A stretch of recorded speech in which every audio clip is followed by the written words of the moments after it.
Voices of Forgotten Pages present Frankenstein or The Modern Prometheus by Mary Wollstonecraft Shelley. Read by George Adrian. This text was originally published in UK on the year of 1818. Letter 1 to Mrs. Saville, England.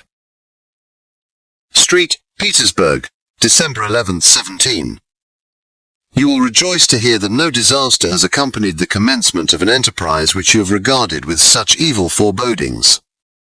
I arrived here yesterday, and my first task is to assure my dear sister of my welfare and increasing confidence in the success of my undertaking.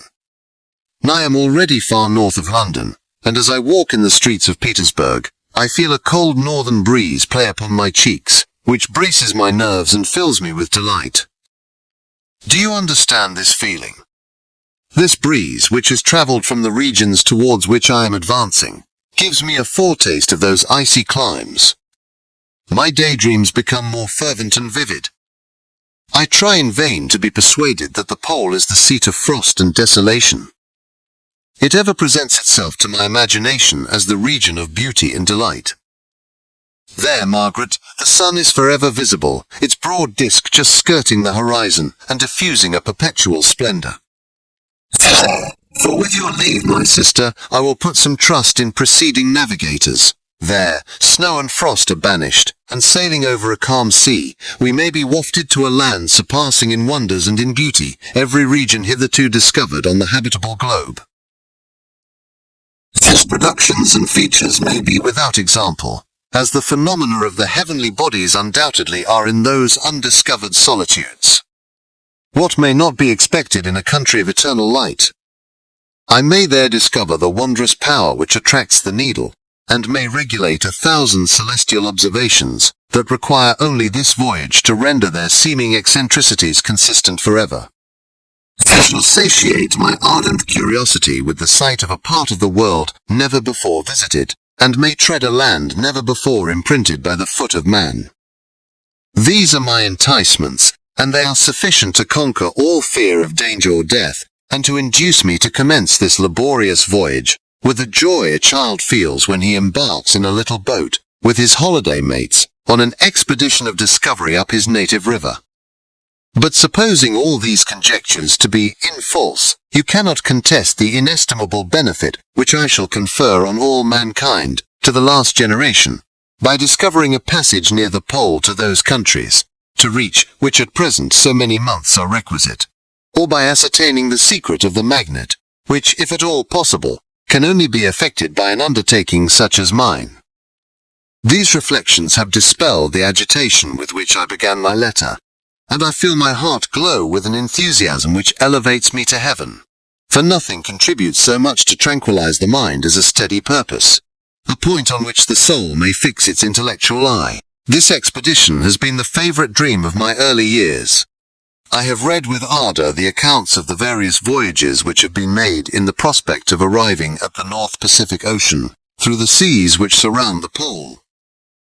You may remember that a history of all the voyages made for purposes of discovery composed the whole of our good Uncle Thomas' library. My education was neglected, yet I was passionately fond of reading. These volumes were my study day and night, and my familiarity with them increased that regret which I had felt, as a child, on learning that my father's dying injunction had forbidden my uncle to allow me to embark in a seafaring life. These visions faded when I perused for the first time those poets whose effusions entranced my soul and lifted it to heaven. I also became a poet, and for 1 year lived in a paradise of my own creation. I imagined that I also might obtain a niche in the temple, where the names of Homer and Shakespeare are consecrated. You are well acquainted with my failure, and how heavily I bore the disappointment. But just at that time I inherited the fortune of my cousin, and my thoughts were turned into the channel of their earlier bent. NSIX years have passed since I resolved on my present undertaking. I can, even now, remember the hour from which I dedicated myself to this great enterprise. I commenced by inuring my body to hardship. I accompanied the whale fishers on several expeditions to the North Sea. I voluntarily endured cold, famine, thirst, and want of sleep. I often worked harder than the common sailors during the day, and devoted my nights to the study of mathematics, the theory of medicine, and those branches of physical science from which a naval adventurer might derive the greatest practical advantage. Twice I actually hired myself as an undermate in a Greenland whaler, and acquitted myself to admiration. I must own I felt a little proud when my captain offered me the second dignity in the vessel, and entreated me to remain with the greatest earnestness, so valuable did he consider my services. Now, dear Margaret, do I not deserve to accomplish some great purpose? My life might have been passed in ease and luxury, but I preferred glory to every enticement that wealth placed in my path. Oh, that some encouraging voice would answer in the affirmative. My courage and my resolution is firm, but my hopes fluctuate, and my spirits are often depressed. I am about to proceed on a long and difficult voyage, the emergencies of which will demand all my fortitude. I am required not only to raise the spirits of others, but sometimes to sustain my own, when theirs are failing. This is the most favorable period for traveling in Russia. They fly quickly over the snow in their sledges. The motion is pleasant, and in my opinion, far more agreeable than that of an English stagecoach. The cold is not excessive, if you are wrapped in furs, a dress which I have already adopted, for there is a great difference between walking the deck and remaining seated motionless for hours, when no exercise prevents the blood from actually freezing in your veins. I have no ambition to lose my life on the post road between St. Petersburg and Archangel, and I shall depart for the latter town in a fortnight or 3 weeks, and my intention is to hire a ship there, which can easily be done by paying the insurance for the owner, and to engage as many sailors as I think necessary among those who are accustomed to whale fishing. I do not intend to sail until the month of June, and when shall I return?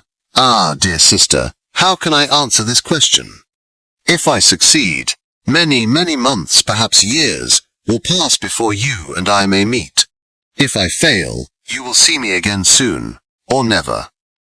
Farewell, my dear excellent Margaret. Heaven shower down blessings on you, and save me, that I may again and again testify my gratitude for all your love and kindness. Your affectionate brother, N.R. Walton.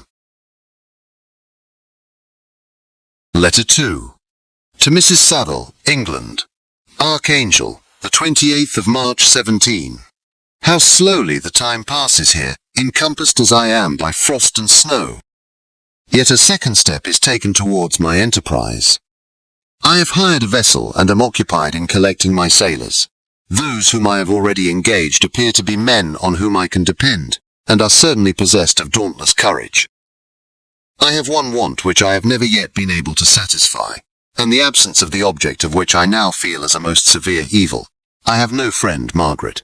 When I am glowing with the enthusiasm of success, there will be none to participate my joy. If I am assailed by disappointment, no one will endeavor to sustain me in dejection. I shall commit my thoughts to paper, it is true, but that is a poor medium for the communication of feeling. I desire the company of a man who could sympathize with me, whose eyes would reply to mine. You may deem me romantic, my dear sister, but I bitterly feel the want of a friend. I have no one near me, gentle yet courageous, possessed of a cultivated as well as of a capacious mind, whose tastes are like my own, to approve or amend my plans. How would such a friend repair the faults of your poor brother? I am too ardent in execution, and too impatient of difficulties. But it is a still greater evil to me that I am self-educated.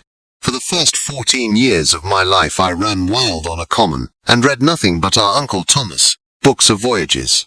At that age I became acquainted with the celebrated poets of our own country, but it was only when it had ceased to be in my power to derive its most important benefits from such a conviction, that I perceived the necessity of becoming acquainted with more languages than that of my native country. Now I am 28, and am in reality more illiterate than many schoolboys of 15. It is true that I have thought more, and that my daydreams are more extended and magnificent, but they want, as the painters call it, keeping. And I greatly need a friend who would have sense enough not to despise me as romantic, and affection enough for me to endeavor to regulate my mind. Well, these are useless complaints. I shall certainly find no friend on the wide ocean, nor even here in Archangel, among merchants and seamen. Yet some feelings, unallied to the dross of human nature, beat even in these rugged bosoms. My lieutenant, for instance, is a man of wonderful courage and enterprise. He is madly desirous of glory, or rather, to word my phrase more characteristically, of advancement in his profession. He is an Englishman, and in the midst of national and professional prejudices, unsoftened by cultivation, retains some of the noblest endowments of humanity. I first became acquainted with him on board a whale vessel. Finding that he was unemployed in this city, I easily engaged him to assist in my enterprise. The master is a person of an excellent disposition, and is remarkable in the ship for his gentleness and the mildness of his discipline. This circumstance, added to his well-known integrity and dauntless courage, made me very desirous to engage him. A youth passed in solitude, my best years spent under your gentle and feminine fosterage, has so refined the groundwork of my character that I cannot overcome an intense distaste to the usual brutality exercised on board ship. I have never believed it to be necessary, and when I heard of a mariner equally noted for his kindliness of heart, and the respect and obedience paid to him by his crew, I felt myself peculiarly fortunate in being able to secure his services. I heard of him first in rather a romantic manner, from a lady who owes to him the happiness of her life. This, briefly, is his story. Some years ago he loved a young Russian lady of moderate fortune, and having amassed a considerable sum in prize money, the father of the girl consented to the match. He saw his mistress once before the destined ceremony, but she was bathed in tears, and throwing herself at his feet, entreated him to spare her, confessing at the same time that she loved another, but that he was poor, and that her father would never consent to the union. My generous friend reassured the suppliant, and on being informed of the name of her lover, instantly abandoned his pursuit. He had already bought a farm with his money, on which he had designed to pass the remainder of his life, but he bestowed the whole on his rival, together with the remains of his prize money to purchase stock, and then himself solicited the young woman's father to consent to her marriage with her lover. But the old man decidedly refused, thinking himself bound in honor to my friend, who, when he found the father inexorable, quitted his country, nor returned until he heard that his former mistress was married according to her inclinations. What a noble fellow, you will exclaim. He is so. But then he is wholly uneducated. He is as silent as a Turk, and a kind of ignorant carelessness attends him, which, while it renders his conduct the more astonishing, detracts from the interest and sympathy which otherwise he would command. Yet do not suppose, because I complain a little, or because I can conceive a consolation for my toils, which I may never know, that I am wavering in my resolutions. Those are as fixed as fate, and my voyage is only now delayed, until the weather shall permit my embarkation. The winter has been dreadfully severe, but the spring promises well, and it is considered as a remarkably early season, so that perhaps I may sail sooner than I expected. I shall do nothing rashly. You know me sufficiently to confide in my prudence and considerateness whenever the safety of others is committed to my care. I cannot describe to you my sensations on the near prospect of my undertaking. It is impossible to communicate to you a conception of the trembling sensation, half pleasurable and half fearful, with which I am preparing to depart. I am going to unexplored regions, to the land of mist and snow, but I shall kill no albatross. Therefore, do not be alarmed for my safety, or if I should come back to you as worn and woeful as the ancient mariner. You will smile at my illusion, but I will disclose a secret. I have often attributed my attachment to, my passionate enthusiasm for, the dangerous mysteries of ocean, to that production of the most imaginative of modern poets. There is something at work in my soul which I do not understand. I am practically industrious, painstaking, a workman to execute with perseverance and labor. But besides this there is a love for the marvelous, a belief in the marvelous, intertwined in all my projects, which hurries me out of the common pathways of men, even to the wild sea and unvisited regions I am about to explore. NBUT to return to dearer considerations. Shall I meet you again, after having traversed immense seas, and returned by the most southern cape of Africa, or America? I dare not expect such success, yet I cannot bear to look on the reverse of the picture. Continue for the present to write to me by every opportunity. I may receive your letters on some occasions when I need them most to support my spirits. I love you very tenderly. Remember me with affection, should you never hear from me again. Your affectionate brother, Robert Walton. Letter 3. To Mrs. Saville, England. July 7th, 17.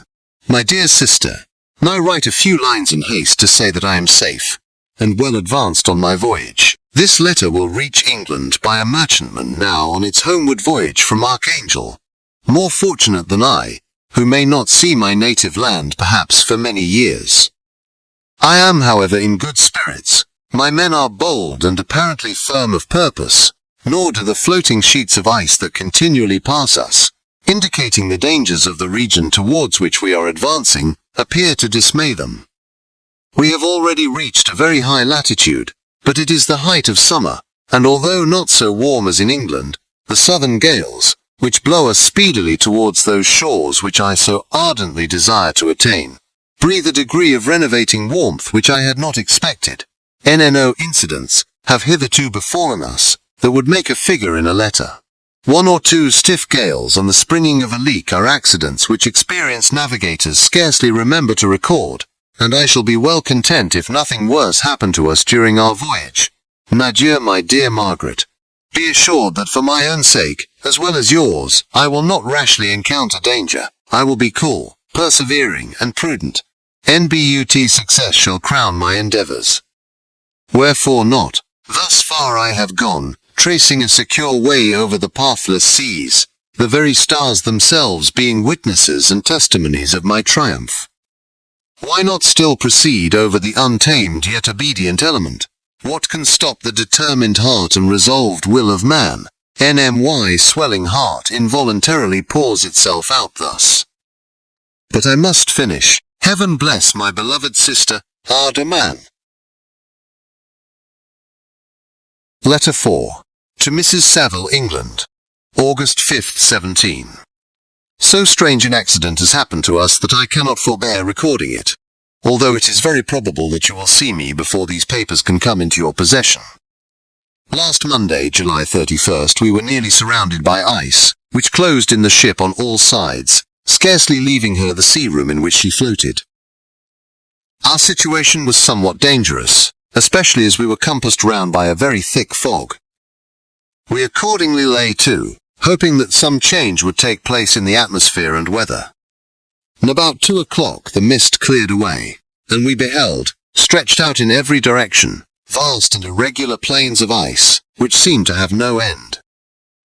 Some of my comrades groaned, and my own mind began to grow watchful with anxious thoughts, when a strange sight suddenly attracted our attention, and diverted our solicitude from our own situation. We perceived a low carriage, fixed on a sledge and drawn by dogs, pass on towards the north, at the distance of half a mile. A being which had the shape of a man, but apparently of gigantic stature, sat in the sledge and guided the dogs. We watched the rapid progress of the traveller with our telescopes, until he was lost among the distant inequalities of the ice. This appearance excited our unqualified wonder. We were, as we believed, many hundred miles from any land, but this apparition seemed to denote that it was not in reality so distant as we had supposed. Shut in, however, by ice, it was impossible to follow his track, which we had observed with the greatest attention. And about 2 hours after this occurrence we heard the ground sea, and before night the ice broke, and freed our ship. We, however, lay to until the morning, fearing to encounter in the dark those large loose masses which float about after the breaking up of the ice. I profited of this time to rest for a few hours. In the morning, however, as soon as it was light, I went upon deck and found all the sailors busy on one side of the vessel, apparently talking to someone in the sea. It was, in fact, a sledge, like that we had seen before, which had drifted towards us in the night, on a large fragment of ice. Only one dog remained alive, but there was a human being within it, whom the sailors were persuading to enter the vessel. He was not, as the other traveller seemed to be, a savage inhabitant of some undiscovered island, but a European. When I appeared on deck, the master said, "Here is our captain, and he will not allow you to perish on the open sea." On perceiving me, the stranger addressed me in English, although with a foreign accent. "Before I come on board your vessel," said he, "will you have the kindness to inform me whither you are bound?" You may conceive my astonishment on hearing such a question addressed to me from a man on the brink of destruction, and to whom I should have supposed that my vessel would have been a resource which he would not have exchanged for the most precious wealth the earth can afford.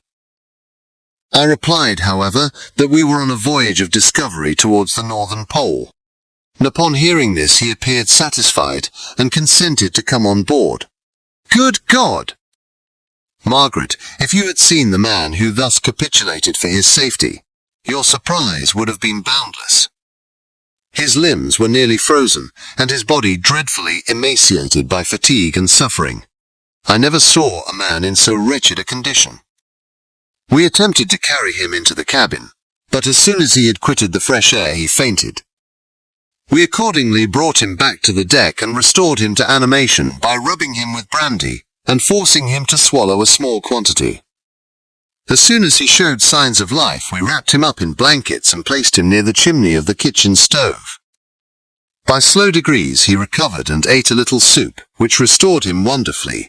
NTWO days passed in this manner before he was able to speak, and I often feared that his sufferings had deprived him of understanding.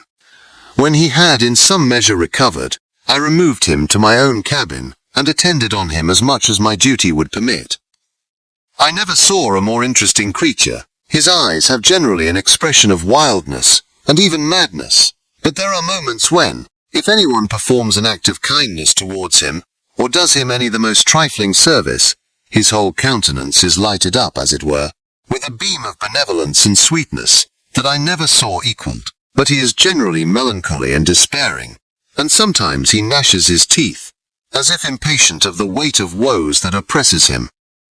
When my guest was a little recovered, I had great trouble to keep off the men, who wished to ask him 1,000 questions, but I would not allow him to be tormented by their idle curiosity, in a state of body and mind whose restoration evidently depended upon entire repose.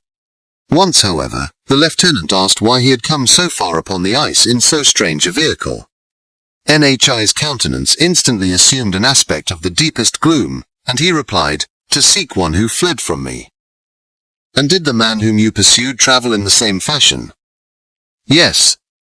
"Then I fancy we have seen him, for the day before we picked you up we saw some dogs drawing a sledge with a man in it across the ice." This aroused the stranger's attention, and he asked a multitude of questions concerning the route which, soon after, when he was alone with me, he said, "I have doubtless excited your curiosity, as well as that of these good people, but you are too considerate to make inquiries." "Certainly.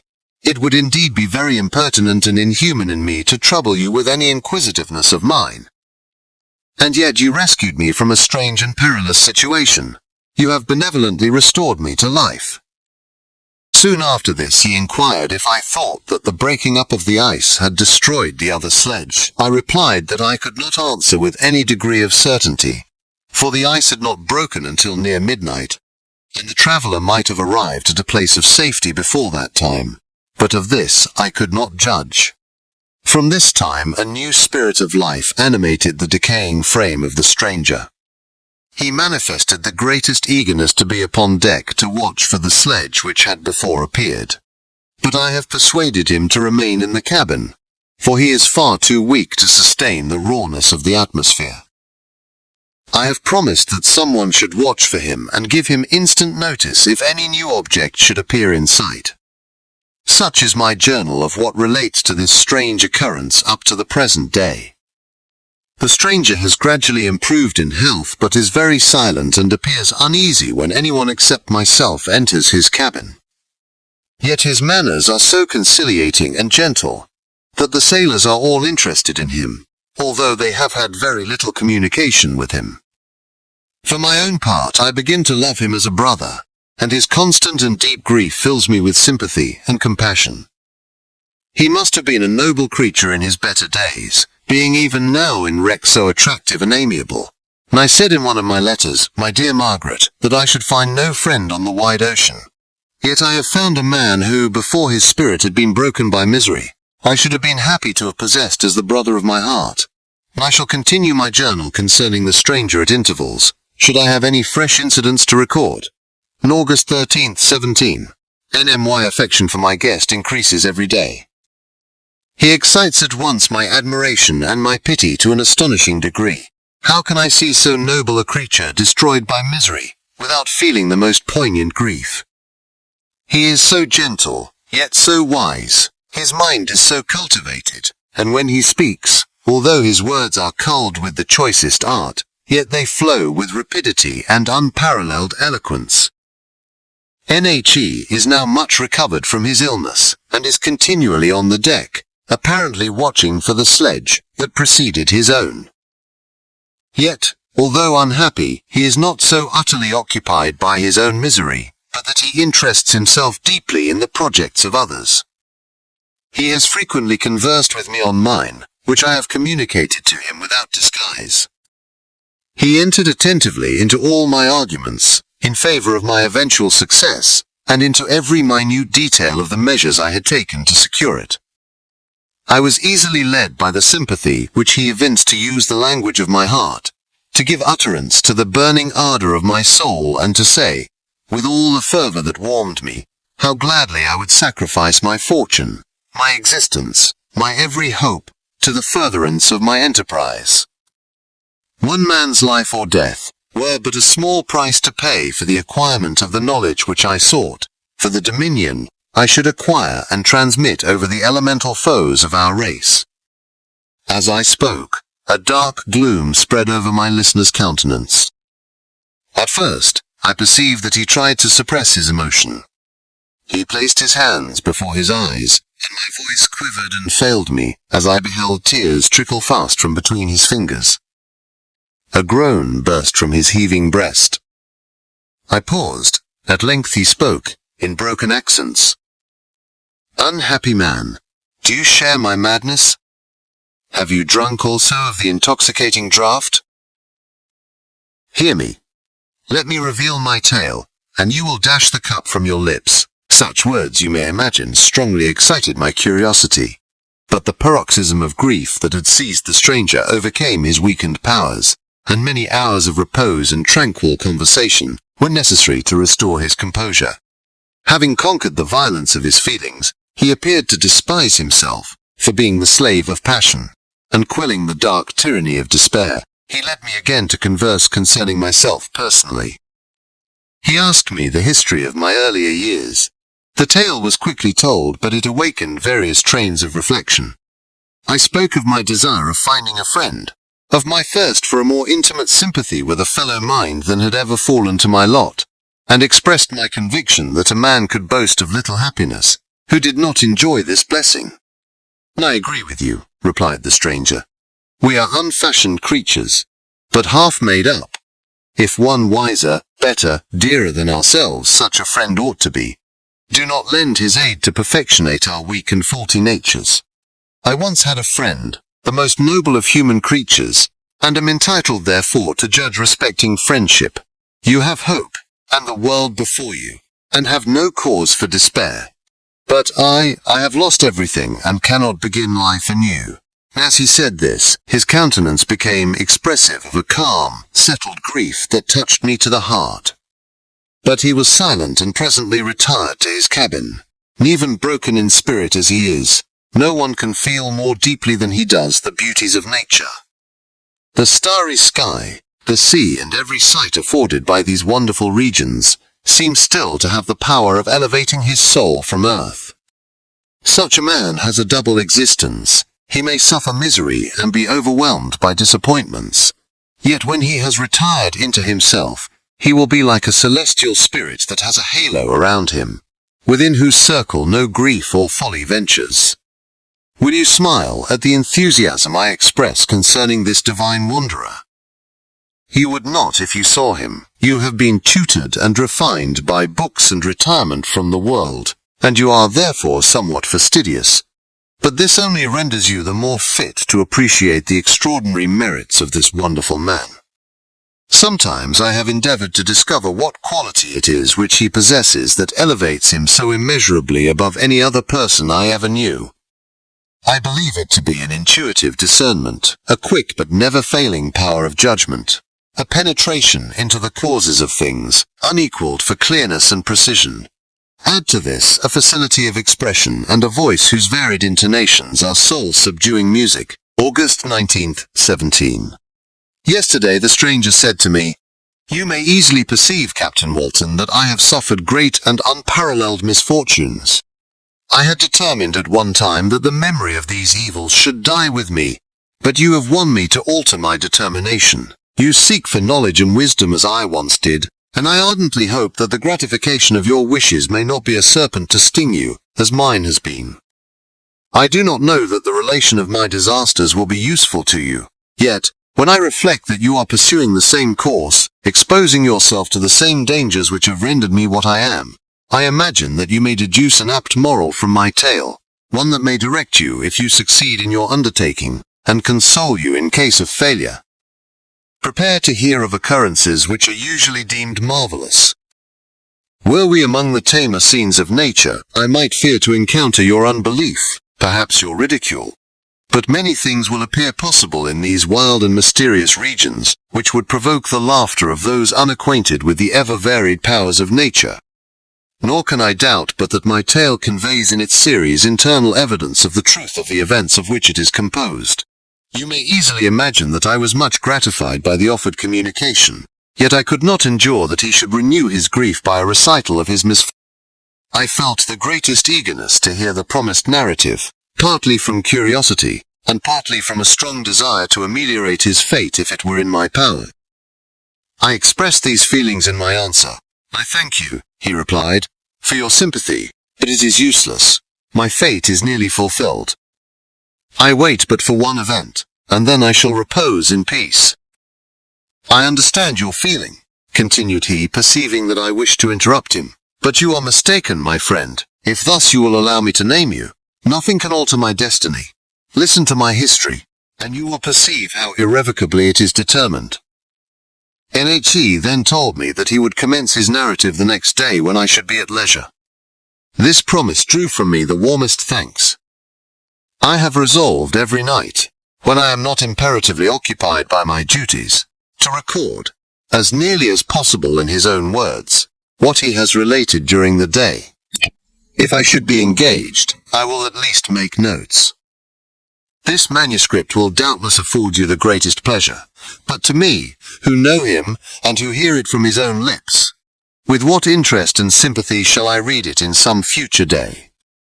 Even now, as I commence my task, his full-toned voice swells in my ears, his lustrous eyes dwell on me with all their melancholy sweetness. I see his thin hand raised in animation, while the lineaments of his face are irradiated by the soul within. Strange and harrowing must be his story, frightful the storm which embraced the gallant vessel on its course and wrecked it. Thus. Chapter 1. I am by birth a Genovese, and my family is one of the most distinguished of that republic. My ancestors had been for many years councillors and syndics, and my father had filled several public situations with honor and reputation. He was respected by all who knew him for his integrity and indefatigable attention to public business. He passed his younger days perpetually occupied by the affairs of his country. A variety of circumstances had prevented his marrying early, nor was it until the decline of life that he became a husband and the father of a family. And as the circumstances of his marriage illustrate his character, I cannot refrain from relating them. One of his most intimate friends was a merchant who, from a flourishing state, fell, through numerous mischances, into poverty. This man, whose name was Beaufort, was of a proud and unbending disposition, and could not bear to live in poverty and oblivion in the same country where he had formerly been distinguished for his rank and magnificence. Having paid his debts, therefore, in the most honourable manner, he retreated with his daughter to the town of Lucerne, where he lived unknown and in wretchedness. My father loved Beaufort with the truest friendship, and was deeply grieved by his retreat in these unfortunate circumstances. He bitterly deplored the false pride, which led his friend to a conduct so little worthy of the affection that united them. He lost no time in endeavouring to seek him out, with the hope of persuading him to begin the world again through his credit and assistance. Beaufort had taken effectual measures to conceal himself, and it was 10 months before my father discovered his abode. Overjoyed at this discovery, he hastened to the house, which was situated in a mean street near the Rousses. But when he entered, misery and despair alone welcomed him. Beaufort had saved but a very small sum of money from the wreck of his fortunes, but it was sufficient to provide him with sustenance for some months, and in the meantime he hoped to procure some respectable employment in a merchant's house. The interval was, consequently, spent in inaction. His grief only became more deep and rankling when he had leisure for reflection, and at length it took so fast hold of his mind that at the end of 3 months he lay on a bed of sickness, incapable of any exertion.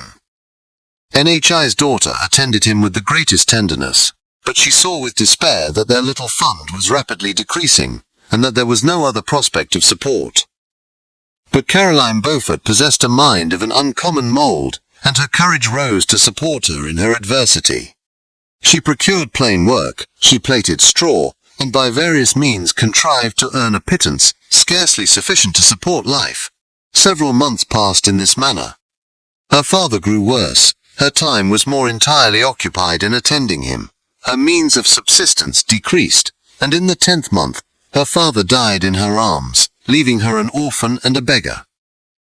This last blow overcame her, and she knelt by Beaufort's coffin weeping bitterly. When my father entered the chamber, he came like a protecting spirit to the poor girl, who committed herself to his care, and after the interment of his friend, he conducted her to Geneva, and placed her under the protection of a relation. 2 years after this event, Caroline became his wife. There was a considerable difference between the ages of my parents, but this circumstance seemed to unite them only closer in bonds of devoted affection. There was a sense of justice in my father's upright mind which rendered it necessary that he should approve highly to love strongly. Perhaps during former years he had suffered from the late discovered unworthiness of one beloved, and so was disposed to set a greater value on tried worth. There was a show of gratitude and worship in his attachment to my mother, differing wholly from the doting fondness of age, for it was inspired by reverence for her virtues, and a desire to be the means of, in some degree, recompensing her for the sorrows she had endured, but which gave inexpressible grace to his behaviour to her. Everything was made to yield to her wishes and her convenience. He strove to shelter her, as a fair exotic is sheltered by the gardener, from every rougher wind, and to surround her with all that could tend to excite pleasurable emotion in her soft and benevolent mind. Her health, and even the tranquillity of her hitherto constant spirit, had been shaken by what she had gone through. During the 2 years that had elapsed previous to their marriage, my father had gradually relinquished all his public functions, and immediately after their union, they sought the pleasant climate of Italy, and the change of scene and interest attendant on a tour through that land of wonders, as a restorative for her weakened frame. From Italy, they visited Germany and France. I, their eldest child, was born at Naples, and as an infant accompanied them in their rambles. I remained for several years their only child. Much as they were attached to each other, they seemed to draw inexhaustible stores of affection, from a very mine of love to bestow them upon me. My mother's tender caresses and my father's smile of benevolent pleasure while regarding me are my first recollections. I was their plaything and their idol, and something better. Their child, the innocent and helpless creature bestowed on them by heaven, whom to bring up to good, and whose future lot it was in their hands to direct to happiness or misery, according as they fulfilled their duties towards me. With this deep consciousness of what they owed towards the being to which they had given life, added to the active spirit of tenderness that animated both, it may be imagined that while during every hour of my infant life, I received a lesson of patience, of charity and of self-control, I was so guided by a silken cord, that all seemed but one train of enjoyment to me. For a long time I was their only care. My mother had much desired to have a daughter, but I continued their single offspring. When I was about 5 years old, while making an excursion beyond the frontiers of Italy, they passed a week on the shores of the Lake of Como. Their benevolent disposition often made them enter the cottages of the poor. This, to my mother, was more than a duty. It was a necessity, a passion, remembering what she had suffered, and how she had been relieved, for her to act in her turn the guardian angel to the afflicted. During one of their walks, a poor cot in the foldings of a veil attracted their notice as being singularly disconsolate, while the number of half-clothed children gathered about it spoke of penury in its worst shape. One day, when my father had gone by himself to Milan, my mother, accompanied by me, visited this abode. She found a peasant and his wife, hard-working, bent down by care and labor, distributing a scanty meal to 5 hungry babes. Among these there was one which attracted my mother far above all the rest. She appeared of a different stock. The 4 others were dark-eyed, hardy little vagrants. This child was thin and very fair. Her hair was the brightest living gold, and despite the poverty of her clothing, seemed to set a crown of distinction on her head. Her brow was clear and ample, her blue eyes cloudless, and her lips and the moulding of her face so expressive of sensibility and sweetness that none could behold her without looking on her as of a distinct species, a being heaven-sent, and bearing a celestial stamp in all her features. The peasant woman, perceiving that my mother fixed eyes of wonder and admiration on this lovely girl, eagerly communicated her history. She was not her child, but the daughter of a Milanese nobleman. Her mother was a German, and had died on giving her birth. The infant had been placed with these good people to nurse. They were better off then. They had not been long married, and their eldest child was but just born. The father of their charge was one of those Italians nursed in the memory of the antique glory of Italy, one among the Schiavi Ognorfrumenti, who exerted himself to obtain the liberty of his country. He became the victim of its weakness. Whether he had died or still lingered in the dungeons of Austria was not known. His property was confiscated. His child became an orphan and a beggar. She continued with her foster parents and bloomed in their rude abode. Fairer than a garden rose among dark-leaved brambles. When my father returned from Milan, he found playing with me in the hall of our villa a child fairer than pictured cherub, a creature who seemed to shed radiance from her looks, and whose form and motions were lighter than the chamois of the hills. The apparition was soon explained. With his permission, my mother prevailed on her rustic guardians to yield their charge to her. They were fond of the sweet orphan. Her presence had seemed a blessing to them, but it would be unfair to her to keep her in poverty and want when Providence afforded her such powerful protection. They consulted their village priest, and the result was that Elizabeth Lavenza became the inmate of my parents' house, my more than sister, the beautiful and adored companion of all my occupations and my pleasures. Everyone loved Elizabeth.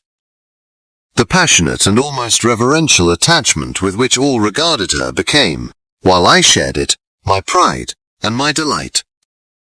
On the evening previous to her being brought to my home, my mother had said playfully, "I have a pretty present for my Victor. Tomorrow he shall have it." And when, on the morrow, she presented Elizabeth to me as her promised gift, I, with childish seriousness, interpreted her words literally, and looked upon Elizabeth as mine to protect, love, and cherish. All praises bestowed on her I received, as maid to a possession of my own. We called each other familiarly by the name of cousin. No word, no expression could body forth the kind of relation in which she stood to me, my more than sister, since till death she was to be mine only. Chapter 2. We were brought up together. There was not quite a year difference in our ages. I need not say that we were strangers to any species of disunion or dispute. Harmony was the soul of our companionship, and the diversity and contrast that subsisted in our characters drew us nearer together. Elizabeth was of a calmer and more concentrated disposition, but with all my ardour, I was capable of a more intense application, and was more deeply smitten with the thirst for knowledge. She busied herself with following the aerial creations of the poets, and in the majestic and wondrous scenes which surrounded our Swiss home. The sublime shapes of the mountains, the changes of the seasons, tempest and calm, the silence of winter, and the life and turbulence of our alpine summers. She found ample scope for admiration and delight, while my companion contemplated with a serious and satisfied spirit the magnificent appearances of things. I delighted in investigating their causes. The world was to me a secret, which I desired to divine. Curiosity, earnest research to learn the hidden laws of nature, gladness akin to rapture, as they were unfolded to me, are among the earliest sensations I can remember. On the birth of a second son, my junior by 7 years, my parents gave up entirely their wandering life, and fixed themselves in their native country. We possessed a house in Geneva, and a campaign on Belle Rive, the eastern shore of the lake, at the distance of rather more than a league from the city. I resided principally in the latter, and the lives of my parents were passed in considerable seclusion. It was my temper to avoid a crowd, and to attach myself fervently to a few. I was indifferent, therefore, to my schoolfellows in general, but I united myself in the bonds of the closest friendship to one among them. Henri Clerval was the son of a merchant of Geneva. He was a boy of singular talent and fancy. He loved enterprise, hardship, and even danger for its own sake. He was deeply read in books of chivalry and romance. He composed heroic songs, and began to write many a tale of enchantment and knightly adventure. He tried to make us act plays, and to enter into masquerades, in which the characters were drawn from the heroes of Roncesvalles, of the Round Table of King Arthur, and the chivalrous train who shed their blood to redeem the Holy Sepulchre from the hands of the infidels. No human being could have passed a happier childhood than myself. My parents were possessed by the very spirit of kindness and indulgence. We felt that they were not the tyrants to rule our lot according to their caprice, but the agents and creators of all the many delights which we enjoyed. When I mingled with other families, I distinctly discerned how peculiarly fortunate my lot was, and gratitude assisted the development of filial love. My temper was sometimes violent, and my passions vehement, but by some law in my temperature, they were turned not towards childish pursuits but to an eager desire to learn, and not to learn all things indiscriminately. I confess that neither the structure of languages, nor the code of governments, nor the politics of various states possessed attractions for me. It was the secrets of heaven and earth that I desired to learn, and whether it was the outward substance of things, or the inner spirit of nature and the mysterious soul of man that occupied me, still my inquiries were directed to the metaphysical, or in its highest sense, the physical secrets of the world. Meanwhile, Clerval occupied himself, so to speak, with the moral relations of things, the busy stage of life, the virtues of heroes, and the actions of men were his theme. And his hope and his dream was to become one among those whose names are recorded in story as the gallant and adventurous benefactors of our species.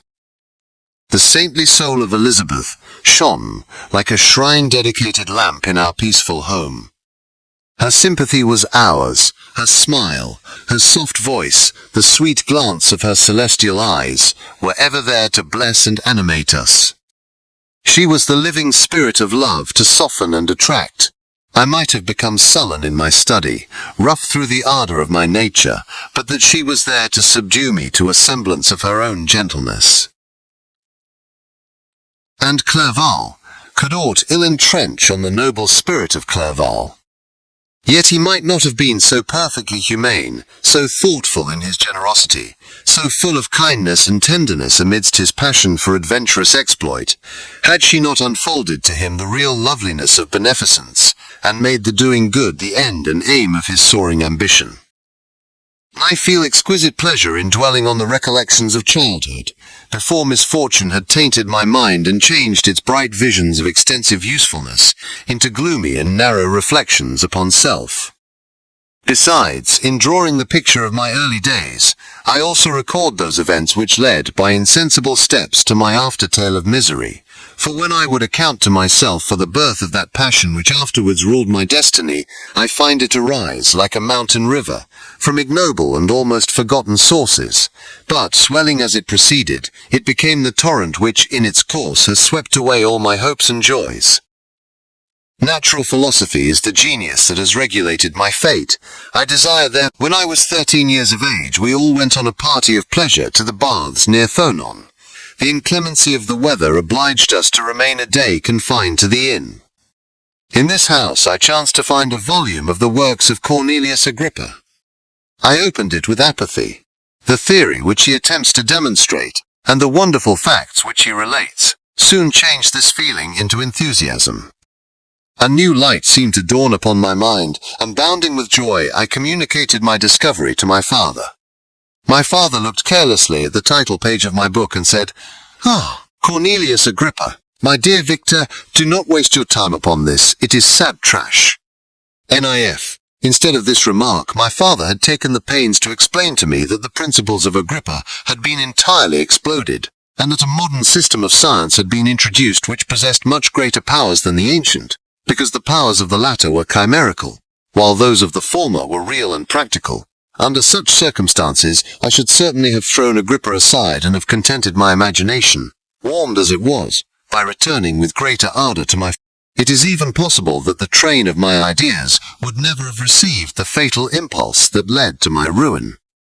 But the cursory glance my father had taken of my volume by no means assured me that he was acquainted with its contents, and I continued to read with the greatest avidity.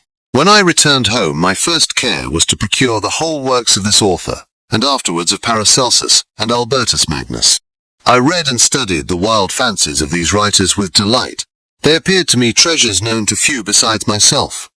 I have described myself, as always having been imbued with a fervent longing to penetrate the secrets of nature. In spite of the intense labor and wonderful discoveries of modern philosophers, I always came from my studies discontented and unsatisfied.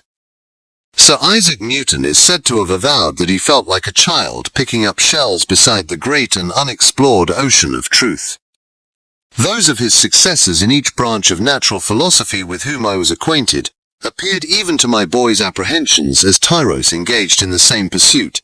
The untaught peasant beheld the elements around him, and was acquainted with their practical uses. The most learned philosopher knew little more. He had partially unveiled the face of nature, but her immortal lineaments were still a wonder and a mystery. He might dissect, anatomize, and give names, but not to speak of a final cause. Causes in their secondary and tertiary grades were utterly unknown to him. I had gazed upon the fortifications and impediments that seemed to keep human beings from entering the citadel of nature, and rashly and ignorantly I had repined. Here were books, and here were men who had penetrated deeper and knew more. I took their word for all that they averred, and I became their disciple. It may appear strange that such should arise in the 18th century, but while I followed the routine of education in the schools of Geneva, I was, to a great degree, self-taught with regard to my favorite studies. My father was not scientific, and I was left to struggle with a child's blindness, added to a student's thirst for knowledge. Under the guidance of my new preceptors, I entered with the greatest diligence into the search of the philosopher's stone and the elixir of life, but the latter soon obtained my undivided attention. Wealth was an inferior object, but what glory would attend the discovery if I could banish disease from the human frame and render man invulnerable to any but a violent death? Nor were these my only visions. The raising of ghosts or devils was a promise liberally accorded by my favorite authors, the fulfillment of which I most eagerly sought, and if my incantations were always unsuccessful, I attributed the failure rather to my own inexperience and mistake than to a want of skill or fidelity in my instructors. And thus for a time I was occupied by exploded systems, mingling, like an Una department, 1,000 contradictory theories, and floundering desperately in a very slough of multifarious knowledge, guided by an ardent imagination and childish reasoning, till an accident again changed the current of my ideas. When I returned home, my first care was to procure the whole works of this author, and afterwards of Paracelsus and Albertus Magnus. I read and studied the wild fancies of these writers with delight. They appeared to me treasures known to few besides myself. I have described myself as always having been imbued with a fervent longing to penetrate the secrets of nature. In spite of the intense labor and wonderful discoveries of modern philosophers, I always came from my studies, discontented and unsatisfied.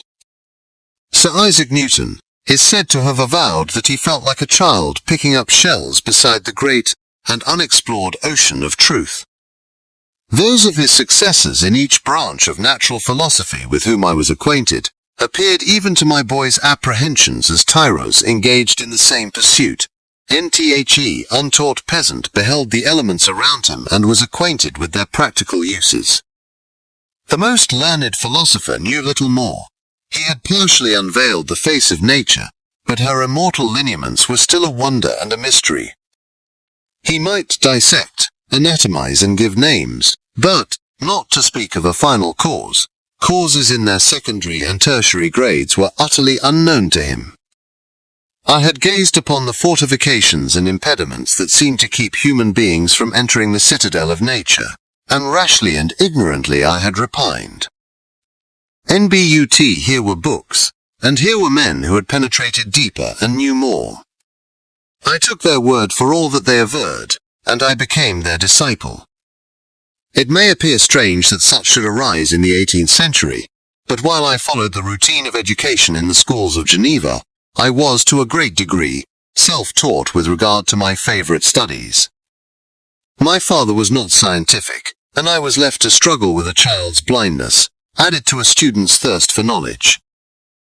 Under the guidance of my new preceptors, I entered with the greatest diligence into the search of the philosopher's stone, and the elixir of life, but the latter soon obtained my undivided attention. Wealth was an inferior object, but what glory would attend the discovery, if I could banish disease from the human frame, and render man invulnerable to any but a violent death. Nor were these my only visions. The raising of ghosts or devils was a promise liberally accorded by my favorite authors, the fulfillment of which I most eagerly sought, and if my incantations were always unsuccessful, I attributed the failure rather to my own inexperience and mistake, than to a want of skill or fidelity in my instructors. And thus for a time I was occupied by exploded systems, mingling, like an Una department, 1,000 contradictory theories and floundering desperately in a very slough of multifarious knowledge, guided by an ardent imagination and childish reasoning, till an accident again changed the current of my ideas. When I was about 15 years old, we had retired to our house near Bellerive, when we witnessed a most violent and terrible thunderstorm.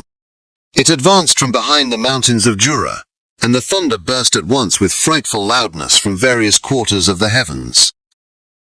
I remained, while the storm lasted, watching its progress with curiosity and delight. As I stood at the door, on a sudden I beheld a stream of fire issue from an old and beautiful oak, which stood about 20 yards from our house, and so soon as the dazzling light vanished, the oak had disappeared, and nothing remained but a blasted stump. When we visited it the next morning, we found the tree shattered in a singular manner. It was not splintered by the shock, but entirely reduced to thin ribbons of wood. I never beheld anything so utterly destroyed. Before this I was not unacquainted with the more obvious laws of electricity. On this occasion a man of great research in natural philosophy was with us, and excited by this catastrophe, he entered on the explanation of a theory which he had formed on the subject of electricity and galvanism, which was at once new and astonishing to me. All that he said threw greatly into the shade Cornelius Agrippa, Albertus Magnus, and Paracelsus, the lords of my imagination. But by some fatality, the overthrow of these men disinclined me to pursue my accustomed studies. It seemed to me as if nothing would or could ever be known. All that had so long engaged my attention suddenly grew despicable. By one of those caprices of the mind which we are perhaps most subject to in early youth, I at once gave up my former occupations, set down natural history and all its progeny as a deformed and abortive creation, and entertained the greatest disdain for a would-be science which could never even step within the threshold of real knowledge. In this mood of mind I betook myself to the mathematics and the branches of study appertaining to that science as being built upon secure foundations, and so worthy of my consideration. Nthu strangely are our souls constructed, and by such slight ligaments are we bound to prosperity or ruin. When I look back, it seems to me as if this almost miraculous change of inclination and will was the immediate suggestion of the guardian angel of my life. The last effort made by the spirit of preservation to avert the storm that was even then hanging in the stars and ready to envelop me. Her victory was announced by an unusual tranquility and gladness of soul, which followed the relinquishing of my ancient and latterly tormenting studies. It was thus that I was to be taught to associate evil with their prosecution, happiness with their disregard. It was a strong effort of the spirit of good, but it was ineffectual. Destiny was too potent, and her immutable laws had decreed my utter and terrible destruction. Chapter 3. When I had attained the age of 17, my parents resolved that I should become a student at the University of Ingolstadt. I had hitherto attended the schools of Geneva, but my father thought it necessary for the completion of my education that I should be made acquainted with other customs than those of my native country. My departure was therefore fixed at an early date, but before the day resolved upon could arrive, the first misfortune of my life occurred. An omen, as it were, of my future misery. Elizabeth had caught the scarlet fever. Her illness was severe, and she was in the greatest danger. During her illness many arguments had been urged to persuade my mother to refrain from attending upon her. She had at first yielded to our entreaties, but when she heard that the life of her favourite was menaced, she could no longer control her anxiety. She attended her sickbed. Her watchful attentions triumphed over the malignity of the distemper. Elizabeth was saved, but the consequences of this imprudence were fatal to her preserver. On the third day my mother sickened. Her fever was accompanied by the most alarming symptoms, and the looks of her medical attendants prognosticated the worst event. On her deathbed the fortitude and benignity of this best of women did not desert her. She joined the hands of Elizabeth and myself. "My children," she said, "my firmest hopes of future happiness were placed on the prospect of your union. This expectation will now be the consolation of your father. Elizabeth, my love, you must supply my place to my younger children. Alas, I regret that I am taken from you, and, happy and beloved as I have been, is it not hard to quit you all? But these are not thoughts befitting me. I will endeavour to resign myself cheerfully to death, and will indulge a hope of meeting you in another world." Nshe died calmly, and her countenance expressed affection even in death. I need not describe the feelings of those whose dearest ties are rent by that most irreparable evil, the void that presents itself to the soul, and the despair that is exhibited on the countenance. It is so long before the mind can persuade itself that she whom we saw every day, and whose very existence appeared a part of our own, can have departed forever. That the brightness of a beloved eye can have been extinguished, and the sound of a voice so familiar and dear to the ear can be hushed, never more to be heard. These are the reflections of the first days, but when the lapse of time proves the reality of the evil, then the actual bitterness of grief commences. Yet from whom has not that rude hand rent away some dear connection? And why should I describe a sorrow which all have felt, and must feel? The time at length arrives when grief is rather an indulgence than a necessity, and the smile that plays upon the lips, although it may be deemed a sacrilege, is not banished.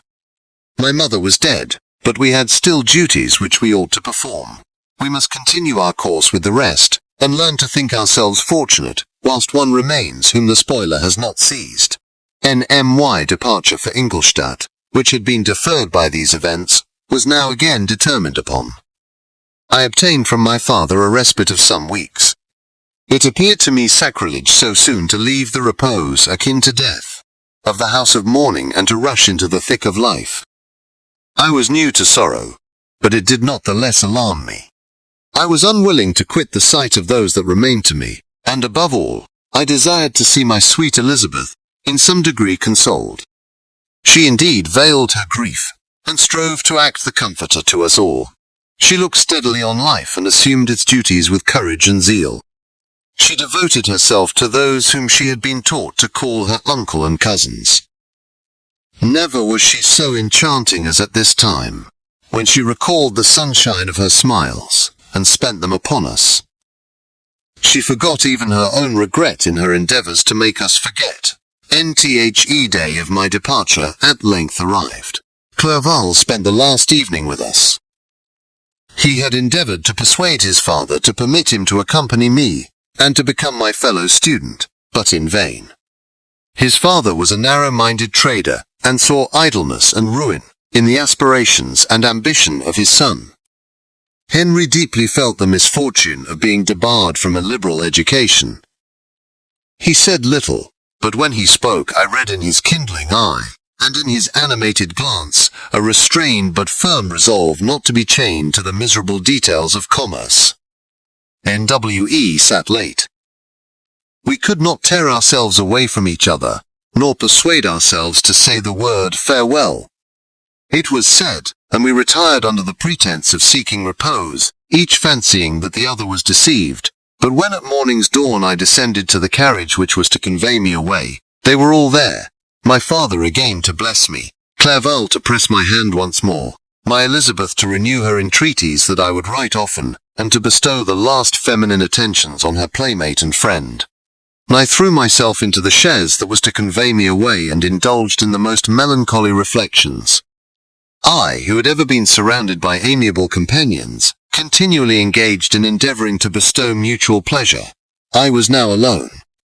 In the university whither I was going, I must form my own friends, and be my own protector. My life had hitherto been remarkably secluded and domestic, and this had given me invincible repugnance to new countenances. I loved my brothers Elizabeth and Clerval. These were old familiar faces, but I believed myself totally unfitted for the company of strangers. Such were my reflections as I commenced my journey, but as I proceeded, my spirits and hopes rose. I ardently desired the acquisition of knowledge. I had often, when at home, thought it hard to remain during my youth, cooped up in one place, and had longed to enter the world and take my station among other human beings. Now my desires were complied with, and it would, indeed, have been folly to repent. I had sufficient leisure for these and many other reflections during my journey to Ingolstadt, which was long and fatiguing. At length, the high white steeple of the town met my eyes. I alighted and was conducted to my solitary apartment to spend the evening as I pleased. Next morning, I delivered my letters of introduction and paid a visit to some of the principal professors. Chance, or rather the evil influence, the angel of destruction, which asserted omnipotent sway over me from the moment I turned my reluctant steps from my father's door, led me first to M. Krempe, professor of natural philosophy. He was an uncouth man, but deeply imbued in the secrets of his science. He asked me several questions concerning my progress in the different branches of science appertaining to natural philosophy. I replied carelessly, and partly in contempt mentioned the names of my alchemists as the principal authors I had studied. The professor stared. "Have you," he said, "really spent your time in studying such nonsense?" And I replied in the affirmative. "Every minute," continued M. Krempe with warmth, "every instant that you have wasted on those books is utterly and entirely lost. You have burdened your memory with exploded systems and useless names. Good God! In what desert land have you lived, where no one was kind enough to inform you that these fancies which you have so greedily imbibed are 1,000 years old, and as musty as they are ancient? I little expected, in this enlightened and scientific age, to find a disciple of Albertus Magnus and Paracelsus. My dear sir, you must begin your studies entirely anew." NSO, saying he stepped aside, and wrote down a list of several books treating of natural philosophy, which he desired me to procure, and dismissed me after mentioning that in the beginning of the following week, he intended to commence a course of lectures upon natural philosophy in its general relations, and that M. Waldman, a fellow professor, would lecture upon chemistry the alternate days that he omitted. I returned home not disappointed, for I have said that I had long considered those authors useless whom the professor reprobated, but I return not at all the more inclined to recur to these studies in any shape. Monsieur Krempe was a little squat man with a gruff voice and a repulsive countenance. The teacher, therefore, did not prepossess me in favour of his pursuits. In rather a too philosophical and connected a strain, perhaps, I have given an account of the conclusions I had come to concerning them in my early years. As a child, I had not been content with the results promised by the modern professors of natural science. With a confusion of ideas only to be accounted for by my extreme youth and my want of a guide on such matters, I had retrod the steps of knowledge along the paths of time, and exchanged the discoveries of recent inquirers for the dreams of forgotten alchemists. Besides, I had a contempt for the uses of modern natural philosophy. It was very different when the masters of the science sought immortality and power. Such views, although futile, were grand. But now the scene was changed. The ambition of the inquirer seemed to limit itself to the annihilation of those visions on which my interest in science was chiefly founded. I was required to exchange chimeras of boundless grandeur for realities of little worth. Such were my reflections during the first 2 or 3 days of my residence at Ingolstadt, which were chiefly spent in becoming acquainted with the localities and the principal residents in my new abode. But as the ensuing week commenced, I thought of the information which Monsieur Krempe had given me concerning the lectures. And although I could not consent to go and hear that little conceited fellow deliver sentences out of a pulpit, I recollected what he had said of M. Waldman, whom I had never seen, as he had hitherto been out of town. Partly from curiosity and partly from idleness, I went into the lecturing room, which M. Waldman entered shortly after. This professor was very unlike his colleague. He appeared about 50 years of age, but with an aspect expressive of the greatest benevolence. A few grey hairs covered his temples, but those at the back of his head were nearly black. His person was short but remarkably erect, and his voice the sweetest I had ever heard. He began his lecture by a recapitulation of the history of chemistry and the various improvements made by different men of learning, pronouncing with fervour the names of the most distinguished discoverers. He then took a cursory view of the present state of the science and explained many of its elementary terms. After having made a few preparatory experiments, he concluded with a panegyric upon modern chemistry, the terms of which I shall never forget. "Ancient teachers of this science," said he, "promised impossibilities and performed nothing. The modern masters promise very little. They know that metals cannot be transmuted, and that the elixir of life is a chimera. But these philosophers, whose hands seem only made to dabble in dirt, and their eyes to pore over the microscope or crucible, have indeed performed miracles. They penetrate into the recesses of nature, and show how she works in her hiding places. They ascend into the heavens. They have discovered how the blood circulates, and the nature of the air we breathe. They have acquired new and almost unlimited powers. They can command the thunders of heaven, mimic the earthquake, and even mock the invisible world with its own shadows." Such were the professor's words. Rather, let me say, such the words of the fate, announced to destroy me. As he went on, I felt as if my soul were grappling with a palpable enemy. One by one the various keys were touched, which formed the mechanism of my being. Chord after chord was sounded, and soon my mind was filled with one thought, one conception, one purpose. "So much has been done," exclaimed the soul of Frankenstein.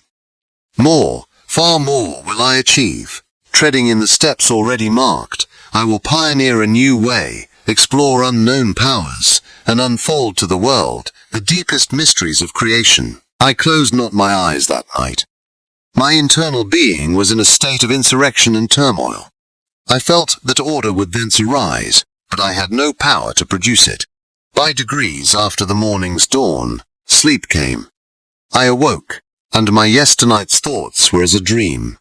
There only remained a resolution to return to my ancient studies, and to devote myself to a science for which I believed myself to possess a natural talent. On the same day I paid M. Waldman a visit. His manners in private were even more mild and attractive than in public. for there was a certain dignity in his mien during his lecture, which in his own house was replaced by the greatest affability and kindness. I gave him pretty nearly the same account of my former pursuits as I had given to his fellow professor. He heard with attention the little narration concerning my studies, and smiled at the names of Cornelius Agrippa and Paracelsus, but without the contempt that M. Krempe had exhibited. He said that these were men to whose indefatigable zeal modern philosophers were indebted for most of the foundations of their knowledge.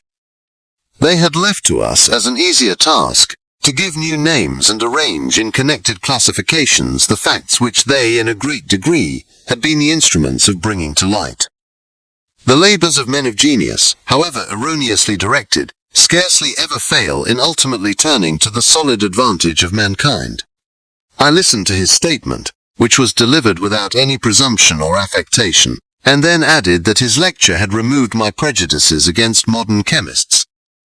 I expressed myself in measured terms, with the modesty and deference due from a youth to his instructor, without letting escape, inexperience in life would have made me ashamed, any of the enthusiasm which stimulated my intended labours.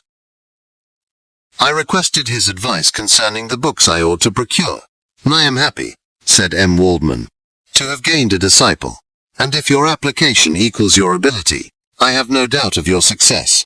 Chemistry is that branch of natural philosophy in which the greatest improvements have been and may be made. It is on that account that I have made it my peculiar study, but at the same time I have not neglected the other branches of science.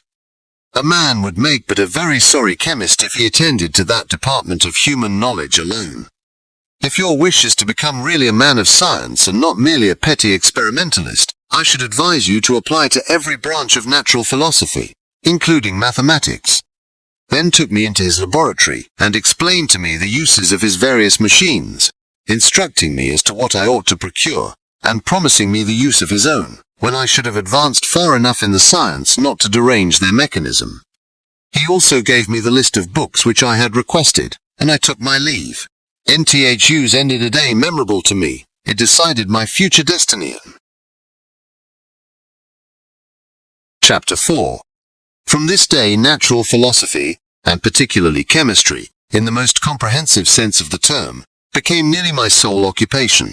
I read with ardour those works, so full of genius and discrimination, which modern inquirers have written on these subjects. I attended the lectures and cultivated the acquaintance of the men of science of the university, and I found even in M. Krempe a great deal of sound sense and real information, combined, it is true, with a repulsive physiognomy and manners, but not on that account the less valuable. In M. Waldman I found a true friend. His gentleness was never tinged by dogmatism, and his instructions were given with an air of frankness and good nature that banished every idea of pedantry. In 1,000 ways he smoothed for me the path of knowledge, and made the most abstruse inquiries clear and facile to my apprehension. My application was at first fluctuating and uncertain. It gained strength as I proceeded, and soon became so ardent and eager that the stars often disappeared in the light of morning, whilst I was yet engaged in my laboratory. And as I applied so closely, it may be easily conceived that my progress was rapid. My ardour was indeed the astonishment of the students, and my proficiency that of the masters. Professor Krempe often asked me, with a sly smile, how Cornelius Agrippa went on, whilst M. Waldman expressed the most heartfelt exultation in my progress.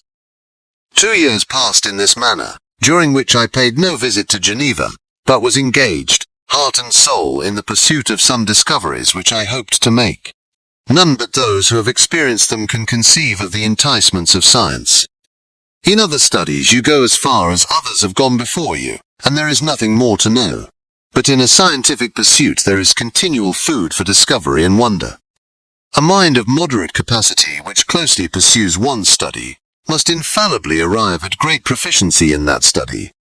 And I, who continually sought the attainment of one object of pursuit, and was solely wrapped up in this, improved so rapidly that at the end of 2 years I made some discoveries in the improvement of some chemical instruments, which procured me great esteem and admiration at the university. When I had arrived at this point, and had become as well acquainted with the theory and practice of natural philosophy as depended on the lessons of any of the professors at Ingolstadt, my residence there being no longer conducive to my improvements, I thought of returning to my friends and my native town, when an incident happened that protracted my stay. One of the phenomena which had peculiarly attracted my attention was the structure of the human frame, and indeed, any animal endued with life. Whence, I often asked myself, did the principle of life proceed? It was a bold question, and one which has ever been considered as a mystery. Yet with how many things are we upon the brink of becoming acquainted, if cowardice or carelessness did not restrain our inquiries? I revolved these circumstances in my mind, and determined thenceforth to apply myself more particularly to those branches of natural philosophy which relate to physiology. Unless I had been animated by an almost supernatural enthusiasm, my application to this study would have been irksome and almost intolerable. To examine the causes of life, we must first have recourse to death. I became acquainted with the science of anatomy, but this was not sufficient. I must also observe the natural decay and corruption of the human body. In my education, my father had taken the greatest precautions that my mind should be impressed with no supernatural horrors. I do not ever remember to have trembled at a tale of superstition, or to have feared the apparition of a spirit. Darkness had no effect upon my fancy, and a churchyard was to me merely the receptacle of bodies deprived of life, which, from being the seat of beauty and strength, had become food for the worm. Now I was led to examine the cause and progress of this decay, and forced to spend days and nights in vaults and charnel houses. My attention was fixed upon every object, the most insupportable to the delicacy of the human feelings. I saw how the fine form of man was degraded and wasted. I beheld the corruption of death succeed to the blooming cheek of life. I saw how the worm inherited the wonders of the eye and brain. I paused, examining and analyzing all the minutiae of causation, as exemplified in the change from life to death and death to life, until from the midst of this darkness a sudden light broke in upon me.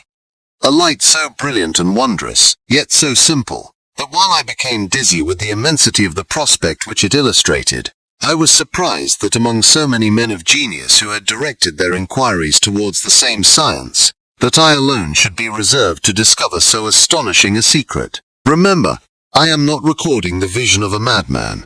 The sun does not more certainly shine in the heavens than that which I now affirm is true. Some miracle might have produced it, yet the stages of the discovery were distinct and probable. After days and nights of incredible labor and fatigue, I succeeded in discovering the cause of generation and life. Nay, more, I became myself capable of bestowing animation upon lifeless matter. The astonishment, which I had at first experienced on this discovery, soon gave place to delight and rapture. After so much time spent in painful labor, to arrive at once at the summit of my desires was the most gratifying consummation of my toils. But this discovery was so great and overwhelming that all the steps by which I had been progressively led to it were obliterated, and I beheld only the result. What had been the study and desire of the wisest men since the creation of the world was now within my grasp. Not that, like a magic scene, it all opened upon me at once. The information I had obtained was of a nature rather to direct my endeavors, so soon as I should point them towards the object of my search than to exhibit that object already accomplished. I was like the Arabian who had been buried with the dead and found a passage to life, aided only by one glimmering and seemingly ineffectual light. I see by your eagerness and the wonder and hope which your eyes express, my friend, that you expect to be informed of the secret with which I am acquainted. That cannot be. Listen patiently until the end of my story, and you will easily perceive why I am reserved upon that subject. I will not lead you on, unguarded and ardent as I then was, to your destruction and infallible misery. Learn from me, if not by my precepts, at least by my example, how dangerous is the acquirement of knowledge, and how much happier that man is who believes his native town to be the world, than he who aspires to become greater than his nature will allow. When I found so astonishing a power placed within my hands, I hesitated a long time concerning the manner in which I should employ it. Although I possessed the capacity of bestowing animation, yet to prepare a frame for the reception of it, with all its intricacies of fibers, muscles, and veins, still remained a work of inconceivable difficulty and labor. I doubted at first whether I should attempt the creation of a being like myself, or one of simpler organization, but my imagination was too much exalted by my first success to permit me to doubt of my ability to give life to an animal as complex and wonderful as man. The materials at present within my command hardly appeared adequate to so arduous an undertaking, but I doubted not that I should ultimately succeed. I prepared myself for a multitude of reverses. My operations might be incessantly baffled, and at last my work be imperfect. But when I considered the improvement which every day takes place in science and mechanics, I was encouraged to hope my present attempts would at least lay the foundations of future success. Nor could I consider the magnitude and complexity of my plan as any argument of its impracticability. It was with these feelings that I began the creation of a human being. As the minuteness of the parts formed a great hindrance to my speed, I resolved, contrary to my first intention, to make the being of a gigantic stature, that is to say, about 8 feet in height, and proportionably large. After having formed this determination, and having spent some months in successfully collecting and arranging my materials, I began. No one can conceive the variety of feelings which bore me onwards, like a hurricane. In the first enthusiasm of success, life and death appeared to me ideal bounds, which I should first break through, and pour a torrent of light into our dark world. A new species would bless me as its creator and source. Many happy and excellent natures would owe their being to me. No father could claim the gratitude of his child so completely as I should deserve theirs. Pursuing these reflections, I thought that if I could bestow animation upon lifeless matter, I might in process of time, although I now found it impossible, renew life where death had apparently devoted the body to corruption. These thoughts supported my spirits, while I pursued my undertaking with unremitting ardor. My cheek had grown pale with study, and my person had become emaciated with confinement. Sometimes on the very brink of certainty I failed, yet still I clung to the hope which the next day or the next hour might realize. One secret which I alone possessed was the hope to which I had dedicated myself. And the moon gazed on my midnight labors, while with unrelaxed and breathless eagerness I pursued nature to her hiding places. Who shall conceive the horrors of my secret toil as I dabbled among the unhallowed damps of the grave or tortured the living animal to animate the lifeless clay? My limbs now tremble, and my eyes swim with the remembrance, but then a resistless and almost frantic impulse urged me forward. I seemed to have lost all soul or sensation but for this one pursuit. It was indeed but a passing trance, that only made me feel with renewed acuteness so soon as, the unnatural stimulus ceasing to operate, I had returned to my old habits. I collected bones from charnel houses and disturbed, with profane fingers, the tremendous secrets of the human frame. In a solitary chamber, or rather cell, at the top of the house, and separated from all the other apartments by a gallery and staircase, I kept my workshop of filthy creation. My eyeballs were starting from their sockets in attending to the details of my employment. The dissecting room and the slaughterhouse furnished many of my materials, and often did my human nature turn with loathing from my occupation, whilst, still urged on by an eagerness which perpetually increased, I brought my work near to a conclusion. The summer months passed while I was thus engaged, heart and soul, in one pursuit. It was a most beautiful season. Never did the fields bestow a more plentiful harvest, or the vines yield a more luxuriant vintage, but my eyes were insensible to the charms of nature.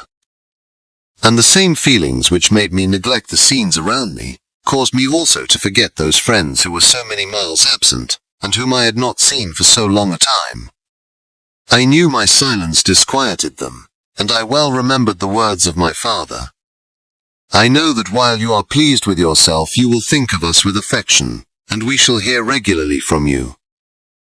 You must pardon me if I regard any interruption in your correspondence as a proof that your other duties are equally neglected.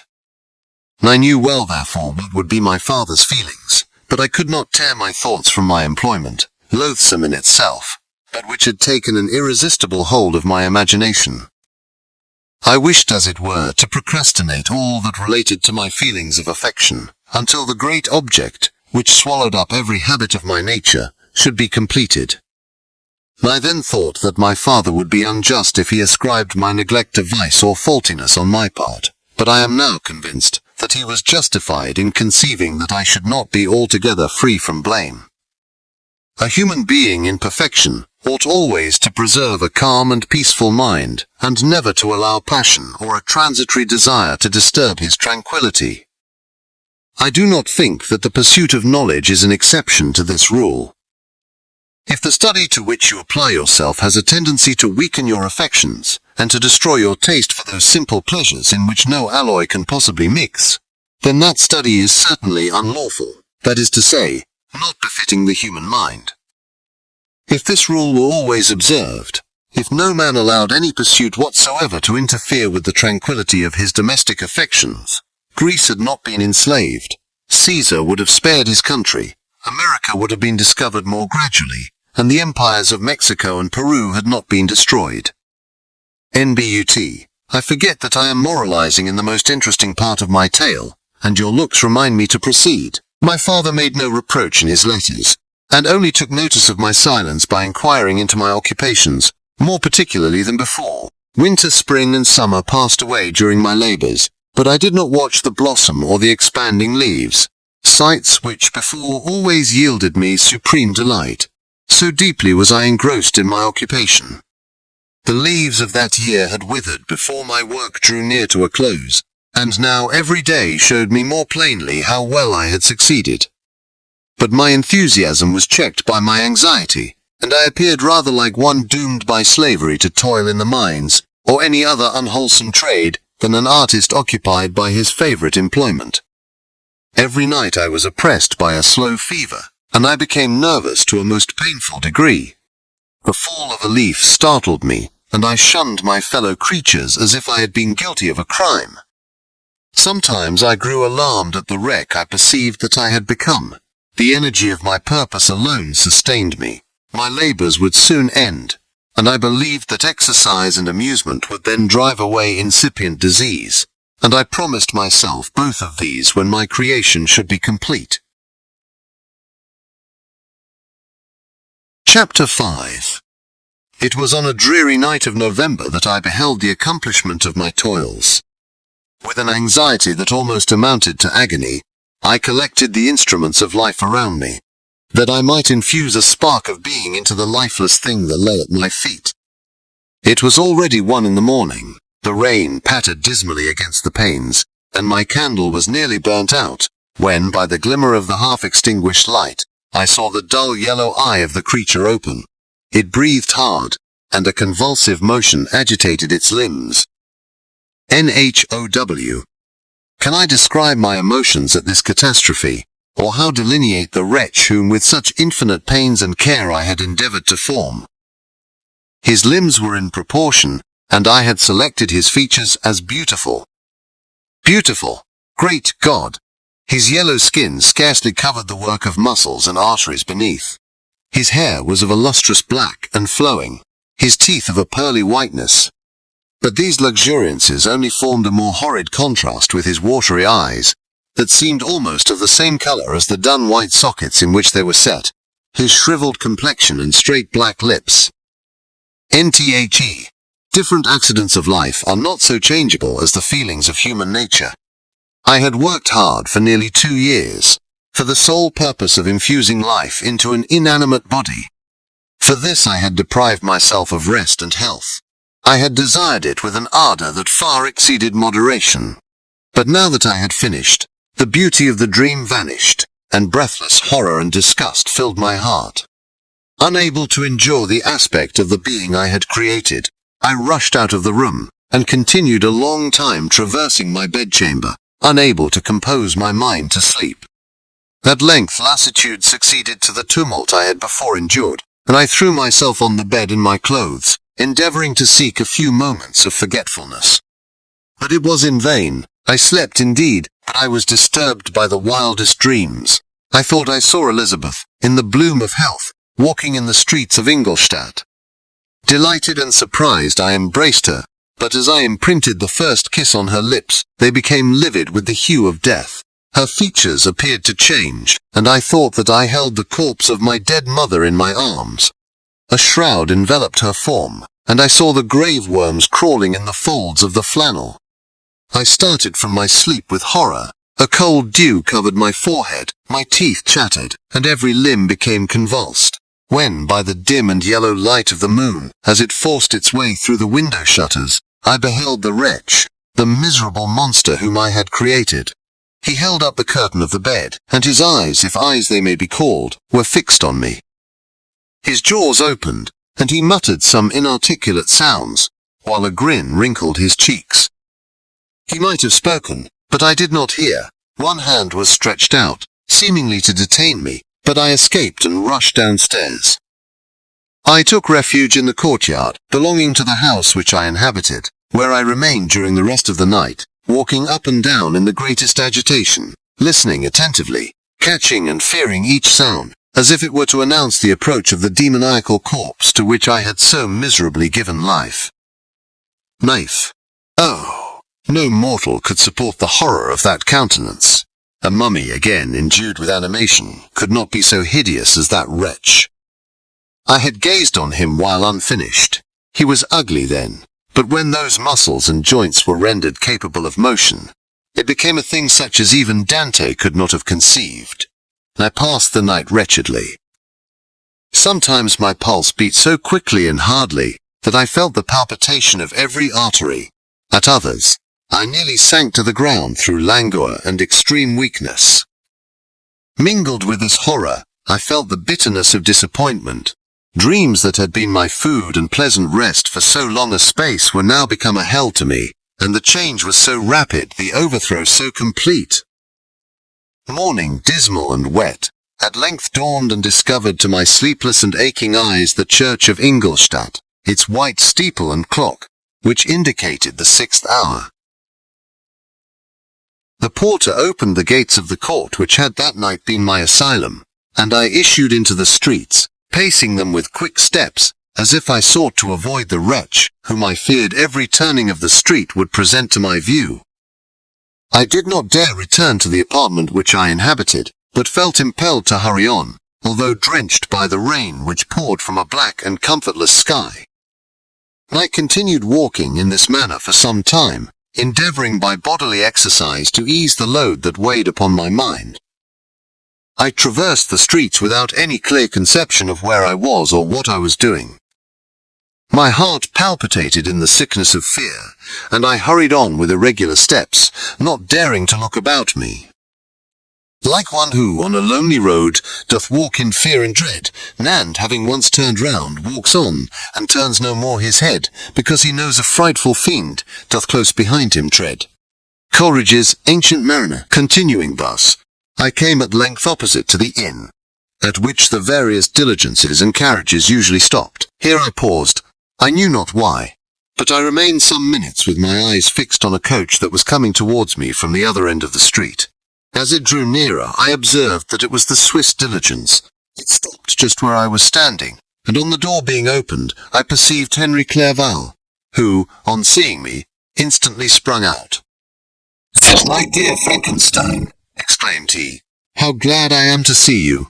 How fortunate that you should be here at the very moment of my alighting!" Nothing could equal my delight on seeing Clerval. His presence brought back to my thoughts my father, Elizabeth, and all those scenes of home so dear to my recollection. I grasped his hand, and in a moment forgot my horror and misfortune. I felt suddenly, and for the first time during many months, calm and serene joy. I welcomed my friend, therefore, in the most cordial manner, and we walked towards my college. Clerval continued talking for some time about our mutual friends and his own good fortune in being permitted to come to Ingolstadt. "You may easily believe," said he, How great was the difficulty to persuade my father that all necessary knowledge was not comprised in the noble art of bookkeeping. And indeed, I believe I left him incredulous to the last, for his constant answer to my unwearied entreaties was the same as that of the Dutch schoolmaster in The Vicar of Wakefield. I have 10,000 florins a year without Greek. I eat heartily without Greek. But his affection for me at length overcame his dislike of learning, and he has permitted me to undertake a... By the by, I mean to lecture you a little upon their account myself.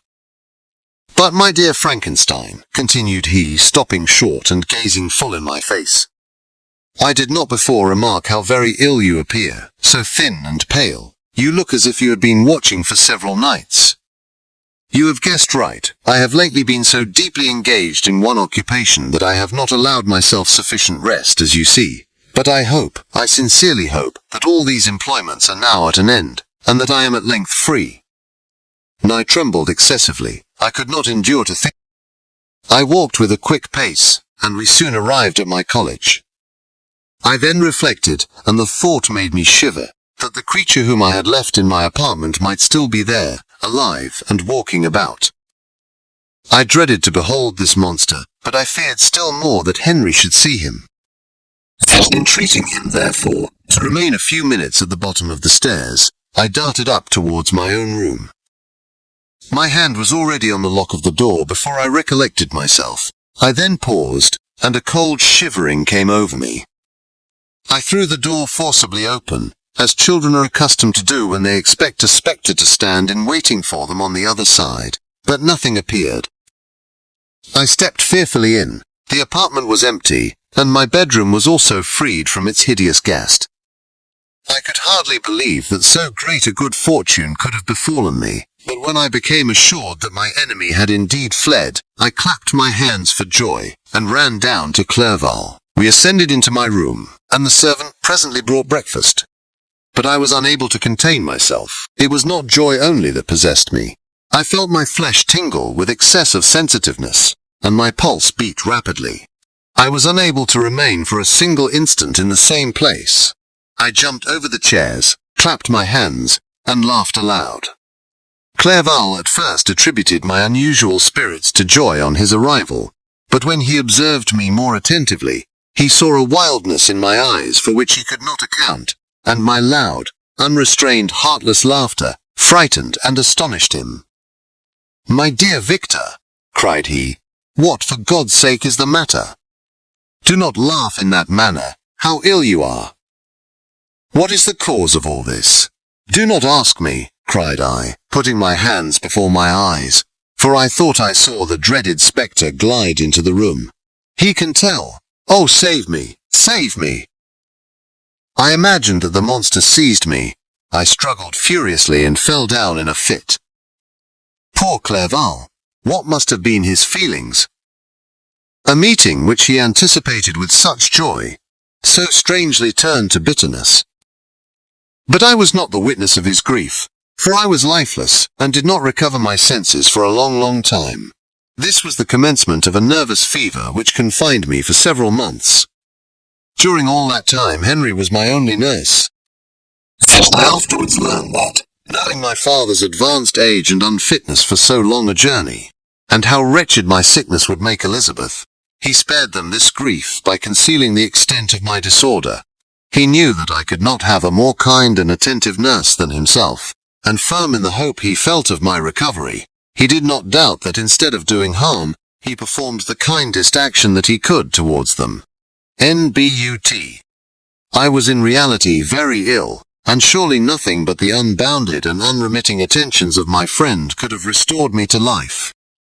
The form of the monster on whom I had bestowed existence was forever before my eyes, and I raved incessantly concerning him. Doubtless my words surprised Henry. He at first believed them to be the wanderings of my disturbed imagination, but the pertinacity with which I continually recurred to the same subject persuaded him that my disorder indeed owed its origin to some uncommon and terrible event. By very slow degrees, and with frequent relapses that alarmed and grieved my friend, I recovered. I remember the first time I became capable of observing outward objects with any kind of pleasure. I perceived that the fallen leaves had disappeared, and that the young buds were shooting forth from the trees that shaded my window. It was a divine spring, and the season contributed greatly to my convalescence. I felt also sentiments of joy and affection revive in my bosom. My gloom disappeared, and in a short time I became as cheerful as before I was attacked by the fatal passion. "Dearest Clerval," exclaimed I, "how kind, how very good you are to me. This whole winter, instead of being spent in study, as you promised yourself, has been consumed in my sick room. How shall I ever repay you?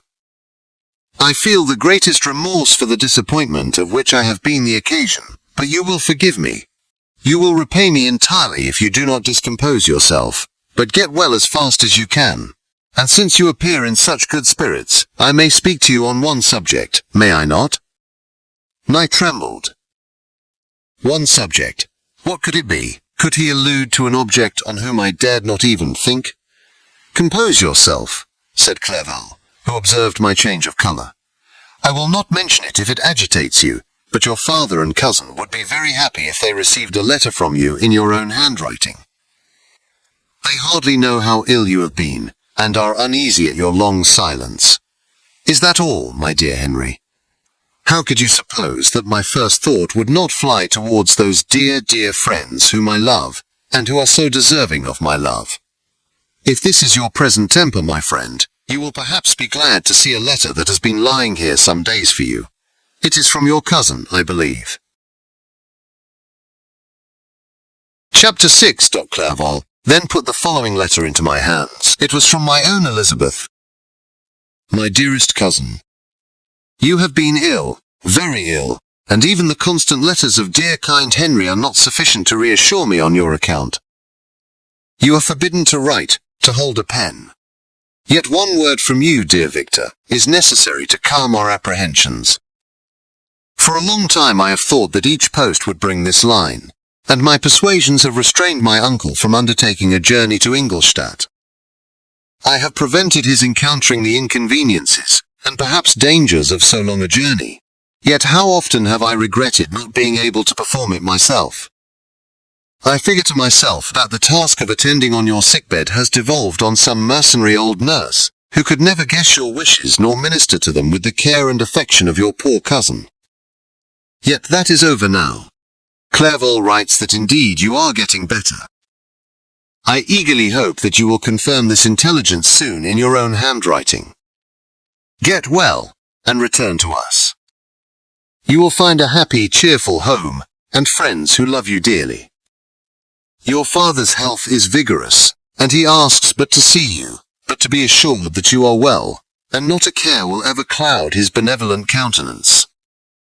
How pleased you would be to remark the improvement of our Ernest. He is now 16, and full of activity and spirit. He is desirous to be a true Swiss, and to enter into foreign service, but we cannot part with him, at least until his elder brother returns to us. My uncle is not pleased with the idea of a military career in a distant country, but Ernest never had your powers of application. He looks upon study as an odious fetter. His time is spent in the open air, climbing the hills or rowing on the lake. I fear that he will become an idler unless we yield the point and permit him to enter on the profession which he has selected. Little alteration, except the growth of our dear children, has taken place since you left us. The blue lake and snow-clad mountains, they never change, and I think our placid home and our contented hearts are regulated by the same immutable laws. My trifling occupations take up my time and amuse me, and I am rewarded for any exertions by seeing none but happy, kind faces around me. Since you left us, but one change has taken place in our little household. Do you remember on what occasion Justine Moritz entered our family? Probably you do not. I will relate her history, therefore, in a few words. Madame Moritz, her mother, was a widow with 4 children, of whom Justine was the third.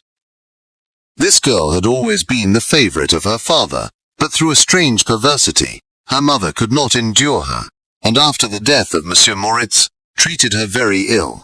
My aunt observed this, and when Justine was 12 years of age, prevailed on her mother to allow her to live at our house.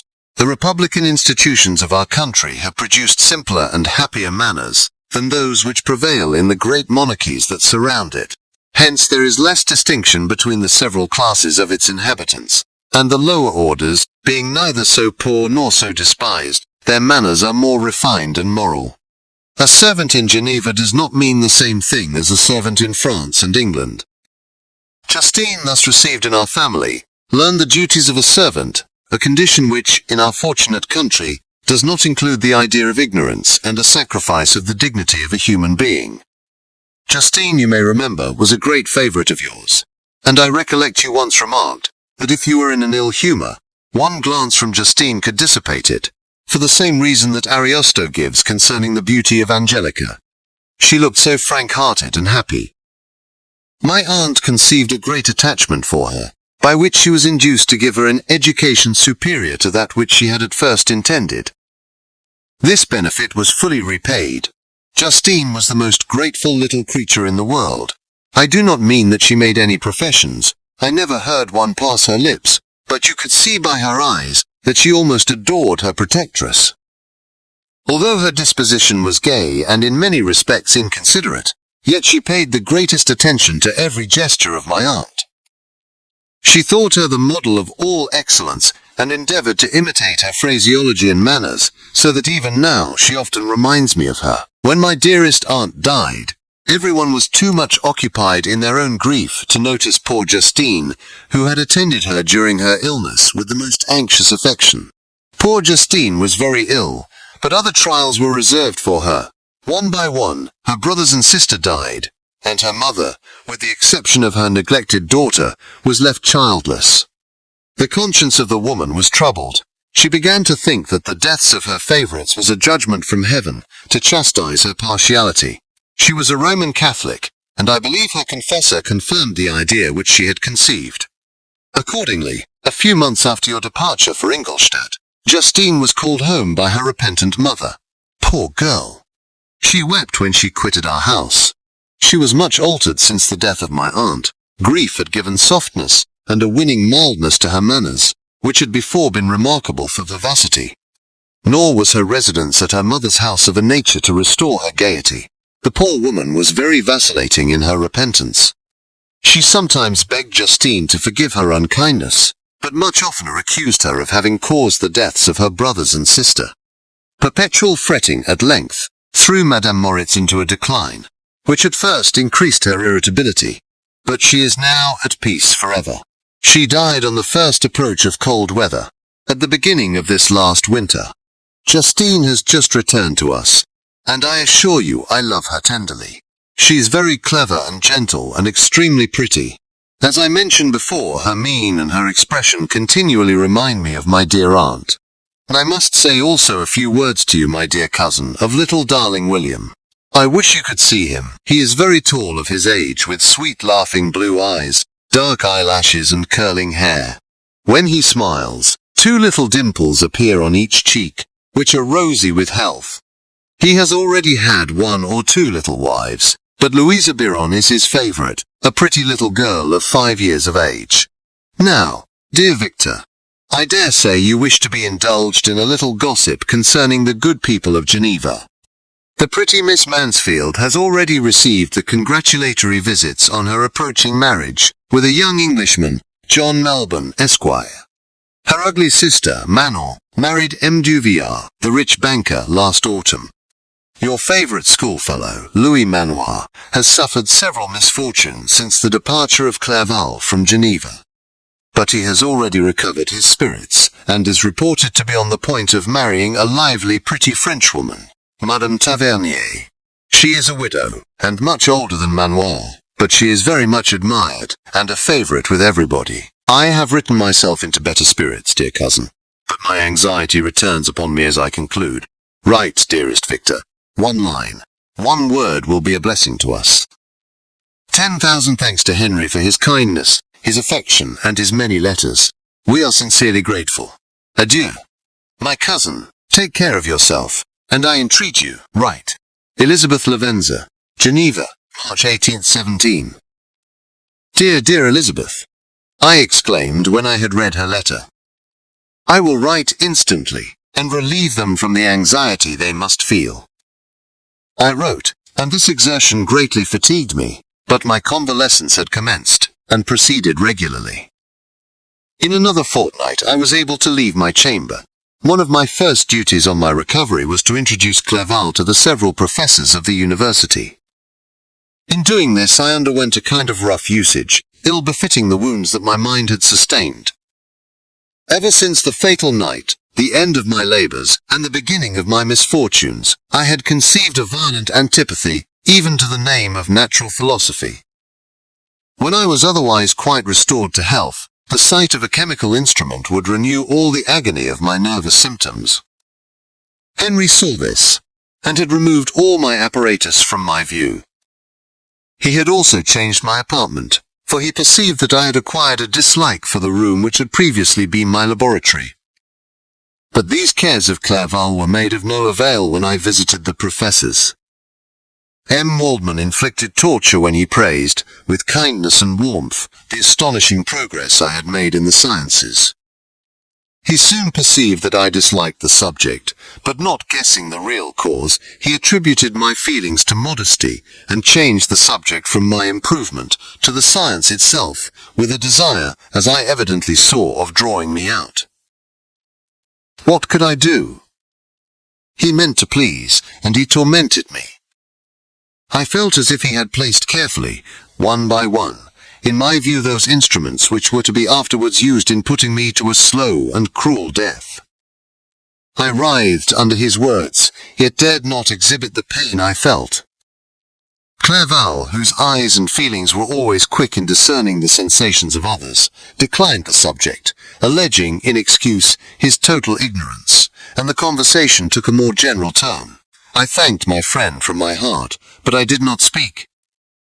I saw plainly that he was surprised, but he never attempted to draw my secret from me. And although I loved him with a mixture of affection and reverence that knew no bounds, yet I could never persuade myself to confide in him that event which was so often present to my recollection, but which I feared the detail to another would only impress more deeply. Krempe was not equally docile, and in my condition at that time, of almost insupportable sensitiveness, his harsh, blunt encomiums gave me even more pain than the benevolent approbation of Monsieur Waldman. "Damn the fellow," cried he. "Why, Monsieur Clerval, I assure you he has outstripped us all. Ay, stare if you please, but it is nevertheless true. A youngster who, but a few years ago, believed in Cornelius Agrippa as firmly as in the gospel, has now set himself at the head of the university, and if he is not soon pulled down, we shall all be out of countenance." "Ay, ay," continued he, observing my face expressive of suffering. "Monsieur Frankenstein is modest, an excellent quality in a young man. Young men should be diffident of themselves, you know, Monsieur Clerval. I was myself when young, but that wears out in a very short time."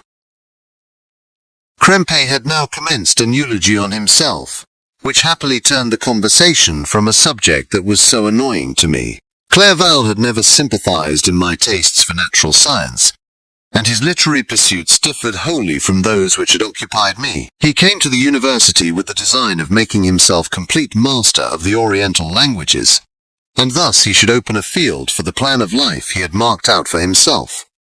Resolved to pursue no inglorious career, he turned his eyes toward the east, as affording scope for his spirit of enterprise.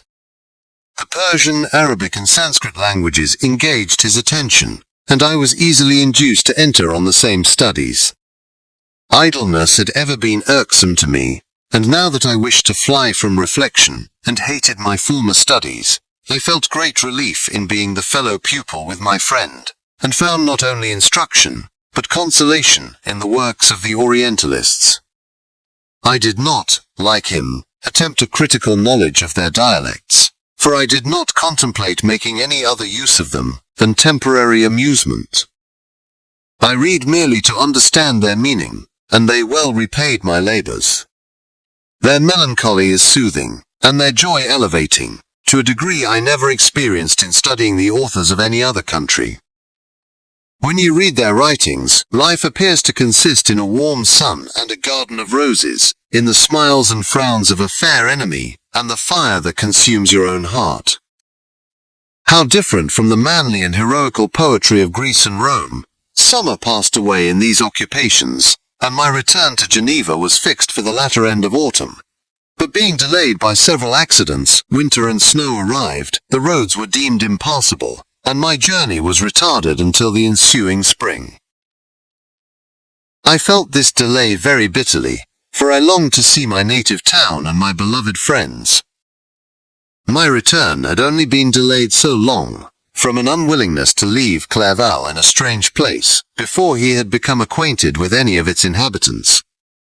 This winter, however, was spent cheerfully, and although the spring was uncommonly late, when it came its beauty compensated for its dilatoriness. The month of May had already commenced, and I expected the letter daily which was to fix the date of my departure, when Henry proposed a pedestrian tour in the environs of Ingolstadt, that I might bid a personal farewell to the country I had so long inhabited. I acceded with pleasure to this proposition. I was fond of exercise, and Clerval had always been my favourite companion in the ramble of this nature that I had taken among the scenes of my native country. We passed a fortnight in these perambulations. My health and spirits had long been restored, and they gained additional strength from the salubrious air I breathed, the natural incidents of our progress, and the conversation of my friend. Study had before secluded me from the intercourse of my fellow creatures, and rendered me unsocial. But Clerval called forth the better feelings of my heart. He again taught me to love the aspect of nature, and the cheerful faces of children. Excellent friend, how sincerely you did love me, and endeavour to elevate my mind until it was on a level with your own. A selfish pursuit had cramped and narrowed me, until your gentleness and affection warmed and opened my senses. I became the same happy creature, who a few years ago, loved and beloved by all, had no sorrow or care. When happy, inanimate nature had the power of bestowing on me the most delightful sensations. A serene sky and verdant fields filled me with ecstasy. The present season was indeed divine. The flowers of spring bloomed in the hedges, while those of summer were already in bud. I was undisturbed by thoughts which during the preceding year had pressed upon me, notwithstanding my endeavours to throw them off, with an invincible burden.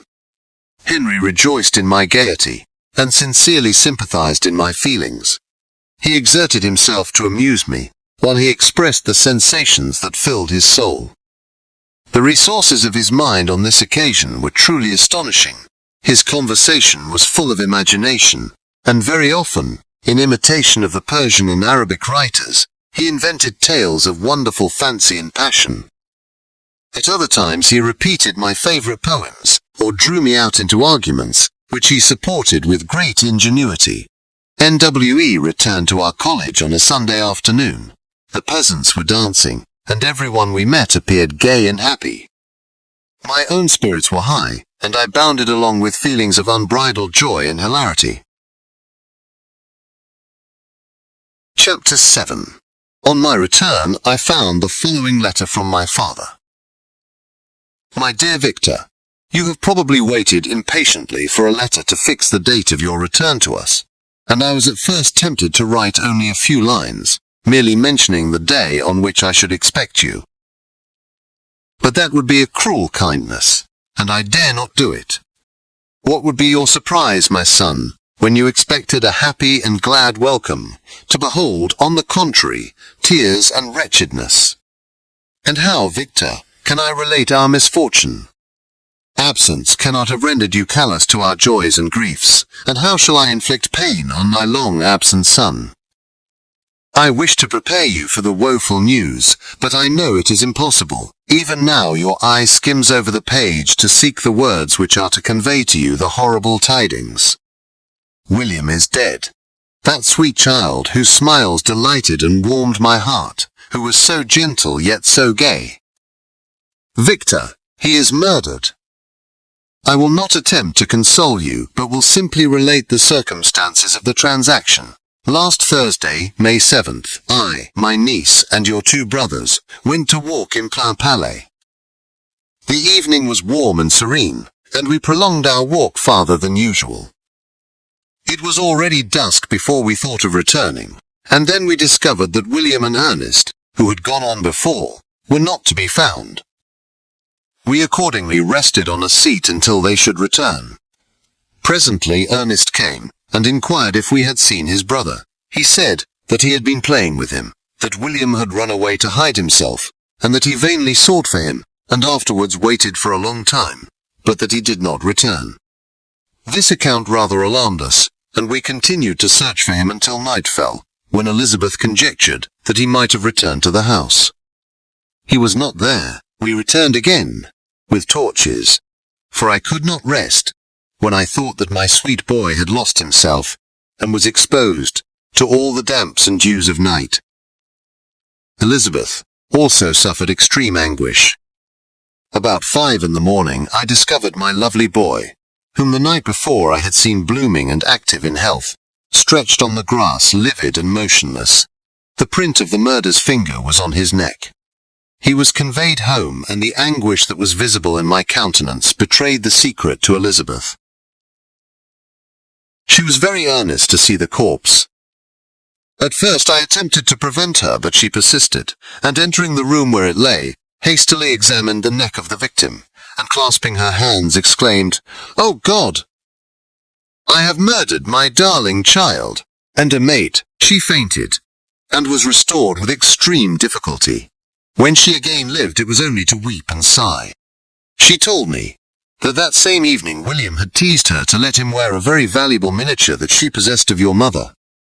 This picture is gone, and was doubtless the temptation which urged the murderer to the deed. We have no trace of him at present, although our exertions to discover him are unremitted, but they will not restore my beloved William. Come, dearest Victor, you alone can console Elizabeth. She weeps continually, and accuses herself unjustly as the cause of his death. Her words pierce my heart. We are all unhappy, but will not that be an additional motive for you, my son, to return and be our comforter? Your dear mother, alas, Victor. I now say, thank God she did not live to witness the cruel, miserable death of her youngest darling. Come, Victor, not brooding thoughts of vengeance against the assassin, but with feelings of peace and gentleness that will heal, instead of festering, the wounds of our minds. Enter the house of mourning, my friend, but with kindness and affection for those who love you, and not with hatred for your enemies. Your affectionate and afflicted father, Alphonse Frankenstein. Geneva, May 12, 17, NCLERVAL, who had watched my countenance as I read this letter, was surprised to observe the despair that succeeded the joy I at first expressed on receiving news from my friends. I threw the letter on the table, and covered my face with my hands. "My dear Frankenstein," exclaimed Henry, when he perceived me weep with bitterness, "are you always to be unhappy?" "My dear friend, what has happened?" And I motioned him to take up the letter, while I walked up and down the room in the extremest agitation. Tears also gushed from the eyes of Clerval, as he read the account of my misfortune. "I can offer you no consolation, my friend," said he. "Your disaster is irreparable. What do you intend to do?" "To go instantly to Geneva. Come with me, Henry, to order the horses." During our walk, Clerval endeavored to say a few words of consolation. He could only express his heartfelt sympathy. "Poor William," said he, "dear lovely child, he now sleeps with his angel mother. Who that had seen him bright and joyous in his young beauty, but must weep over his untimely loss?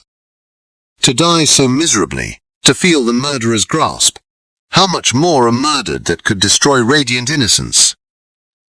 Poor little fellow! One only consolation have we. His friends mourn and weep, but he is at rest. The pang is over. His sufferings are at an end forever. A sod covers his gentle form, and he knows no pain. He can no longer be a subject for pity. We must reserve that for his miserable survivors."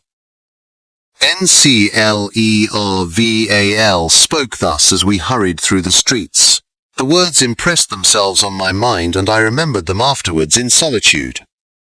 But now, as soon as the horses arrived, I hurried into a cabriolet, and bade farewell to my friend. My journey was very melancholy. At first I wished to hurry on, for I longed to console and sympathize with my loved and sorrowing friends. But when I drew near my native town, I slackened my progress. I could hardly sustain the multitude of feelings that crowded into my mind. I passed through scenes familiar to my youth, but which I had not seen for nearly 6 years. How altered everything might be during that time. One sudden and desolating change had taken place, but 1,000 little circumstances might have by degrees worked other alterations, which, although they were done more tranquilly, might not be the less decisive. Fear overcame me. I dared no advance, dreading 1,000 nameless evils that made me tremble, although I was unable to define them. And I remained 2 days at Lausanne in this painful state of mind. I contemplated the lake. The waters were placid, all around was calm, and the snowy mountains, the palaces of nature, were not changed. By degrees the calm and heavenly scene restored me, and I continued my journey towards Geneva. The road ran by the side of the lake, which became narrower as I approached my native town. I discovered more distinctly the black sides of Jura, and the bright summit of Mont Blanc. I wept like a child. Dear mountains, my own beautiful lake! How do you welcome your wanderer? Your summits are clear, the sky and lake are blue and placid. Is this to prognosticate peace, or to mock at my unhappiness? I fear, my friend, that I shall render myself tedious by dwelling on these preliminary circumstances. But they were days of comparative happiness, and I think of them with pleasure. My country, my beloved country! Who but a native can tell the delight I took in again beholding thy streams, thy mountains, and more than all, thy lovely lake?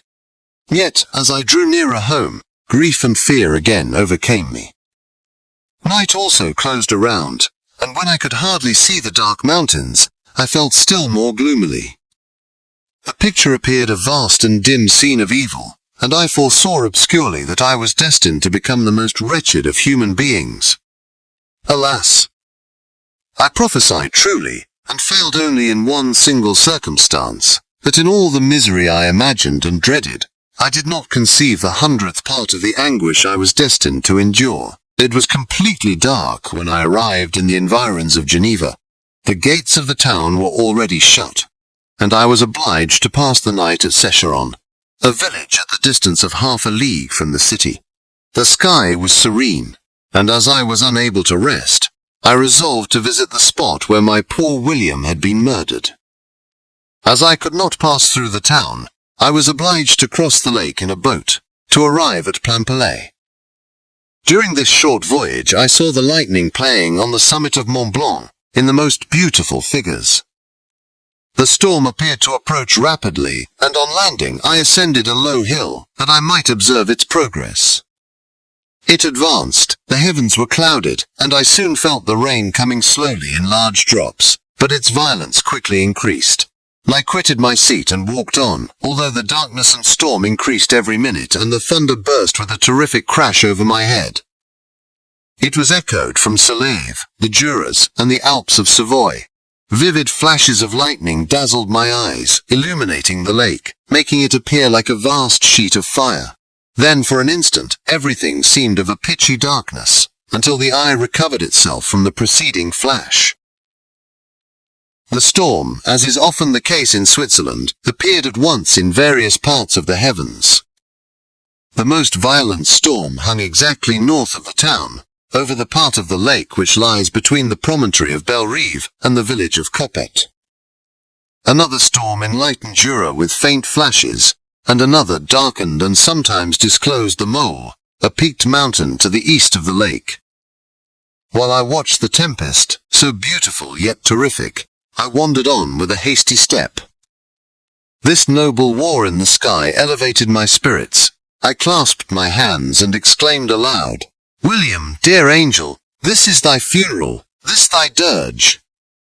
As I said these words, I perceived in the gloom a figure which stole from behind a clump of trees near me. I stood fixed, gazing intently. I could not be mistaken.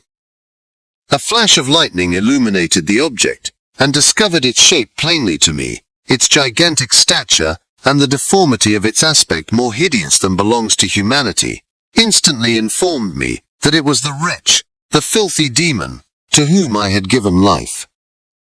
What did he there? Could he be, I shuddered at the conception, the murderer of my brother? No sooner did that idea cross my imagination than I became convinced of its truth. My teeth chattered, and I was forced to lean against a tree for support. The figure passed me quickly, and I lost it in the gloom. Nothing in human shape could have destroyed the fair child. He was the murderer. I could not doubt it. The mere presence of the idea was an irresistible proof of the fact. I thought of pursuing the devil, but it would have been in vain, for another flash discovered him to me, hanging among the rocks of the nearly perpendicular ascent of Mont Salève, the hill that bounds Plainpalais on the south. He soon reached the summit and disappeared. I remained motionless. The thunder ceased, but the rain still continued, and the scene was enveloped in an impenetrable darkness. I revolved in my mind the events which I had until now sought to forget. The whole train of my progress toward the creation, the appearance of the works of my own hands at my bedside, its departure. 2 years had now nearly elapsed since the night on which he first received life, and was this his first crime? Alas! I had turned loose into the world a depraved wretch, whose delight was in carnage and misery. Had he not murdered my brother? No one can conceive the anguish I suffered during the remainder of the night, which I spent, cold and wet, in the open air. But I did not feel the inconvenience of the weather.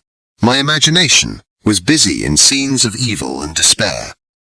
I considered the being whom I had cast among mankind, and endowed with the will and power to effect purposes of horror, such as the deed which he had now done, nearly in the light of my own vampire, my own spirit let loose from the grave, and forced to destroy all that was dear to me. Day dawned, and I directed my steps towards the town. The gates were open, and I hastened to my father's house. My first thought was to discover what I knew of the murderer, and cause instant pursuit to be made. But I paused when I reflected on the story that I had to tell. A being whom I myself had formed, and endued with life, had met me at midnight among the precipices of an inaccessible mountain.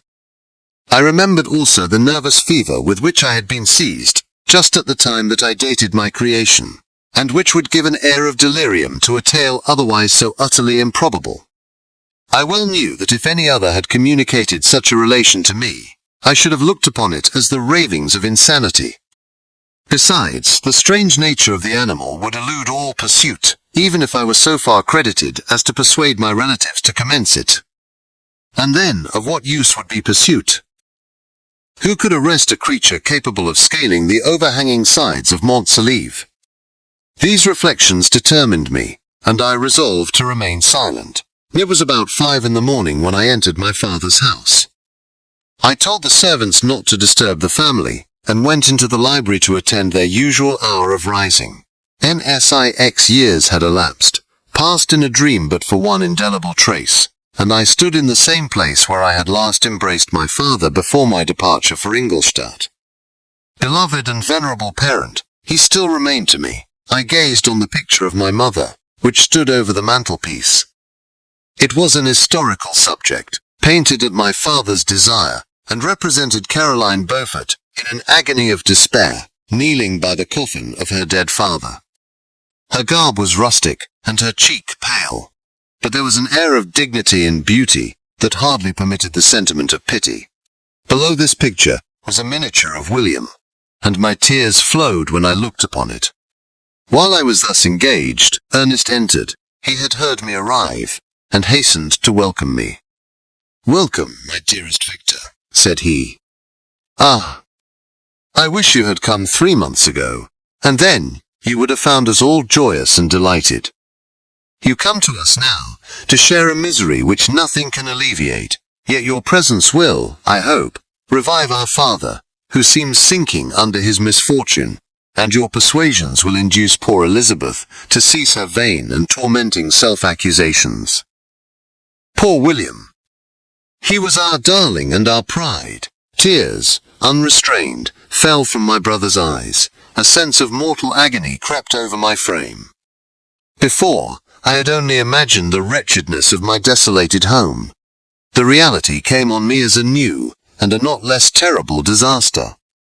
I tried to calm Ernest. I inquired more minutely concerning my father, and here I named my cousin. She most of all, said Ernest, requires consolation. She accused herself of having caused the death of my brother, and that made her very wretched. But since the murderer has been discovered, good God, how can that be? Who could attempt to pursue him? It is impossible. One might as well try to overtake the winds, or confine a mountain stream with a straw. I saw him too. He was free last night. And I do not know what you mean, replied my brother in accents of wonder. But to us the discovery we have made completes our misery. No one would believe it at first, and even now Elizabeth will not be convinced, notwithstanding all the evidence.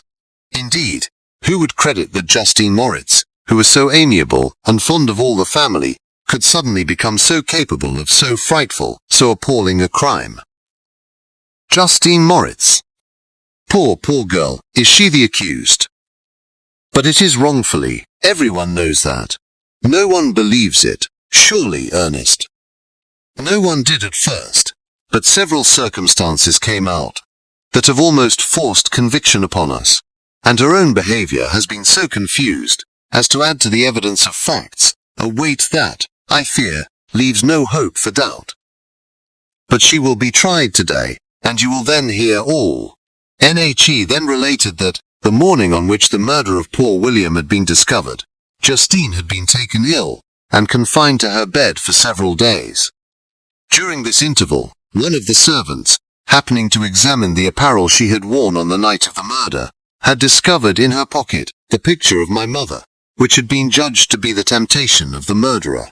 The servant instantly showed it to one of the others, who, without saying a word to any of the family, went to a magistrate, and upon their deposition, Justine was apprehended. On being charged with the fact, the poor girl confirmed the suspicion in a great measure by her extreme confusion of manner. This was a strange tale, but it did not shake my faith. And I replied earnestly, "You are all mistaken. I know the murderer. Justine, poor good Justine, is innocent." And at that instant my father entered. I saw unhappiness deeply impressed on his countenance. But he endeavored to welcome me cheerfully, and after we had exchanged our mournful greeting, would have introduced some other topic than that of our disaster, had not Ernest exclaimed, "Good God, Papa!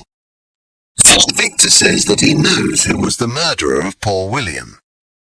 "We do also, unfortunately," replied my father, "for indeed I had rather have been forever ignorant than have discovered so much depravity and ungratitude in one I valued so highly. My dear father, you are mistaken. Justine is innocent. If she is, God forbid that she should suffer as guilty. She is to be tried today, and I sincerely hope, that she will be acquitted." This speech calmed me. I was firmly convinced in my own mind that Justine, and indeed every human being, was guiltless of this murder.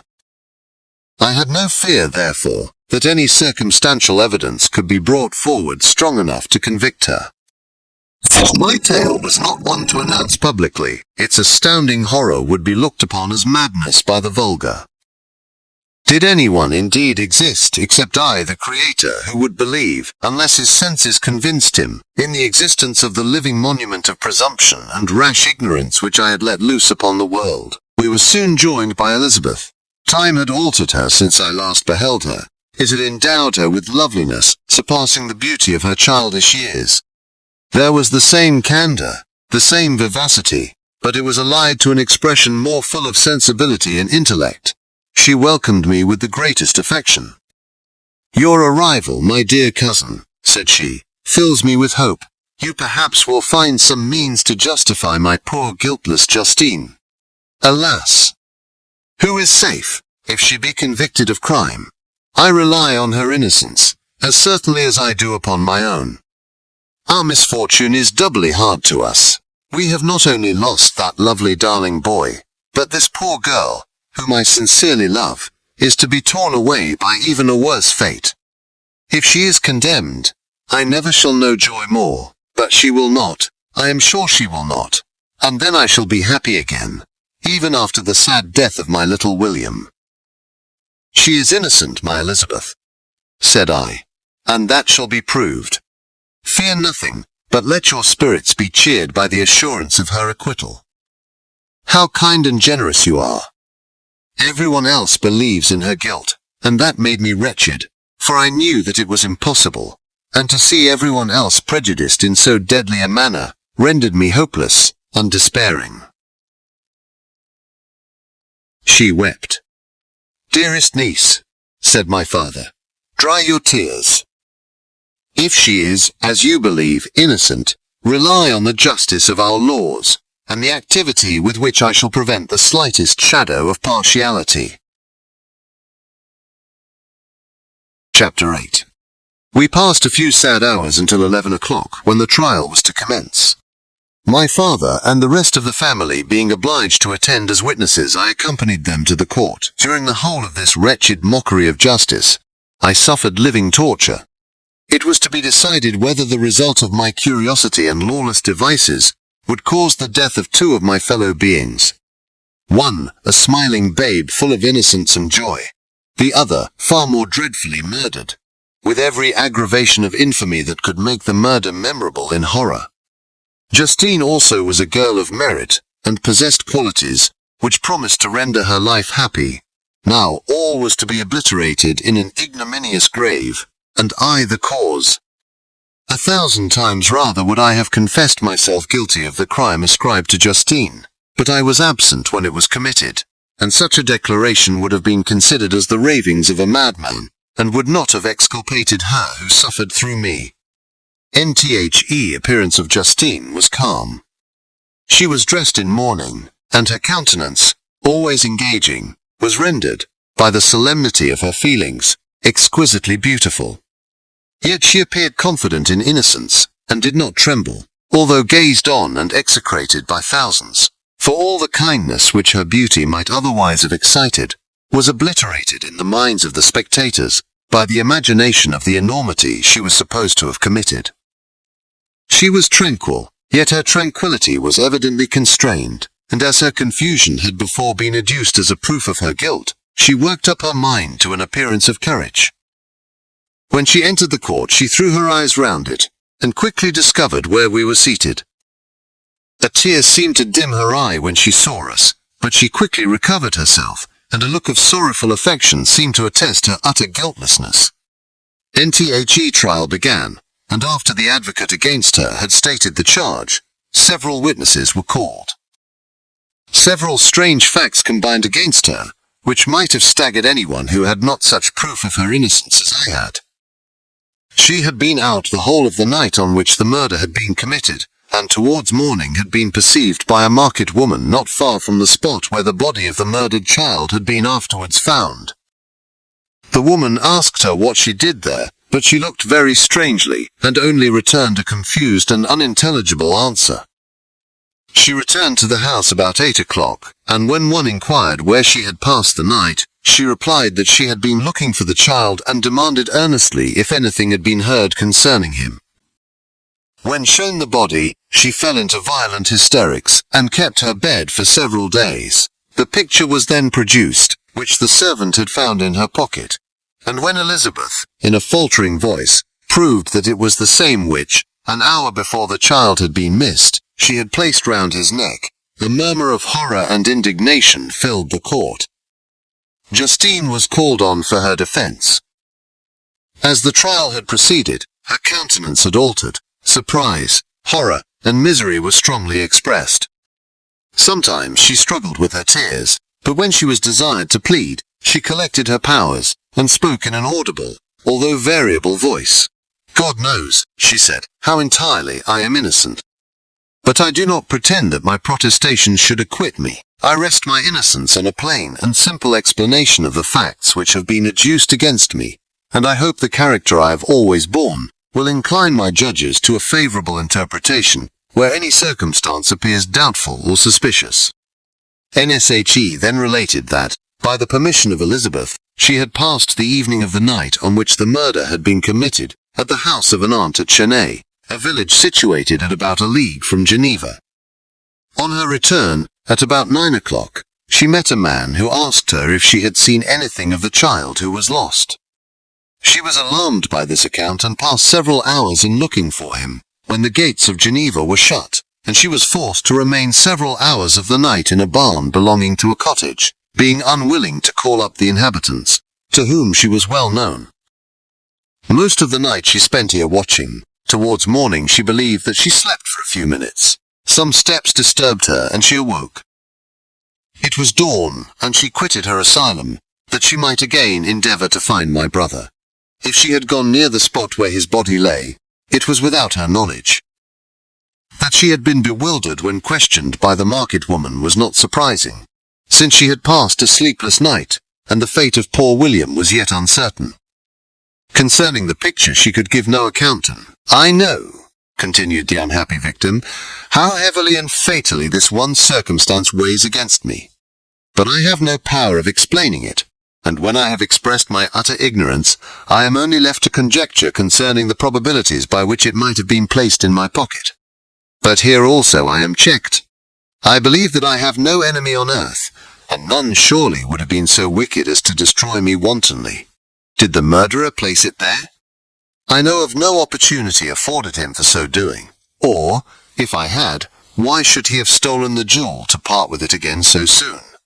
I commit my cause to the justice of my judges, yet I see no room for hope. I beg permission to have a few witnesses examined concerning my character, and if their testimony shall not overweigh my supposed guilt, I must be condemned, although I would pledge my salvation on my innocence. Several witnesses were called who had known her for many years, and they spoke well of her. But fear and hatred of the crime of which they supposed her guilty rendered them timorous and unwilling to come forward. Elizabeth saw even this last resource, her excellent dispositions and irreproachable conduct, about to fail the accused, when, although violently agitated, she desired permission to address the court. I am, said she, the cousin of the unhappy child who was murdered, or rather his sister, for I was educated by, and have lived with his parents ever since, and even long before his birth. It may therefore be judged indecent in me to come forward on this occasion, but when I see a fellow creature about to perish through the cowardice of her pretended friends, I wish to be allowed to speak, that I may say what I know of her character. I am well acquainted with the accused. I have lived in the same house with her, at one time for 5, and at another for nearly 2 years. During all that period she appeared to me the most amiable and benevolent of human creatures. She nursed Madame Frankenstein, my aunt, in her last illness, with the greatest affection and care, and afterwards attended her own mother during a tedious illness, in a manner that excited the admiration of all who knew her, after which she again lived in my uncle's house, where she was beloved by all the family. She was warmly attached to the child who is now dead, and acted towards him like a most affectionate mother. For my own part, I do not hesitate to say that, notwithstanding all the evidence produced against her, I believe, and rely on her perfect innocence. She had no temptation for such an action. As to the bauble on which the chief proof rests, if she had earnestly desired it, I should have willingly given it to her, so much do I esteem and value her. A murmur of approbation followed Elizabeth's simple and powerful appeal, but it was excited by her generous interference, and not in favour of poor Justine, on whom the public indignation was turned with renewed violence, charging her with the blackest ingratitude. She herself wept as Elizabeth spoke, but she did not answer. My own agitation and anguish was extreme during the whole trial. I believed in her innocence, I knew it. Could the demon who had, I did not for a minute doubt, murdered my brother also in his hellish sport, have betrayed the innocent to death and ignominy. I could not sustain the horror of my situation, and when I perceived that the popular voice and the countenances of the judges had already condemned my unhappy victim, I rushed out of the court in agony. The tortures of the accused did not equal mine. She was sustained by innocence, but the fangs of remorse tore my bosom and would not forgo their hold. I passed a night of unmingled wretchedness. In the morning I went to the court. My lips and throat were parched. I dared not ask the fatal question, but I was known, and the officer guessed the cause of my visit. The ballots had been thrown. They were all black, and Justine was condemned. I cannot pretend to describe what I then felt. I had before experienced sensations of horror, and I have endeavored to bestow upon them adequate expressions, but words cannot convey an idea of the heart-sickening despair that I then endured. The person to whom I addressed myself added that Justine had already confessed her guilt. That evidence, he observed, was hardly required in so glaring a case, but I am glad of it. And indeed, none of our judges like to condemn a criminal upon circumstantial evidence, be it ever so decisive. This was strange and unexpected intelligence. What could it mean? Had my eyes deceived me, and was I really as mad as the whole world would believe me to be if I disclosed the object of my suspicions? I hastened to return home, and Elizabeth eagerly demanded the result. "My cousin," replied I, "it is decided as you may have expected. All judges had rather that 10 innocent should suffer, than that 1 guilty should escape. But she has confessed." This was a dire blow to poor Elizabeth, who had relied with firmness upon Justine's innocence. "Alas," said she, "how shall I ever again believe in human goodness? Justine, whom I loved and esteemed as my sister, how could she put on those smiles of innocence only to betray? Her mild eyes seemed incapable of any severity or guile, and yet she has committed a murder." Soon after we heard that the poor victim had expressed a desire to see my cousin. My father wished her not to go, but said that he left it to her own judgment and feelings to decide. "Yes," said Elizabeth, "I will go, although she is guilty, and you, Victor, shall accompany me. I cannot go alone." The idea of this visit was torture to me, yet I could not refuse. NWE entered the gloomy prison chamber and beheld Justine sitting on some straw at the farther end. Her hands were manacled, and her head rested on her knees. She rose on seeing us enter, and when we were left alone with her, she threw herself at the feet of Elizabeth, weeping bitterly. My cousin wept also. "No, Justine," said she. "Why did you rob me of my last consolation? I relied on your innocence, and although I was then very wretched, I was not so miserable as I am now. And do you also believe that I am so very, very wicked? Do you also join with my enemies to crush me, to condemn me as a murderer?" Her voice was suffocated with sobs.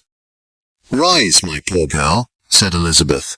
"Why do you kneel if you are innocent?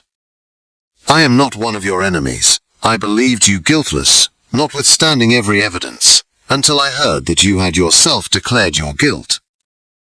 That report, you say, is false, and be assured, dear Justine, that nothing can shake my confidence in you for a moment, but your own confession. I did confess, but I confessed a lie. I confessed that I might obtain absolution, but now that falsehood lies heavier at my heart than all my other sins, the God of heaven forgive me. Ever since I was condemned, my confessor has besieged me. He threatened and menaced, until I almost began to think that I was the monster that he said I was. He threatened excommunication and hellfire in my last moments, if I continued obdurate. Dear lady, I had none to support me. All looked on me as a wretch doomed to ignominy and perdition. What could I do?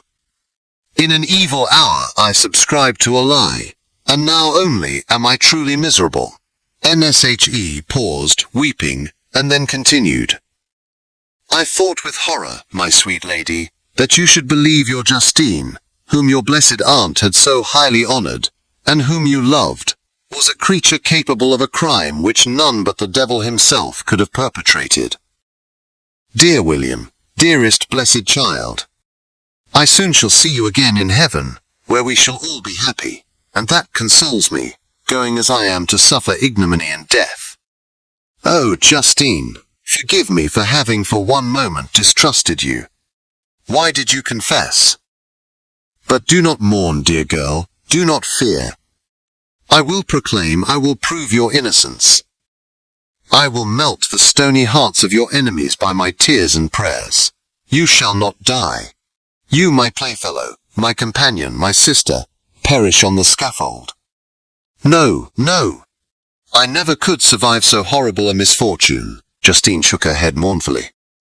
I do not fear to die, she said. That pang is past. God raises my weakness and gives me courage to endure the worst. I leave a sad and bitter world, and if you remember me, and think of me as of one unjustly condemned, I am resigned to the fate awaiting me. Learn from me, dear lady, to submit in patience to the will of heaven. During this conversation I had retired to a corner of the prison room, where I could conceal the horrid anguish that possessed me. Despair! Who dared talk of that? The poor victim, who on the morrow was to pass the awful boundary between life and death, felt not, as I did, such deep and bitter agony. I gnashed my teeth and ground them together, uttering a groan that came from my inmost soul. Justine started. When she saw who it was, she approached me and said, Dear sir, you are very kind to visit me. You, I hope, do not believe that I am guilty. I could not answer. No, Justine, said Elizabeth, he is more convinced of your innocence than I was, for even when he heard that you had confessed, he did not credit it, and I truly thank him. In these last moments I feel the sincerest gratitude towards those who think of me with kindness. How sweet is the affection of others to such a wretch as I am. It removes more than half my misfortune, and I feel as if I could die in peace now that my innocence is acknowledged by you, dear lady, and your cousin. Nthus, the poor sufferer, tried to comfort others and herself. She indeed gained the resignation she desired, but I, the true murderer, felt the never-dying worm alive in my bosom, which allowed of no hope or consolation. Elizabeth also wept and was unhappy, but hers also was the misery of innocence, which, like a cloud that passes over the fair moon, for a while hides, but cannot tarnish its brightness. Anguish and despair had penetrated into the core of my heart. I bore a hell within me which nothing could extinguish. We stayed several hours with Justine, and it was with great difficulty that Elizabeth could tear herself away. I wish, cried she, that I were to die with you. I cannot live in this world of misery. Justine assumed an air of cheerfulness, while she, with difficulty, repressed her bitter tears. She embraced Elizabeth, and said in a voice of half-suppressed emotion, Farewell, sweet lady, dearest Elizabeth, my beloved and only friend. May heaven, in its bounty, bless and preserve you. May this be the last misfortune that you will ever suffer. Live, and be happy, and make others so. And on the morrow Justine died. Elizabeth's heart-rending eloquence failed to move the judges from their settled conviction in the criminality of the saintly sufferer. My passionate and indignant appeals were lost upon them. And when I received their cold answers, and heard the harsh, unfeeling reasoning of these men, my purposed avowal died away on my lips. Thus I might proclaim myself a madman, but not revoke the sentence passed upon my wretched victim. She perished on the scaffold as a murderess. From the tortures of my own heart, I turned to contemplate the deep and voiceless grief of my Elizabeth. This also was my doing. And my father's woe, and the desolation of that late so smiling home, all was the work of my thrice accursed hands. Ye weep, unhappy ones, but these are not your last tears. Again shall you raise the funeral wail, and the sound of your lamentations shall again and again be heard. Frankenstein, your son, your kinsman, your early much-loved friend, he who would spend each vital drop of blood for your sakes, who has no thought nor sense of joy except as it is mirrored also in your dear countenances, who would fill the air with blessings and spend his life in serving you. He bids you weep, to shed countless tears, happy beyond his hopes, if thus inexorable fate be satisfied. and if the destruction pours before the peace of the grave, have succeeded to your sad torments. Thus spoke my prophetic soul as, torn by remorse, horror, and despair, I beheld those I loved spend vain sorrow upon the graves of William and Justine, the first hapless victims to my unhallowed arts. Chapter 9. Nothing is more painful to the human mind than, after the feelings have been worked up by a quick succession of events, the dead calmness of inaction and certainty, which follows and deprives the soul both of hope and fear. Justine died, she rested, and I was alive. The blood flowed freely in my veins, but a weight of despair and remorse pressed on my heart which nothing could remove. Sleep fled from my eyes. I wandered like an evil spirit, for I had committed deeds of mischief beyond description horrible, and more, much more, I persuaded myself, was yet behind. Yet my heart overflowed with kindness and the love of virtue. I had begun life with benevolent intentions, and thirsted for the moment when I should put them in practice, and make myself useful to my fellow beings. Now all was blasted. Instead of that serenity of conscience which allowed me to look back upon the past with self-satisfaction, and from thence to gather promise of new hopes, I was seized by remorse and the sense of guilt, which hurried me away to a hell of intense tortures, such as no language can describe. This state of mind preyed upon my health, which had perhaps never entirely recovered from the first shock it had sustained. I shunned the face of man. All sound of joy or complacency was torture to me. Solitude was my only consolation, deep, dark, death-like solitude. My father observed with pain the alteration perceptible in my disposition and habits, and endeavored by arguments deduced from the feelings of his serene conscience and guiltless life, to inspire me with fortitude, and awaken in me the courage to dispel the dark cloud which brooded over me.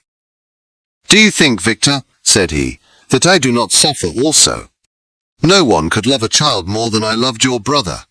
Tears came into his eyes as he spoke. "But is it not a duty to the survivors that we should refrain from augmenting their unhappiness by an appearance of immoderate grief? It is also a duty owed to yourself, for excessive sorrow prevents improvement or enjoyment, or even the discharge of daily usefulness, without which no man is fit for society." This advice, although good, was totally inapplicable to my case.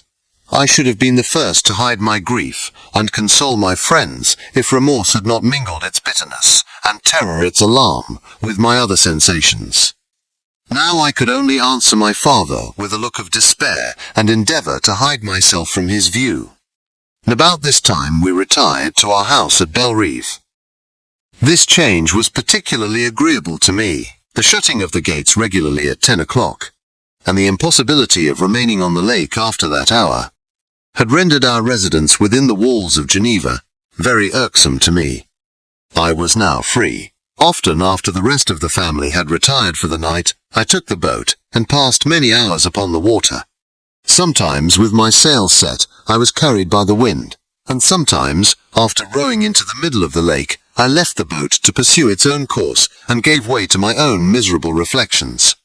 I was often tempted, when all was at peace around me, and I the only unquiet thing that wandered restless in a scene so beautiful and heavenly, if I except some bat, or the frogs, whose harsh and interrupted croaking was heard only when I approached the shore.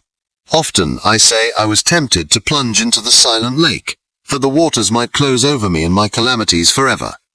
But I was restrained, when I thought of the heroic and suffering Elizabeth, whom I tenderly loved, and whose existence was bound up in mine.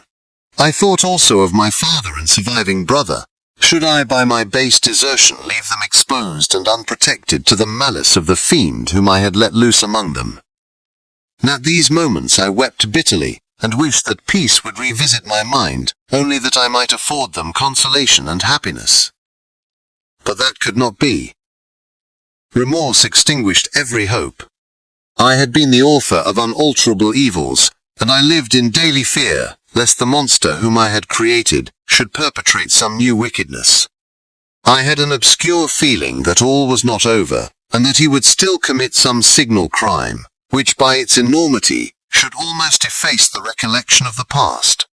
There was always scope for fear, so long as anything I loved remained behind. My abhorrence of this fiend cannot be conceived. When I thought of him I gnashed my teeth, my eyes became inflamed, and I ardently wished to extinguish that life which I had so thoughtlessly bestowed. When I reflected on his crimes and malice, my hatred and revenge burst all bounds of moderation. I would have made a pilgrimage to the highest peak of the Andes could I, when there, have precipitated him to their base. I wished to see him again, that I might wreak the utmost extent of abhorrence on his head, and avenge the deaths of William and Justine. Our house was the house of mourning. My father's health was deeply shaken by the horror of the recent events. Elizabeth was sad and desponding. She no longer took delight in her ordinary occupations. All pleasure seemed to her sacrilege toward the dead. Eternal woe and tears she then thought was the just tribute she should pay to innocence, so blasted and destroyed. She was no longer that happy creature who in earlier youth wandered with me on the banks of the lake, and talked with ecstasy of our future prospects. The first of those sorrows which are sent to wean us from the earth had visited her, and its dimming influence quenched her dearest smiles. "When I reflect, my dear cousin," said she, "on the miserable death of Justine Moritz, I no longer see the world and its works as they before appeared to me. Before, I looked upon the accounts of vice and injustice that I read in books, or heard from others as tales of ancient days or imaginary evils. At least they were remote and more familiar to reason than to the imagination. But now misery has come home, and men appear to me as monsters, thirsting for each other's blood. Yet I am certainly unjust. Everybody believed that poor girl to be guilty, and if she could have committed the crime for which she suffered, assuredly she would have been the most depraved of human creatures. For the sake of a few jewels, to have murdered the son of her benefactor and friend, a child whom she had nursed from its birth, and appeared to love as if it had been her own. I could not consent to the death of any human being, but certainly I should have thought such a creature unfit to remain in the society of men. But she was innocent. I know, I feel she was innocent. You are of the same opinion, and that confirms me. Alas! Victor, when falsehood can look so like the truth, who can assure themselves of certain happiness? I feel as if I were walking on the edge of a precipice, towards which thousands are crowding and endeavoring to plunge me into the abyss. William and Justine were assassinated, and the murderer escapes. He walks about the world free, and perhaps respected. But even if I were condemned to suffer on the scaffold for the same crimes, I would not change places with such a wretch, and I listened to this discourse with the extremest agony. I, not in deed, but in effect, was the true murderer. Elizabeth read my anguish in my countenance, and kindly taking my hand said, "My dearest friend, you must calm yourself. These events have affected me, God knows how deeply. But I am not so wretched as you are. There is an expression of despair, and sometimes of revenge, in your countenance that makes me tremble. Dear Victor, banish these dark passions. Remember the friends around you, who centre all their hopes in you. Have we lost the power of rendering you happy? Ah! While we love, while we are true to each other, here in this land of peace and beauty, your native country, we may reap every tranquil blessing. What can disturb our peace? None could not such words from her whom I fondly prized before every other gift of fortune suffice to chase away the fiend that lurked in my heart. Even as she spoke I drew near to her, as if in terror, lest at that very moment the destroyer had been near to rob me of her. Nthus not the tenderness of friendship, nor the beauty of earth, nor of heaven, could redeem my soul from woe. The very accents of love were ineffectual. I was encompassed by a cloud which no beneficial influence could penetrate. The wounded deer dragging its fainting limbs to some untrodden brake, there to gaze upon the arrow which had pierced it, and to die, was but a type of me. Sometimes I could cope with the sullen despair that overwhelmed me, but sometimes the whirlwind passions of my soul drove me to seek, by bodily exercise and by change of place, some relief from my intolerable sensations. It was during an access of this kind that I suddenly left my home, and bending my steps towards the near alpine valleys, sought in the magnificence, the eternity of such scenes, to forget myself and my ephemeral, because human, sorrows. My wanderings were directed towards the valley of Chamonix. I had visited it frequently during my boyhood. 6 years had passed since then. I was a wreck, but naught had changed in those savage and enduring scenes. I performed the first part of my journey on horseback. I afterwards hired a mule, as the more sure-footed and least liable to receive injury on these rugged roads. The weather was fine. It was about the middle of the month of August, nearly 2 months after the death of Justine, that miserable epoch from which I dated all my woe. The weight upon my spirit was sensibly lightened as I plunged yet deeper in the ravine of Arve. The immense mountains and precipices that overhung me on every side, the sound of the river raging among the rocks and the dashing of the waterfalls around spoke of a power mighty as omnipotence, and I ceased to fear or to bend before any being less almighty than that which had created and ruled the elements, here displayed in their most terrific guise.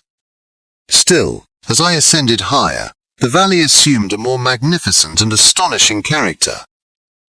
Ruined castles hanging on the precipices of piny mountains, the impetuous Arve, and cottages every here and there peeping forth from among the trees, formed a scene of singular beauty. But it was augmented and rendered sublime by the mighty Alps, whose white and shining pyramids and domes towered above all, as belonging to another earth, the habitations of another race of beings. I passed the bridge of Pélissier, where the ravine, which the river forms, opened before me, and I began to ascend the mountain that overhangs it. Soon after, I entered the valley of Chamonix. This valley is more wonderful and sublime, but not so beautiful and picturesque, as that of Servox, through which I had just passed. The high and snowy mountains were its immediate boundaries, but I saw no more ruined castles and fertile fields. Immense glaciers approached the road. I heard the rumbling thunder of the falling avalanche and marked the smoke of its passage. Mont Blanc, the supreme and magnificent Mont Blanc, raised itself from the surrounding aiguille, and its tremendous dome overlooked the valley. A tingling, long-lost sense of pleasure often came across me during this journey. Some turn in the road, some new object suddenly perceived and recognized, reminded me of days gone by, and were associated with the light-hearted gaiety of boyhood. The very winds whispered in soothing accents, and maternal nature bade me weep no more. Then again the kindly influence ceased to act. I found myself fettered again to grief, and indulging in all the misery of reflection. Then I spurred on my animal, striving so to forget the world, my fears, and more than all myself. Or, in a more desperate fashion, I alighted and threw myself on the grass, weighed down by horror and despair. At length, I arrived at the village of Chamonix. Exhaustion succeeded to the extreme fatigue both of body and of mind, which I had endured. For a short space of time I remained at the window, watching the pallid lightnings that played above Mont Blanc, and listening to the rushing of the Arve, which pursued its noisy way beneath. The same lulling sounds acted as a lullaby to my too keen sensations. When I placed my head upon my pillow, sleep crept over me. I felt it as it came and blessed the giver of oblivion. Chapter 10. I spent the following day roaming through the valley. I stood beside the sources of the Aveyron, which take their rise in a glacier, that with slow pace is advancing down from the summit of the hills to barricade the valley. The abrupt sides of vast mountains were before me. The icy wall of the glacier overhung me. A few shattered pines were scattered around, and the solemn silence of this glorious presence chamber of imperial nature was broken only by the brawling waves or the fall of some vast fragment. The thunder sound of the avalanche or the cracking, reverberated along the mountains, of the accumulated ice which, through the silent working of immutable laws, was ever and anon rent and torn, as if it had been but a plaything in their hands. These sublime and magnificent scenes afforded me the greatest consolation that I was capable of receiving. They elevated me from all littleness of feeling, and although they did not remove my grief, they subdued and tranquilized it. In some degree also they diverted my mind from the thoughts over which it had brooded for the last month. I retired to rest at night, my slumbers, as it were, waited on and ministered to by the assemblance of grand shapes which I had contemplated during the day. They congregated round me, the unstained snowy mountain-top, the glittering pinnacle, the pine woods and ragged bare ravine, the eagle, soaring amidst the clouds. They all gathered round me, and bade me be at peace. N.W. here had they fled when the next morning I awoke. All of soul-inspiriting fled with sleep, and dark melancholy clouded every thought. The rain was pouring in torrents, and thick mists hid the summits of the mountains, so that I even saw not the faces of those mighty friends. Still I would penetrate their misty veil and seek them in their cloudy retreats. What were rain and storm to me? My mule was brought to the door, and I resolved to ascend to the summit of Montanvert. I remembered the effect that the view of the tremendous and ever-moving glacier had produced upon my mind when I first saw it. It had then filled me with a sublime ecstasy that gave wings to the soul and allowed it to soar from the obscure world to light and joy. The sight of the awful and majestic in nature had indeed always the effect of solemnizing my mind, and causing me to forget the passing cares of life. I determined to go without a guide, for I was well acquainted with the path, and the presence of another would destroy the solitary grandeur of the scene. The ascent is precipitous, but the path is cut into continual and short windings, which enable you to surmount the perpendicularity of the mountain. It is a scene terrifically desolate. In 1,000 spots, the traces of the winter avalanche may be perceived, where trees lie broken and strewed on the ground, some entirely destroyed, others bent, leaning upon the jutting rocks of the mountain, or transversely upon other trees. The path, as you ascend higher, is intersected by ravines of snow, down which stones continually roll from above. One of them is particularly dangerous, as the slightest sound, such as even speaking in a loud voice, produces a concussion of air sufficient to draw destruction upon the head of the speaker. The pines are not tall or luxuriant, but they are sombre, and add an air of severity to the scene. I looked on the valley beneath. Vast mists were rising from the rivers which ran through it, and curling in thick wreaths around the opposite mountains, whose summits were hid in the uniform clouds, while rain poured from the dark sky, and added to the melancholy impression I received from the objects around me. Alas, why does man boast of sensibilities superior to those apparent in the brute? It only renders them more necessary beings. If our impulses were confined to hunger, thirst, and desire, we might be nearly free, but now we are moved by every wind that blows, and a chance word or scene that word may convey to us. We rest. A dream has power to poison sleep. We rise. One wandering thought pollutes the day. We feel, conceive, or reason, laugh or weep, and embrace fond woe or cast our cares away. It is the same, for, be it joy or sorrow, in the path of its departure still is free. Man's yesterday may ne'er be like his morrow. Naught may endure but mutability. It was nearly noon when I arrived at the top of the ascent. For some time I sat upon the rock that overlooks the sea of ice. A mist covered both that and the surrounding mountains. Presently a breeze dissipated the cloud, and I descended upon the glacier. The surface is very uneven, rising like the waves of a troubled sea, descending low, and interspersed by rifts that sink deep. The field of ice is almost a league in width, but I spent nearly 2 hours in crossing it. The opposite mountain is a bare perpendicular rock. From the side where I now stood, Montanvert was exactly opposite, at the distance of a league, and above it rose Mont Blanc, in awful majesty. I remained in a recess of the rock, gazing on this wonderful and stupendous scene. The sea, or rather, the vast river of ice, wound among its dependent mountains, whose aerial summits hung over its recesses. Their icy and glittering peaks shone in the sunlight over the clouds. My heart, which was before sorrowful, now swelled with something like joy.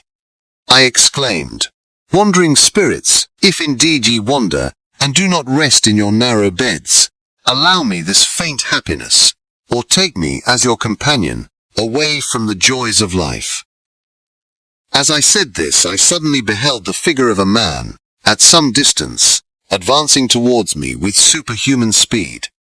He bounded over the crevices in the ice, among which I had walked with caution. His stature also, as he approached, seemed to exceed that of man. I was troubled. A mist came over my eyes, and I felt a faintness seize me, but I was quickly restored by the cold gale of the mountains. I perceived as the shape came nearer, sight tremendous and abhorred, that it was the wretch whom I had created.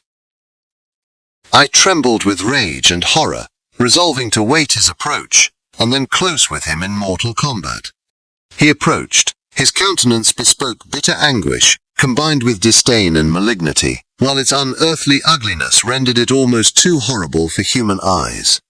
But I scarcely observed this. Rage and hatred had at first deprived me of utterance, and I recovered only to overwhelm him with words expressive of furious detestation and contempt.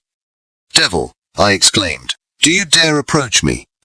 And do not you fear the fierce vengeance of my arm wreaked on your miserable head? Begone, vile insect, or rather, stay, that I may trample you to dust. And, oh, that I could, with the extinction of your miserable existence, restore those victims whom you have so diabolically murdered." "I expected this reception," said the demon. "All men hate the wretched. How then must I be hated, who am miserable beyond all living things? Yet you, my creator, detest and spurn me, thy creature, to whom thou art bound by ties only dissoluble by the annihilation of one of us. You purpose to kill me. How dare you sport thus with life? Do your duty towards me, and I will do mine towards you and the rest of mankind. If you will comply with my conditions, I will leave them and you at peace, but if you refuse, I will glut the maw of death, until it be satiated with the blood of your remaining friends. Abhorred monster! Fiend that thou art, the tortures of hell are too mild a vengeance for thy crimes. Wretched devil, you reproach me with your creation. Come on then, that I may extinguish the spark which I so negligently bestowed." My rage was without bounds. I sprang on him, impelled by all the feelings which can arm one being against the existence of another. He easily eluded me and said, "Be calm. I entreat you to hear me before you give vent to your hatred on my devoted head. Have I not suffered enough, that you seek to increase my misery? Life, although it may only be an accumulation of anguish, is dear to me, and I will defend it. Remember, thou hast made me more powerful than thyself. My height is superior to thine, my joints more supple. But I will not be tempted to set myself in opposition to thee. I am thy creature, and I will be even mild and docile to my natural lord and king, if thou wilt also perform thy part, the which thou owest me. O Frankenstein, be not equitable to every other, and trample upon me alone, to whom thy justice, and even thy clemency and affection is most due. Remember that I am thy creature. I ought to be thy Adam, but I am rather the fallen angel whom thou drivest from joy for no misdeed. Everywhere I see bliss, from which I alone am irrevocably excluded. I was benevolent and good. Misery made me a fiend. Make me happy, and I shall again be virtuous. Begone. I will not hear you. There can be no community between you and me. We are enemies. Begone, or let us try our strength in a fight, in which one must fall. How can I move thee? Will no entreaties cause thee to turn a favourable eye upon thy creature, who implores thy goodness and compassion? Believe me, Frankenstein, I was benevolent. My soul glowed with love and humanity. But am I not alone, miserably alone? You, my creator, abhor me. What hope can I gather from your fellow creatures, who owe me nothing? They spurn and hate me. The desert mountains and dreary glaciers are my refuge. I have wandered here many days. The caves of ice, which I only do not fear, are a dwelling to me, and the only one which man does not grudge. These bleak skies I hail, for they are kinder to me than your fellow beings. If the multitude of mankind knew of my existence, they would do as you do, and arm themselves for my destruction. Shall I not then hate them who abhor me? I will keep no terms with my enemies. I am miserable, and they shall share my wretchedness. Yet it is in your power to recompense me, and deliver them from an evil which it only remains for you to make so great, that not only you and your family, but thousands of others, shall be swallowed up in the whirlwinds of its rage. Let your compassion be moved, and do not disdain me. Listen to my tale. When you have heard that, abandon or commiserate me, as you shall judge that I deserve. But hear me. The guilty are allowed, by human laws, bloody as they are, to speak in their own defense, before they are condemned. Listen to me, Frankenstein. You accuse me of murder, and yet you would, with a satisfied conscience, destroy your own creature. Oh, praise the eternal justice of man. Yet I ask you not to spare me. Listen to me, and then, if you can, and if you will, destroy the work of your hands. Why do you call to my remembrance, I rejoined, circumstances of which I shudder to reflect, that I have been the miserable origin and author? Cursed be the day, abhorred devil, in which you first saw light. Cursed, although I curse myself, be the hands that formed you. You have made me wretched beyond expression. You have left me no power to consider whether I am just to you or not. Begone. Relieve me from the sight of your detested form. Thus I relieve thee, my Creator, he said, and placed his hated hands before my eyes, which I flung from me with violence. Thus I take from thee a sight which you abhor. Still thou canst listen to me and grant me thy compassion. By the virtues that I once possessed, I demand this from you. Hear my tale. It is long and strange, and the temperature of this place is not fitting to your fine sensations. Come to the hut upon the mountain. The sun is yet high in the heavens. Before it descends to hide itself behind your snowy precipices and illuminate another world, you will have heard my story, and can decide. On you it rests, whether I quit forever the neighborhood of man, and lead a harmless life, or become the scourge of your fellow creatures, and the author of your own speedy ruin. As he said this, he led the way across the ice. I followed. My heart was full, and I did not answer him, but as I proceeded, I weighed the various arguments that he had used, and determined at least to listen to his tale. I was partly urged by curiosity, and compassion confirmed my resolution. I had hitherto supposed him to be the murderer of my brother, and I eagerly sought a confirmation or denial of this opinion. For the first time also, I felt what the duties of a creator towards his creature were, and that I ought to render him happy before I complained of his wickedness. These motives urged me to comply with his demand. We crossed the ice, therefore, and ascended the opposite rock. The air was cold, and the rain again began to descend. We entered the hut, the fiend with an air of exultation, I with a heavy heart and depressed spirits. But I consented to listen, and seating myself by the fire which my odious companion had lighted, he thus began his tale. Chapter 11. It is with considerable difficulty that I remember the original era of my being. All the events of that period appear confused and indistinct. A strange multiplicity of sensations seized me, and I saw, felt, heard and smelt at the same time. And it was, indeed, a long time before I learned to distinguish between the operations of my various senses.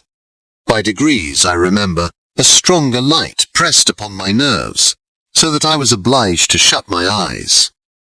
Darkness then came over me and troubled me, but hardly had I felt this when, by opening my eyes, as I now suppose, the light poured in upon me again. I walked and, I believe, descended, but I presently found a great alteration in my sensations.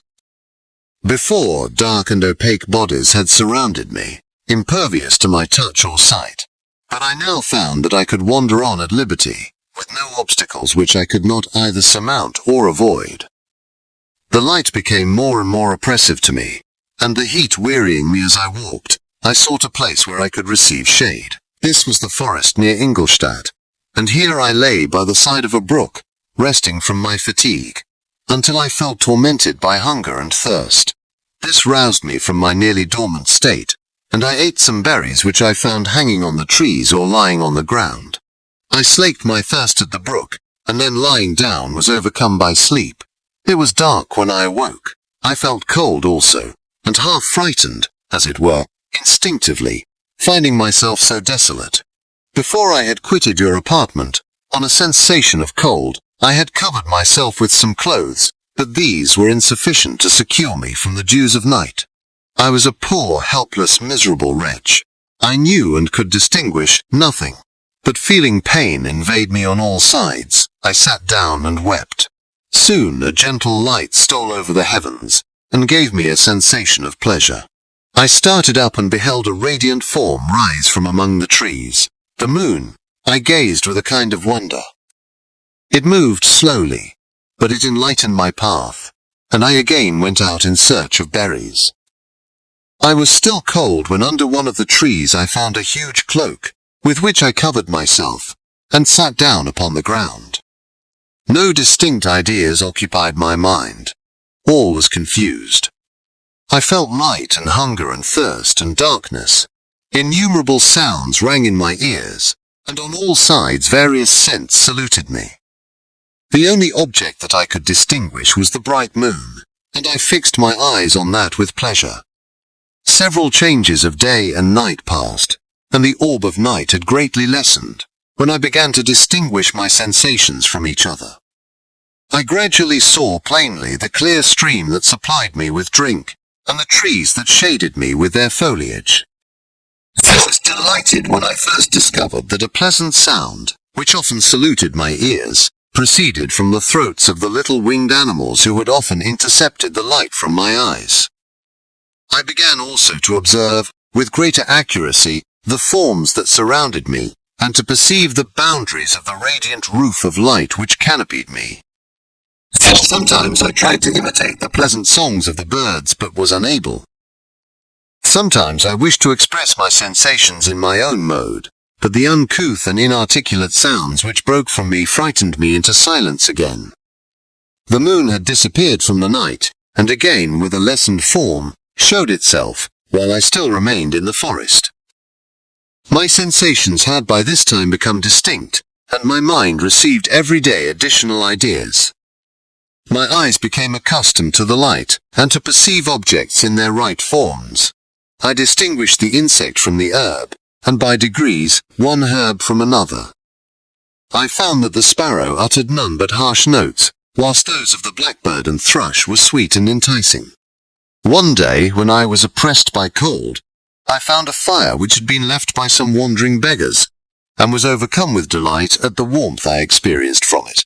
In my joy I thrust my hand into the live embers, but quickly drew it out again with a cry of pain. How strange, I thought, that the same cause should produce such opposite effects. I examined the materials of the fire, and to my joy found it to be composed of wood. I quickly collected some branches, but they were wet and would not burn. I was pained at this and sat still watching the operation of the fire. The wet wood which I had placed near the heat dried, and itself became inflamed.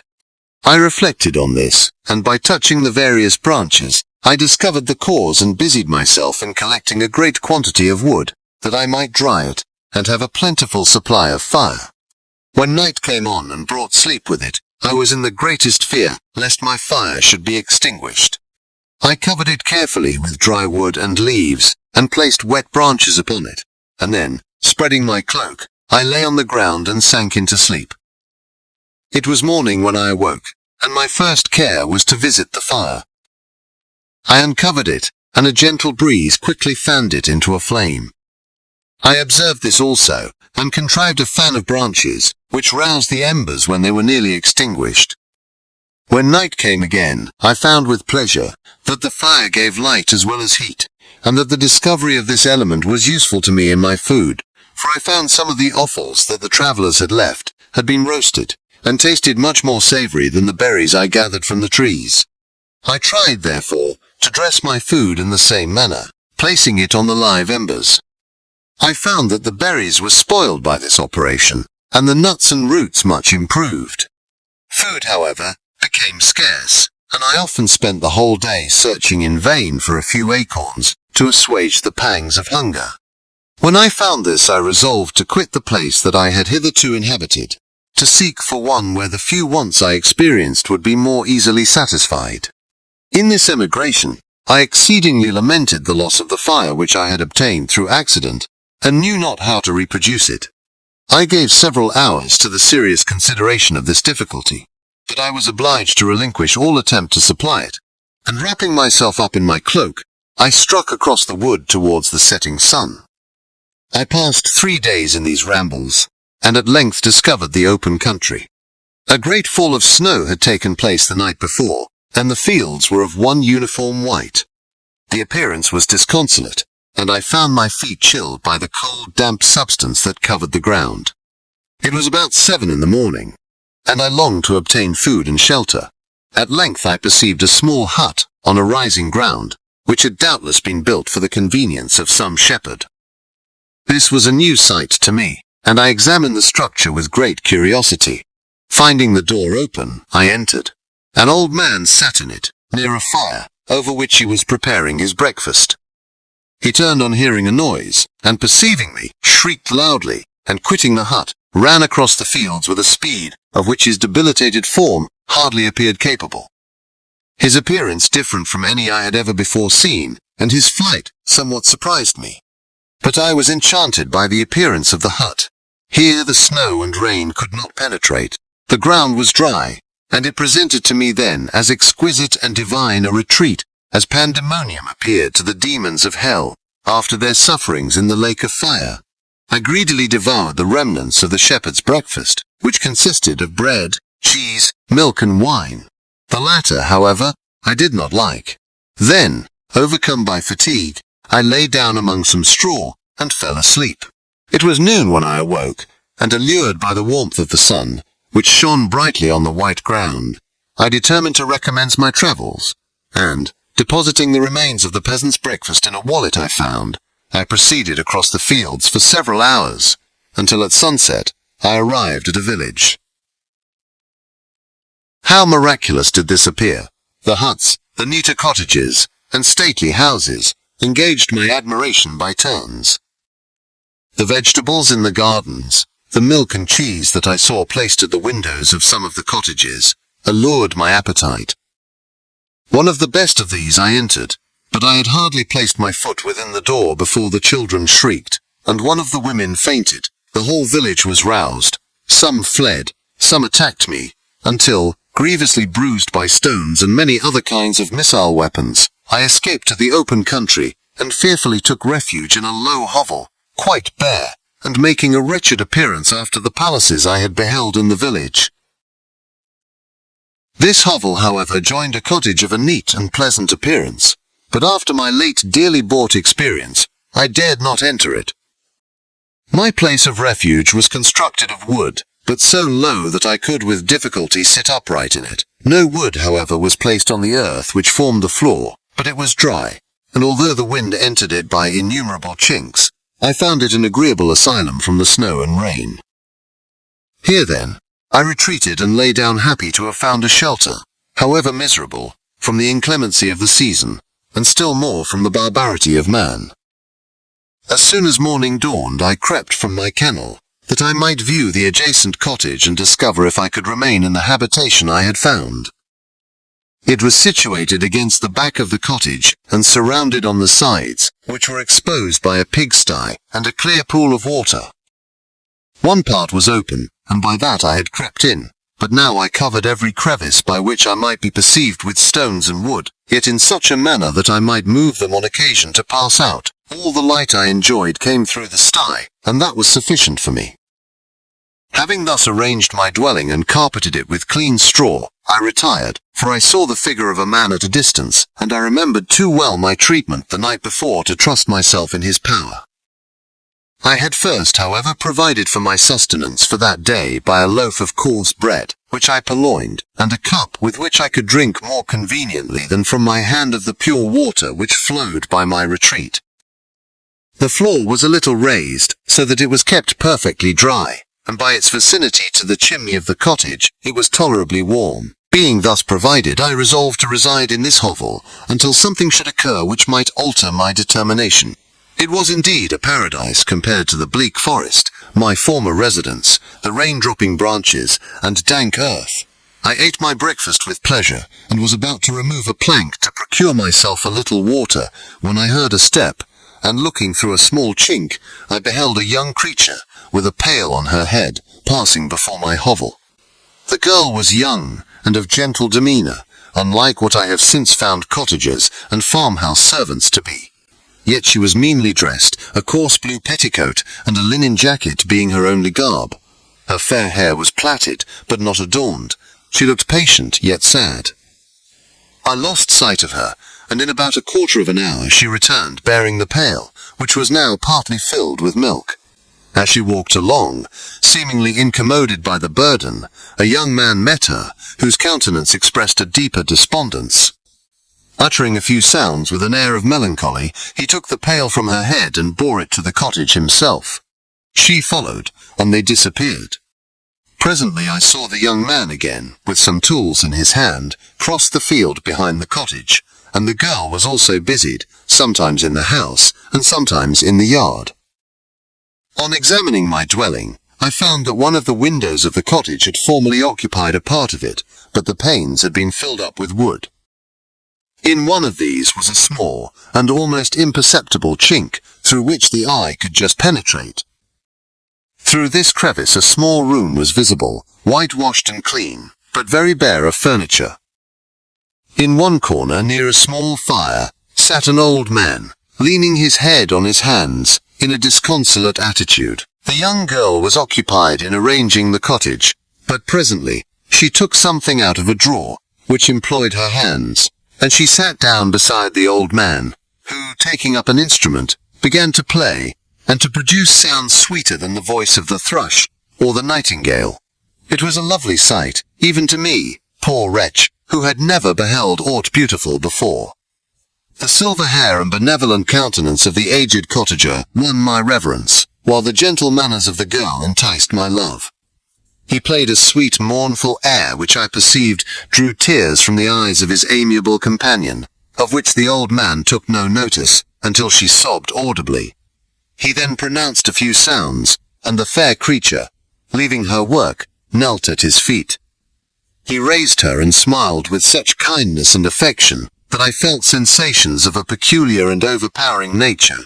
They were a mixture of pain and pleasure, such as I had never before experienced, either from hunger or cold, warmth or food, and I withdrew from the window, unable to bear these emotions. Soon after this the young man returned, bearing on his shoulders a load of wood.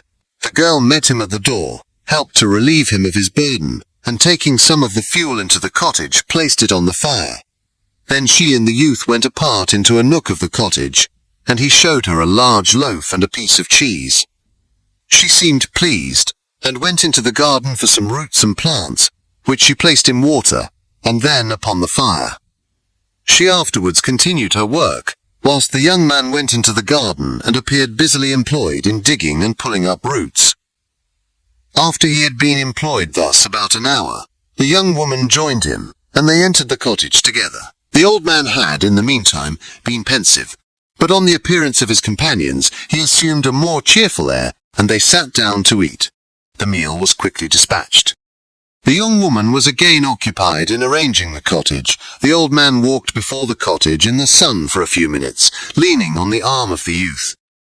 Nothing could exceed in beauty the contrast between these two excellent creatures.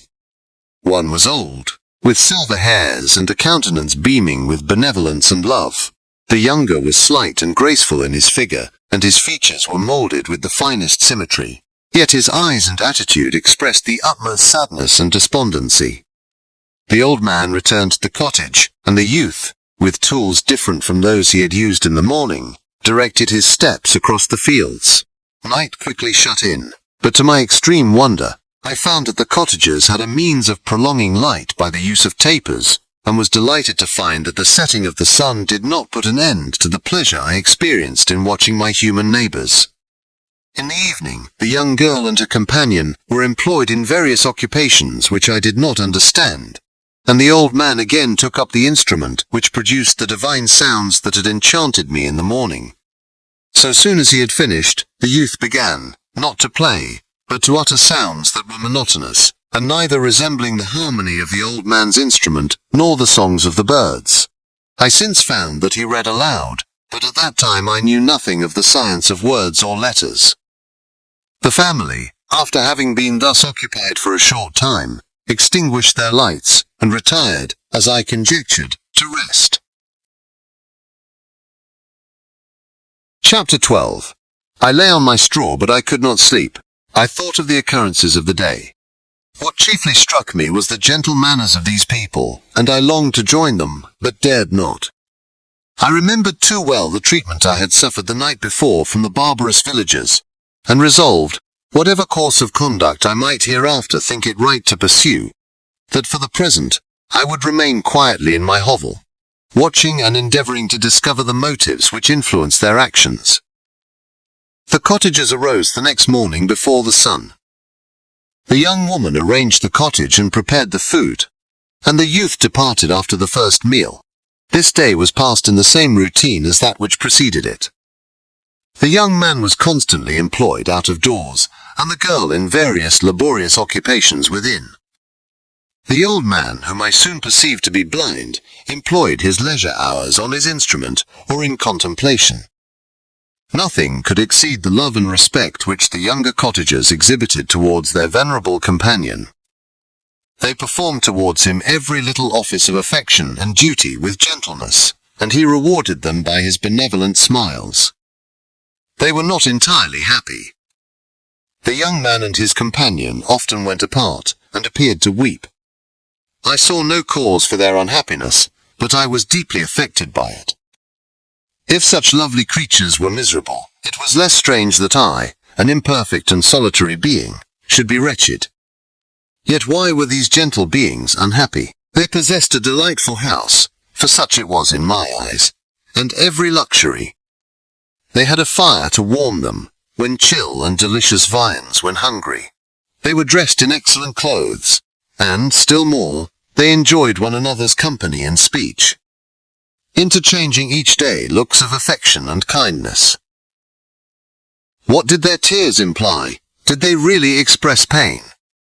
I was at first unable to solve these questions, but perpetual attention and time explained to me many appearances which were at first enigmatic. A considerable period elapsed before I discovered one of the causes of the uneasiness of this amiable family. It was poverty, and they suffered that evil in a very distressing degree. Their nourishment consisted entirely of the vegetables of their garden, and the milk of one cow, which gave very little during the winter, when its masters could scarcely procure food to support it. They often, I believe, suffered the pangs of hunger very poignantly, especially the two younger cottagers, for several times they placed food before the old man, when they reserved none for themselves. This trait of kindness moved me sensibly. I had been accustomed during the night to steal a part of their store for my own consumption, but when I found that in doing this I inflicted pain on the cottagers, I abstained and satisfied myself with berries, nuts and roots which I gathered from a neighboring wood. I discovered also another means through which I was enabled to assist their labors. I found that the youth spent a great part of each day in collecting wood for the family fire, and during the night I often took his tools, the use of which I quickly discovered, and brought home firing sufficient for the consumption of several days. I remember, the first time that I did this, the young woman, when she opened the door in the morning, appeared greatly astonished on seeing a great pile of wood on the outside. She uttered some words in a loud voice, and the youth joined her, who also expressed surprise. I observed with pleasure that he did not go to the forest that day, but spent it in repairing the cottage and cultivating the garden. By degrees I made a discovery of still greater moment. I found that these people possessed a method of communicating their experience and feelings to one another by articulate sounds. I perceived that the words they spoke sometimes produced pleasure, or pain, smiles, or sadness, in the minds and countenances of the hearers. This was indeed a godlike science, and I ardently desired to become acquainted with it. But I was baffled in every attempt I made for this purpose. Their pronunciation was quick, and the words they uttered, not having any apparent connection with visible objects, I was unable to discover any clue by which I could unravel the mystery of their reference. By great application, however, and after having remained during the space of several revolutions of the moon in my hovel, I discovered the names that were given to some of the most familiar objects of discourse. I learned and applied the words fire, milk, bread, and wood. I learned also the names of the cottagers themselves. The youth and his companion had each of them several names, but the old man had only one, which was father. The girl was called sister or Agatha, and the youth Felix, brother or son. I cannot describe the delight I felt when I learned the ideas appropriated to each of these sounds, and was able to pronounce them. I distinguished several other words without being able as yet to understand or apply them, such as good, dearest, unhappy, and I spent the winter in this manner. The gentle manners and beauty of the cottagers greatly endeared them to me. When they were unhappy, I felt depressed. When they rejoiced, I sympathized in their joys. There were so few human beings besides them, and if any other happened to enter the cottage, their harsh manners and rude gait only enhanced to me the superior accomplishments of my friends.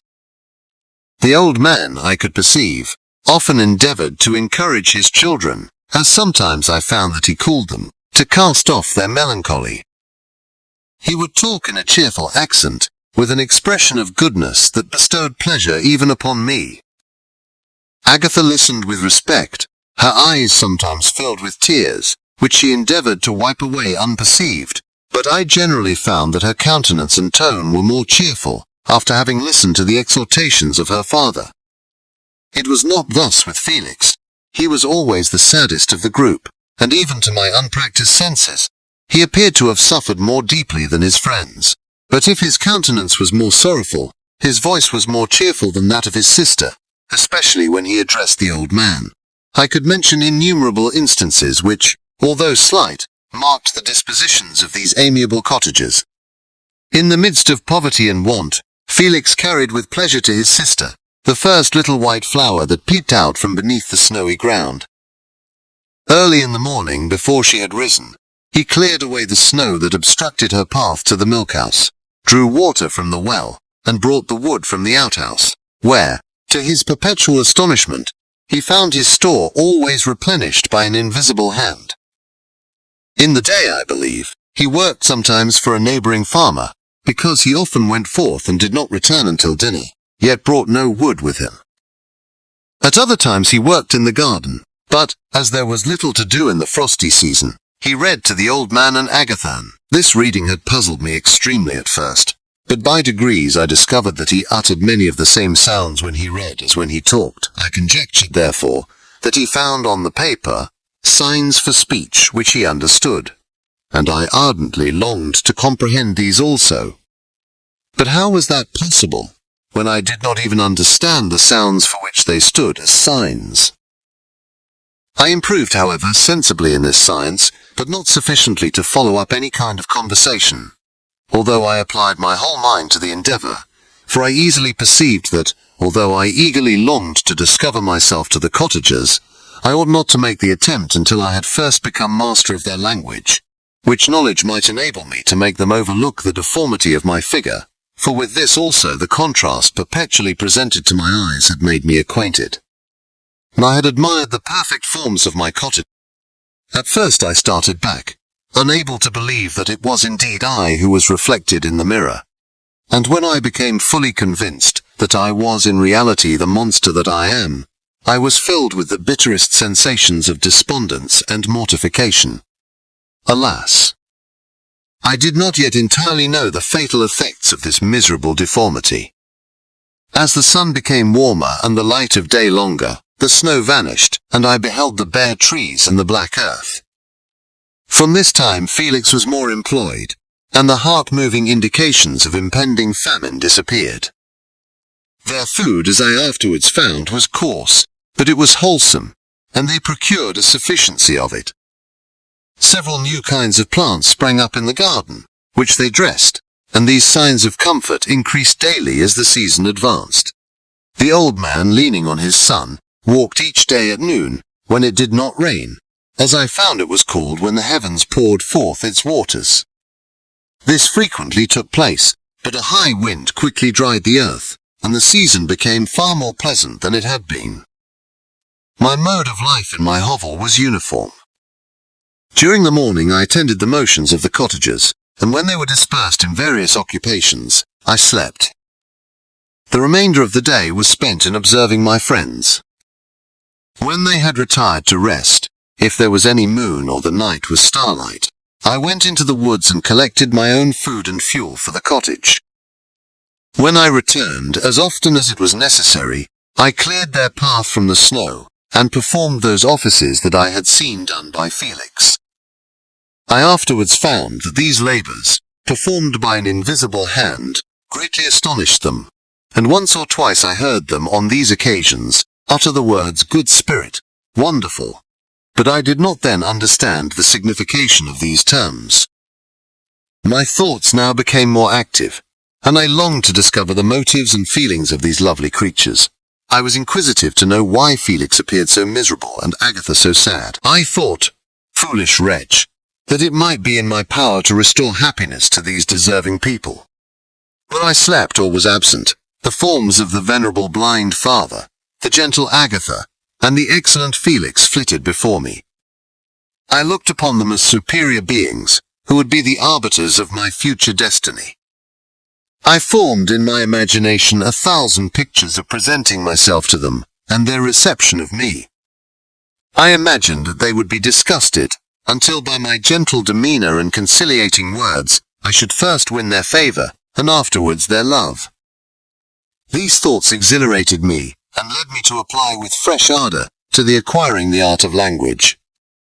My organs were indeed harsh, but supple, and although my voice was very unlike the soft music of their tones, yet I pronounced such words as I understood with tolerable ease.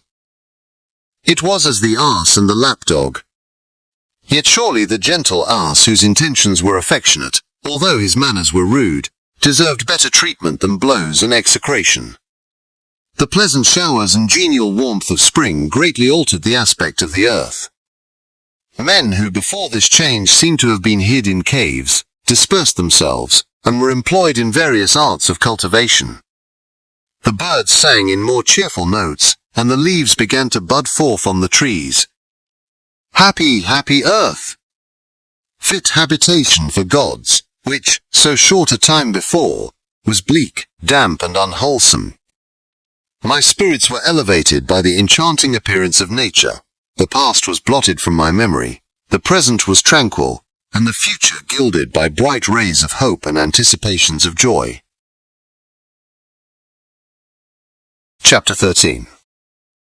I now hasten to the more moving part of my story.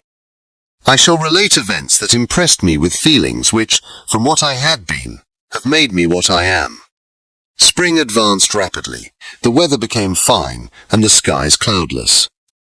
It surprised me that what before was desert and gloomy should now bloom with the most beautiful flowers and verdure. My senses were gratified and refreshed by 1,000 scents of delight and 1,000 sights of beauty. It was on one of these days, when my cottagers periodically rested from labour, the old man played on his guitar, and the children listened to him, that I observed the countenance of Felix was melancholy beyond expression. He sighed frequently, and once his father paused in his music, and I conjectured by his manner that he inquired the cause of his son's sorrow. Felix replied in a cheerful accent, and the old man was recommencing his music when someone tapped at the door. It was a lady on horseback, accompanied by a countryman as a guide. The lady was dressed in a dark suit and covered with a thick black veil. Agatha asked a question, to which the stranger only replied by pronouncing, in a sweet accent, the name of Felix. Her voice was musical, but unlike that of either of my friends. On hearing this word, Felix came up hastily to the lady, who, when she saw him, threw up her veil, and I beheld a countenance of angelic beauty and expression. Her hair of a shining raven black and curiously braided. Her eyes were dark but gentle, although animated, her features of irregular proportion, and her complexion wondrously fair, each cheek tinged with a lovely pink. Felix seemed ravished with delight when he saw her. Every trait of sorrow vanished from his face, and it instantly expressed a degree of ecstatic joy, of which I could hardly have believed it capable. His eyes sparkled as his cheek flushed with pleasure, and at that moment I thought him as beautiful as the... She appeared affected by different feelings. Wiping a few tears from her lovely eyes, she held out her hand to Felix, who kissed it rapturously and called her, as well as I could distinguish, his sweet Arabian. She did not appear to understand him, but smiled. He assisted her to dismount, and dismissing her guide, conducted her into the cottage.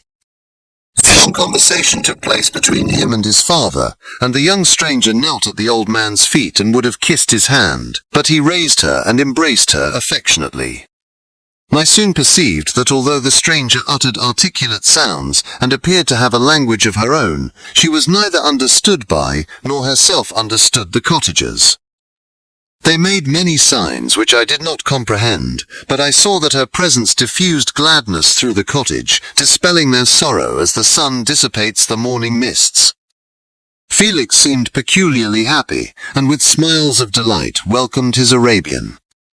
Agatha, the ever-gentle Agatha, kissed the hands of the lovely stranger, and pointing to her brother, made signs which appeared to me to mean that he had been sorrowful until she came. Some hours passed thus, while they, by their countenances, expressed joy, the cause of which I did not comprehend. Presently I found, by the frequent recurrence of some sound, which the stranger repeated after them, that she was endeavouring to learn their language, and the idea instantly occurred to me that I should make use of the same instructions, to the same end. The stranger learned about 20 words at the first lesson. Most of them, indeed, were those which I had before understood, but I profited by the others. As night came on, Agatha and the Arabian retired early. When they separated, Felix kissed the hand of the stranger and said, "Good night, sweet Safi." He sat up much longer, conversing with his father, and by the frequent repetition of her name, I conjectured that their lovely guest was the subject of their conversation. I ardently desired to understand them, and bent every faculty towards that purpose, but found it utterly impossible. The next morning Felix went out to his work, and after the usual occupations of Agatha were finished, the Arabian sat at the feet of the old man, and taking his guitar, played some airs so entrancingly beautiful that they at once drew tears of sorrow and delight from my eyes. She sang, and her voice flowed in a rich cadence, swelling or dying away like a nightingale of the woods. When she had finished, she gave the guitar to Agatha, who at first declined it. She played a simple air, and her voice accompanied it in sweet accents, but unlike the wondrous strain of the stranger. The old man appeared enraptured, and said some words which Agatha endeavoured to explain to Safi, and by which he appeared to wish to express that she bestowed on him the greatest delight by her music. The days now passed as peaceably as before, with the sole alteration that joy had taken place of sadness in the countenances of my friends. Safi was always gay and happy. She and I improved rapidly in the knowledge of language, so that in 2 months I began to comprehend most of the words uttered by my protectors. In the meanwhile also, the black ground was covered with herbage, and the green banks interspersed with innumerable flowers, sweet to the scent and the eyes. Stars of pale radiance among the moonlight woods. The sun became warmer, the nights clear and balmy, and my nocturnal rambles were an extreme pleasure to me, although they were considerably shortened by the late setting and early rising of the sun. For I never ventured abroad during daylight, fearful of meeting with the same treatment I had formerly endured in the first village which I entered. My days were spent in close attention, that I might more speedily master the language, and I may boast that I improved more rapidly than the Arabian, who understood very little, and conversed in broken accents, whilst I comprehended, and could imitate almost every word that was spoken. While I improved in speech, I also learned the science of letters, as it was taught to the stranger, and this opened before me a wide field for wonder and delight. The book from which Felix instructed Safi, was Volney's Ruins of Empires. I should not have understood the purport of this book, had not Felix, in reading it, given very minute explanations. He had chosen this work, he said, because the declamatory style was framed in imitation of the Eastern authors.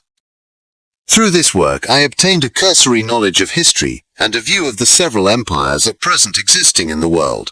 It gave me an insight into the manners, governments, and religions of the different nations of the earth. I heard of the slothful Asiatics, of the stupendous genius and mental activity of the Grecians, of the wars and wonderful virtue of the early Romans, of their subsequent degenerating, of the decline of that mighty empire, of chivalry, Christianity, and kings. I heard of the discovery of the American hemisphere, and wept with Sufi over the hapless fate of its original inhabitants. These wonderful narrations inspired me with strange feelings.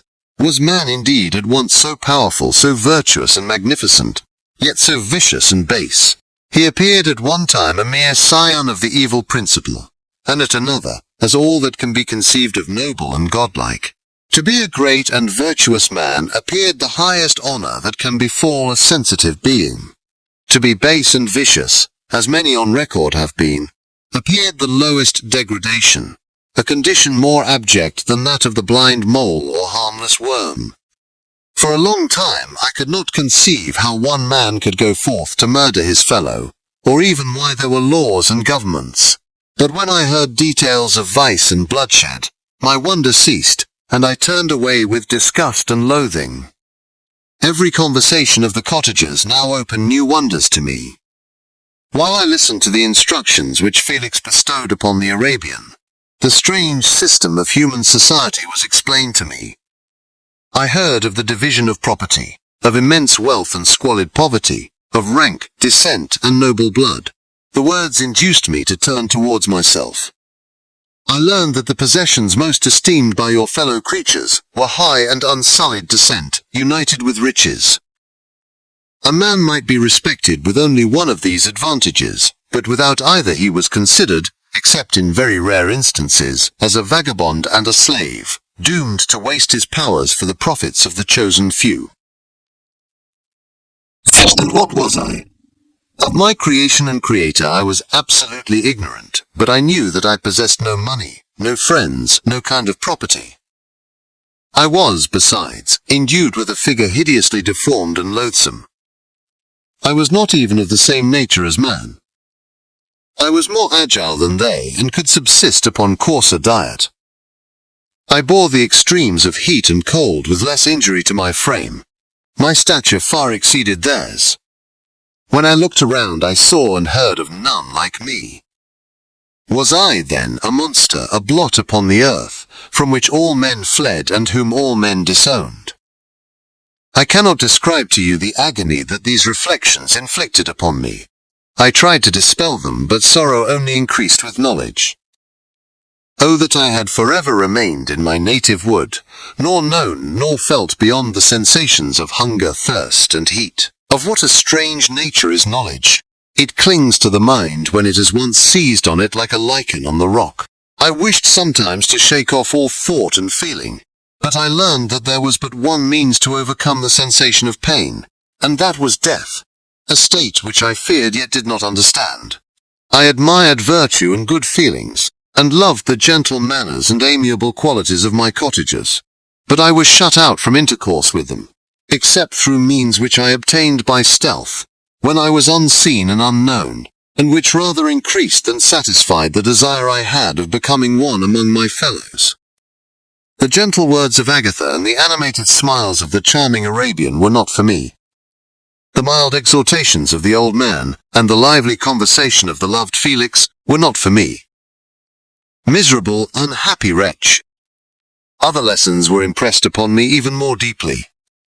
I heard of the difference of sexes, and the birth and growth of children, how the father doted on the smiles of the infant, and the lively sallies of the older child, how all the life and cares of the mother were wrapped up in the precious charge, how the mind of youth expanded and gained knowledge, of brother, sister, and all the various relationships which bind one human being to another in mutual bonds.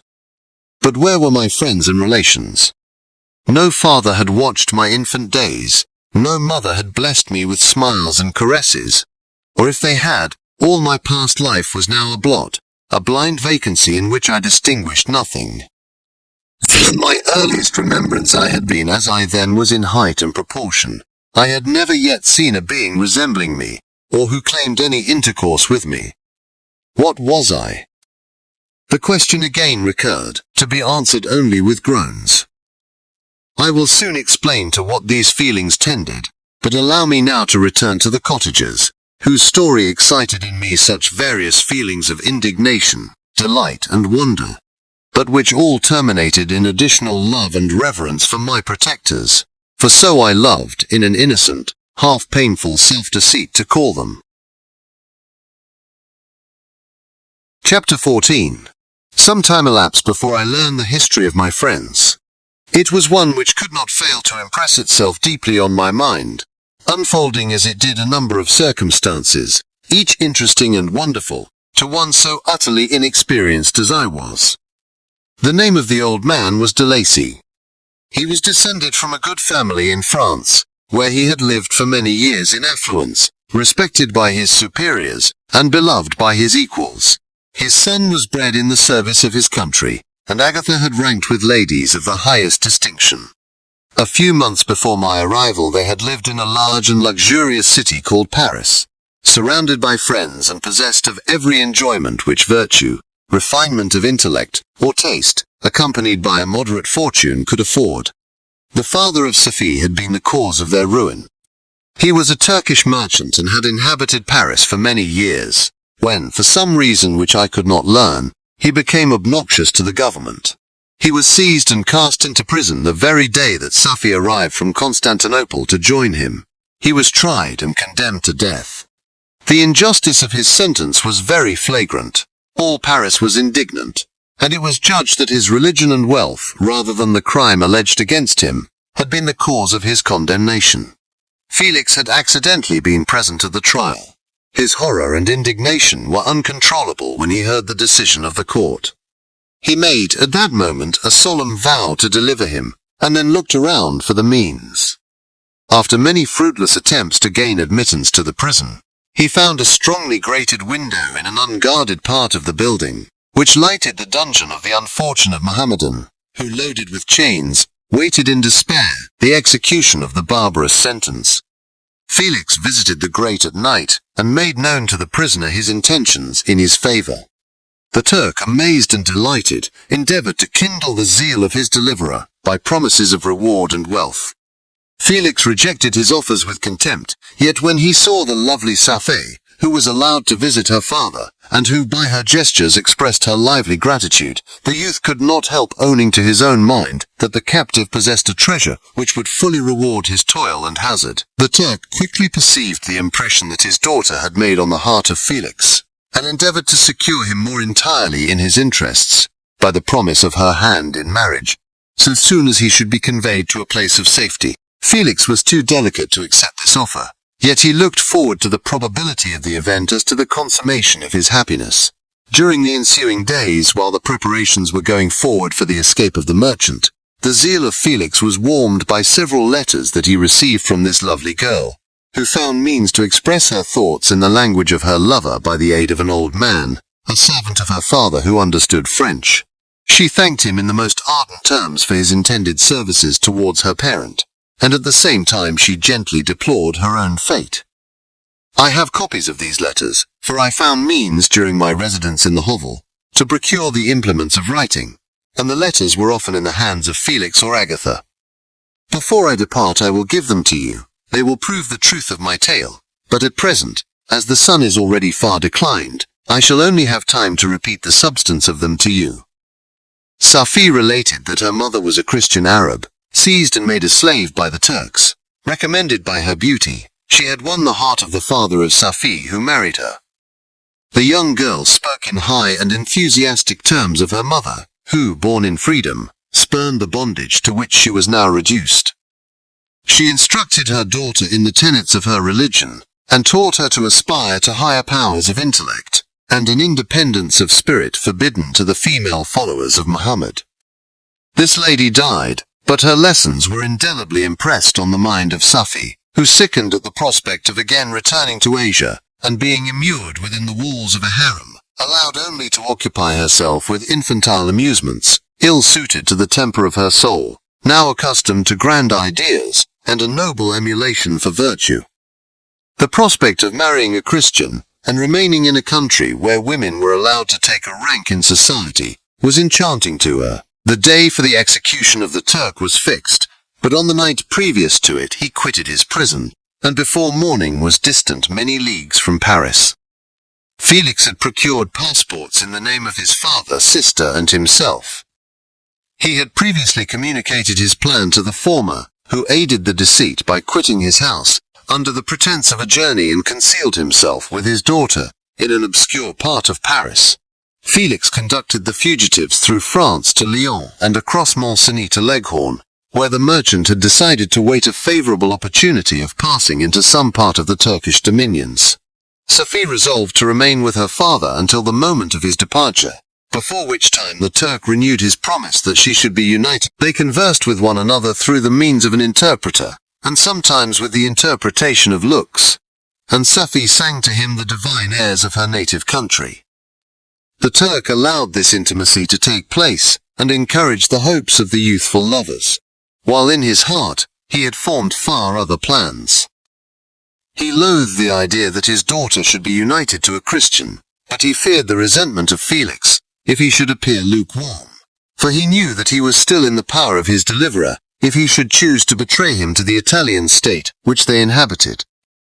He revolved 1,000 plans by which he should be enabled to prolong the deceit until it might be no longer necessary, and secretly to take his daughter with him when he departed. His plans were facilitated by the news which arrived from Paris. The government of France were greatly enraged at the escape of their victim, and spared no pains to detect and punish his deliverer. The plot of Felix was quickly discovered, and Lacey and Agatha were thrown into prison. The news reached Felix and roused him from his dream of pleasure. His blind and aged father and his gentle sister lay in a noisome dungeon, while he enjoyed the free air and the society of her whom he loved. This idea was torture to him.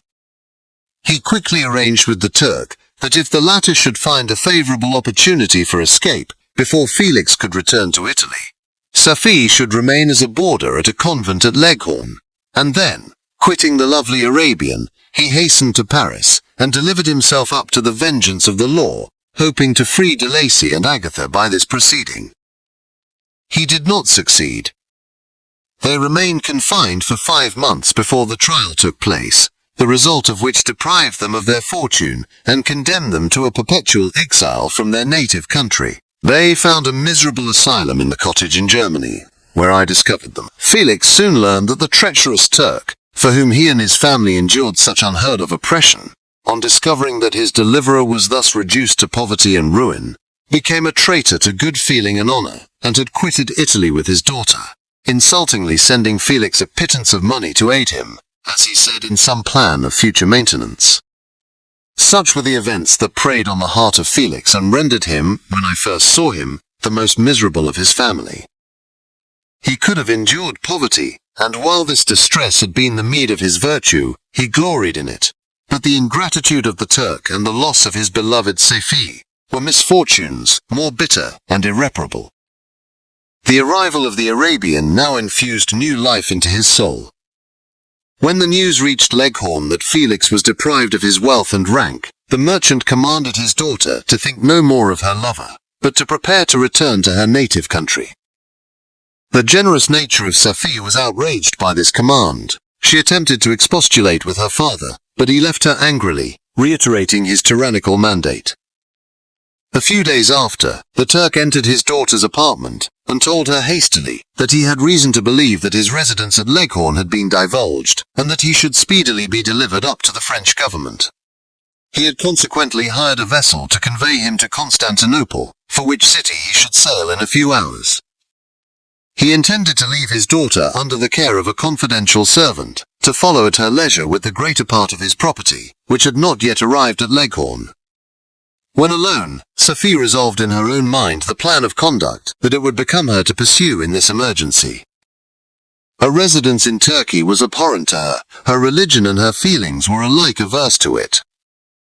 By some papers of her father, which fell into her hands, she heard of the exile of her lover, and learnt the name of the spot where he then resided. She hesitated some time, but at length she formed her determination. Taking with her some jewels that belonged to her and a sum of money, she quitted Italy with an attendant, a native of Leghorn, but who understood the common language of Turkey, and departed for Germany. She arrived in safety at a town about 20 leagues from the cottage of de Lacy, when her attendant fell dangerously ill. Safi stayed her with the most devoted affection, but the poor girl died, and the Arabian was left alone, unacquainted with the language of the country, and utterly ignorant of the customs of the world. She fell, however, into good hands. The Italian had mentioned the name of the spot for which they were bound, and after her death, the woman of the house in which they had lived took care that Safi should arrive in safety at the cottage of her lover. Chapter 15. Such was the history of my beloved cottagers. It impressed me deeply. I learned, from the views of social life which it developed, to admire their virtues, and to deprecate the vices of mankind. As yet I looked upon crime as a distant evil. Benevolence and generosity were ever present before me, inciting within me a desire to become an actor in the busy scene, where so many admirable qualities were called forth and displayed. But in giving an account of the progress of my intellect, I must not omit a circumstance which occurred in the beginning of the month of August of the same year. One night, during my accustomed visit to the neighboring wood where I collected my own food and brought home firing for my protectors, I found on the ground a leathern portmanteau containing several articles of dress and some books. I eagerly seized the prize, and returned with it to my hovel.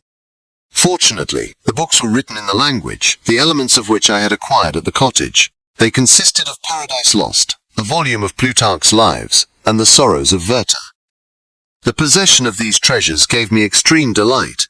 I now continually studied and exercised my mind upon these histories, whilst my friends were employed in their ordinary occupations. I can hardly describe to you the effect of these books. They produced in me an infinity of new images and feelings, that sometimes raised me to ecstasy, but more frequently sunk me into the lowest dejection.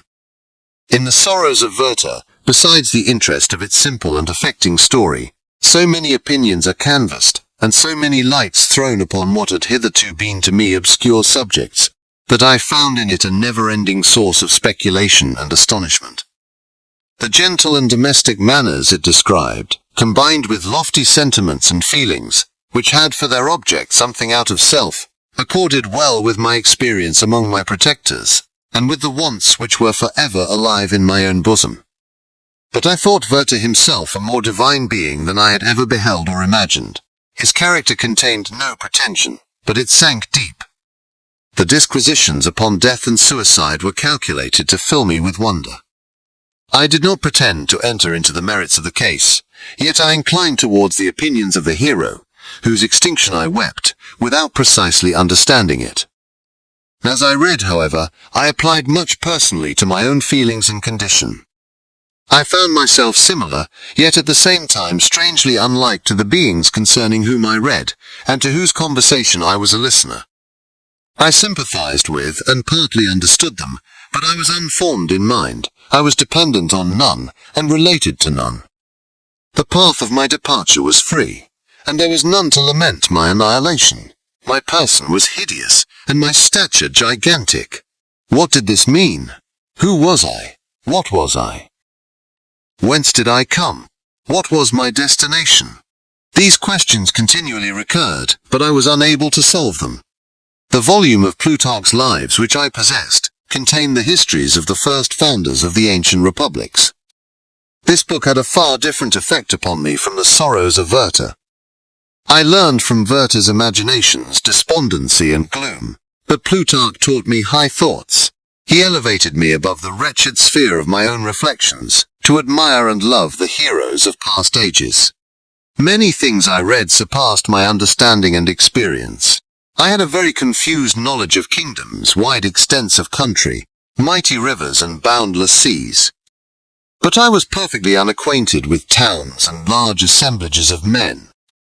The cottage of my protectors had been the only school in which I had studied human nature, but this book developed new and mightier scenes of action. I read of men concerned in public affairs, governing or massacring their species. I felt the greatest ardor for virtue rise within me, and abhorrence for vice, as far as I understood the signification of those terms, relative as they were, as I applied them, to pleasure and pain alone. Induced by these feelings, I was of course led to admire peaceable lawgivers, Numa, Solon, and Lycurgus, in preference to Romulus and Theseus.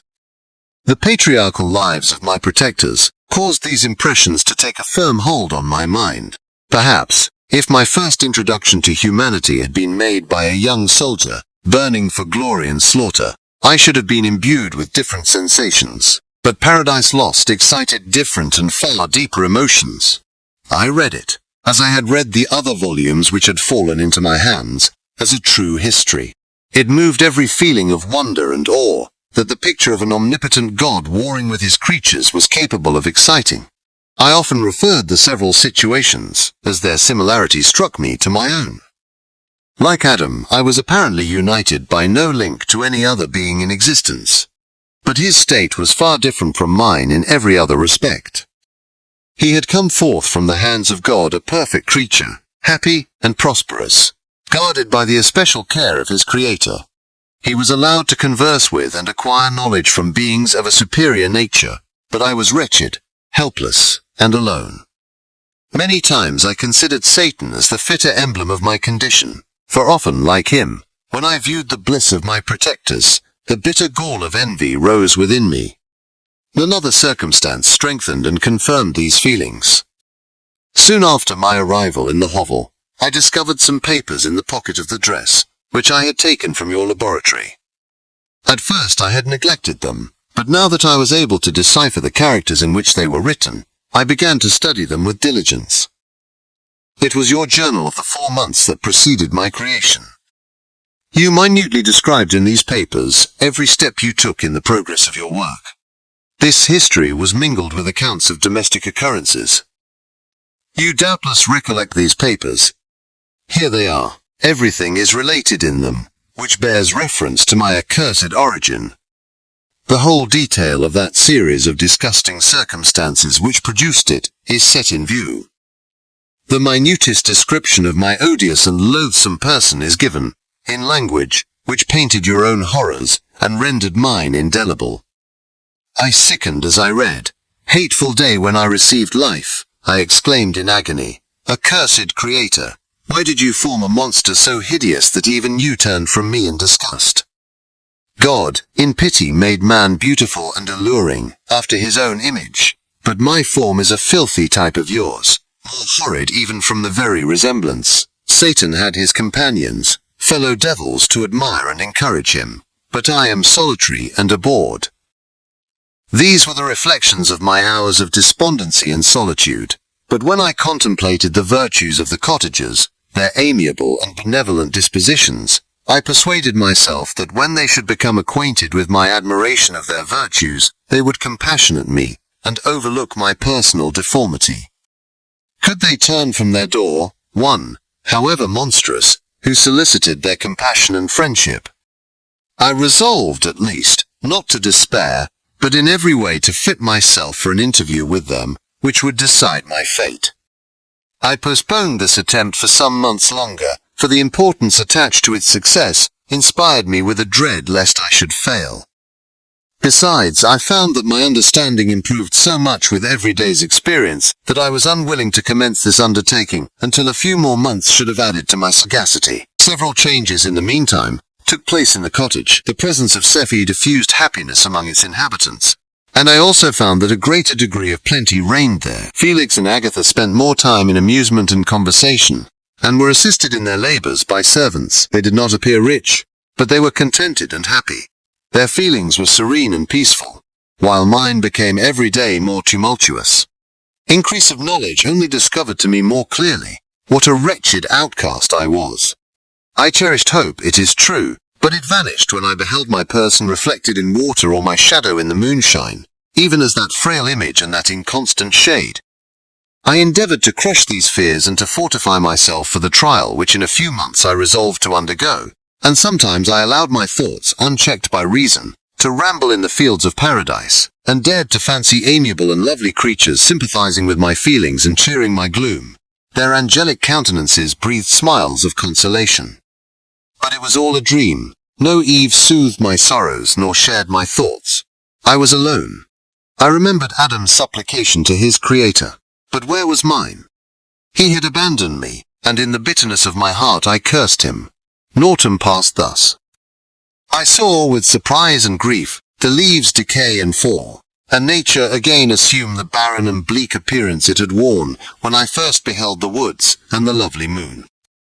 Yet I did not heed the bleakness of the weather. I was better fitted by my conformation for the endurance of cold than heat. But my chief delights were the sight of the flowers, the birds, and all the gay apparel of summer. When those deserted me, I turned with more attention towards the cottagers. Their happiness was not decreased by the absence of summer. They loved and sympathized with one another, and their joys, depending on each other, were not interrupted by the casualties that took place around them. The more I saw of them, the greater became my desire to claim their protection and kindness. My heart yearned to be known and loved by these amiable creatures. To see their sweet looks directed towards me with affection was the utmost limit of my ambition. I dared not think that they would turn them from me with disdain and horror. The poor that stopped at their door were never driven away. I asked, it is true, for greater treasures than a little food or rest. I required kindness and sympathy, but I did not believe myself utterly unworthy of it. The winter advanced, and an entire revolution of the seasons had taken place since I awoke into life. My attention at this time was solely directed towards my plan of introducing myself into the cottage of my protectors. I revolved many projects, but that on which I finally fixed was to enter the dwelling when the blind old man should be alone. I had sagacity enough to discover that the unnatural hideousness of my person was the chief object of horror with those who had formerly beheld me. My voice, although harsh, had nothing terrible in it. I thought, therefore, that if in the absence of his children I could gain the goodwill and mediation of the old de Lacy, I might by his means be tolerated by my younger protectors. One day, when the sun shone on the red leaves that strewed the ground and diffused cheerfulness although it denied warmth, Safie, Agatha, and Felix departed on a long country walk, and the old man, at his own desire, was left alone in the cottage. When his children had departed, he took up his guitar and played several mournful but sweet airs, more sweet and mournful than I had ever heard him play before. At first his countenance was illuminated with pleasure, but as he continued, thoughtfulness and sadness succeeded. At length, laying aside the instrument, he sat absorbed in reflection. My heart beat quick. This was the hour and moment of trial, which would decide my hopes or realize my fears. The servants were gone to a neighboring fair. All was silent in and around the cottage. It was an excellent opportunity, yet when I proceeded to execute my plan, my limbs failed me, and I sank to the ground. Again I rose, and exerting all the firmness of which I was master, removed the planks which I had placed before my hovel to conceal my retreat. The fresh air revived me, and with renewed determination I approached the door of their cottage. I knocked. "Who is there?" said the old man. "Come in." I entered. "Pardon this intrusion," said I. "I am a traveller in want of a little rest. You would greatly oblige me if you would allow me to remain a few minutes before the fire." "Enter," said de Lacy, "and I will try in what manner I can to relieve your wants. But unfortunately, my children are from home, and as I am blind, I am afraid I shall find it difficult to procure food for you. Do not trouble yourself, my kind host. I have food. It is warmth and rest only that I need." I knew that every minute was precious to me, yet I remained irresolute in what manner to commence the interview, when the old man addressed me. "By your language, stranger, I suppose you are my countryman. Are you French?" I answer, "No, but I was educated by a French family, and understand that language only. I am now going to claim the protection of some friends, whom I sincerely love, and of whose favor I have some hopes. N. Are they Germans? N. No, they are French. But let us change the subject. I am an unfortunate and deserted creature. I look around, and I have no relation or friend upon earth. These amiable people to whom I go have never seen me, and know little of me. I am full of fears, for if I fail there, I am an outcast in the world forever. No relation, no relation, no relation, no relation, no relation, no relation, no relation.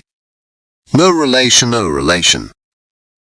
To be friendless is indeed to be unfortunate, but the hearts of men, when unprejudiced by any obvious self-interest, are full of brotherly love and charity.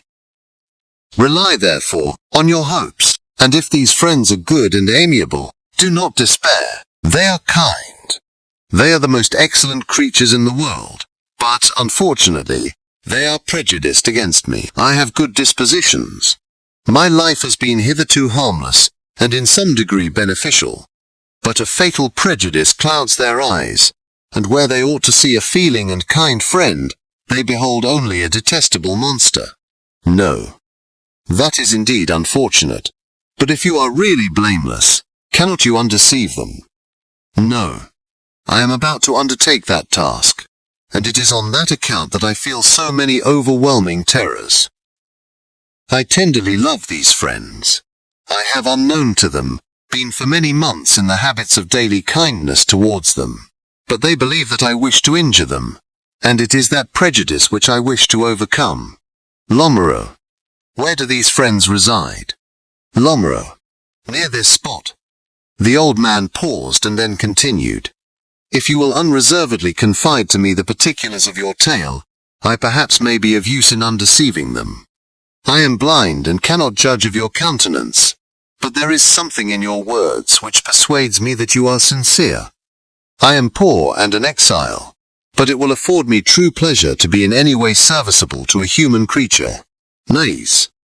Excellent man. I thank you and accept your generous offer. You raise me from the dust by this kindness, and I trust that by your aid, I shall not be driven from the society and sympathy of your fellow creatures. N. Heaven forbid. Even if you were really criminal, for that can only drive you to desperation, and not instigate you to virtue. I also am unfortunate. I and my family have been condemned, although innocent. Judge, therefore, if I do not feel for your misfortunes. N. How can I thank you, my best and only benefactor? From your lips first have I heard the voice of kindness directed towards me. I shall be forever grateful, and your present humanity assures me of success with those friends whom I am on the point of meeting. N. May I know the names and residence of those friends? N. I paused. This, I thought, was the moment of decision, which was to rob me of, or bestow happiness on me forever. I struggled vainly for firmness sufficient to answer him, but the effort destroyed all my remaining strength. I sank on the chair and sobbed aloud. At that moment I heard the steps of my younger protectors. I had not a moment to lose, but seizing the hand of the old man I cried, "Now is the time. Save and protect me. You and your family are the friends whom I seek. Do not you desert me in the hour of trial." N. Great God! Exclaimed the old man. Who are you? At that instant the cottage door was opened, and Felix, Safie, and Agatha entered.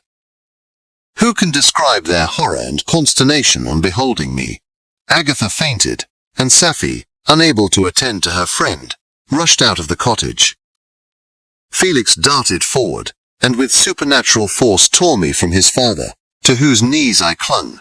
In a transport of fury, he dashed me to the ground and struck me violently with a stick. I could have torn him limb from limb, as the lion rends the antelope, but my heart sank within me, as with bitter sickness, and I refrained. I saw him on the point of repeating his blow, when overcome by pain and anguish, I quitted the cottage, and in the general tumult escaped unperceived to my hovel. Chapter 16. Cursed Creator. Why did I live?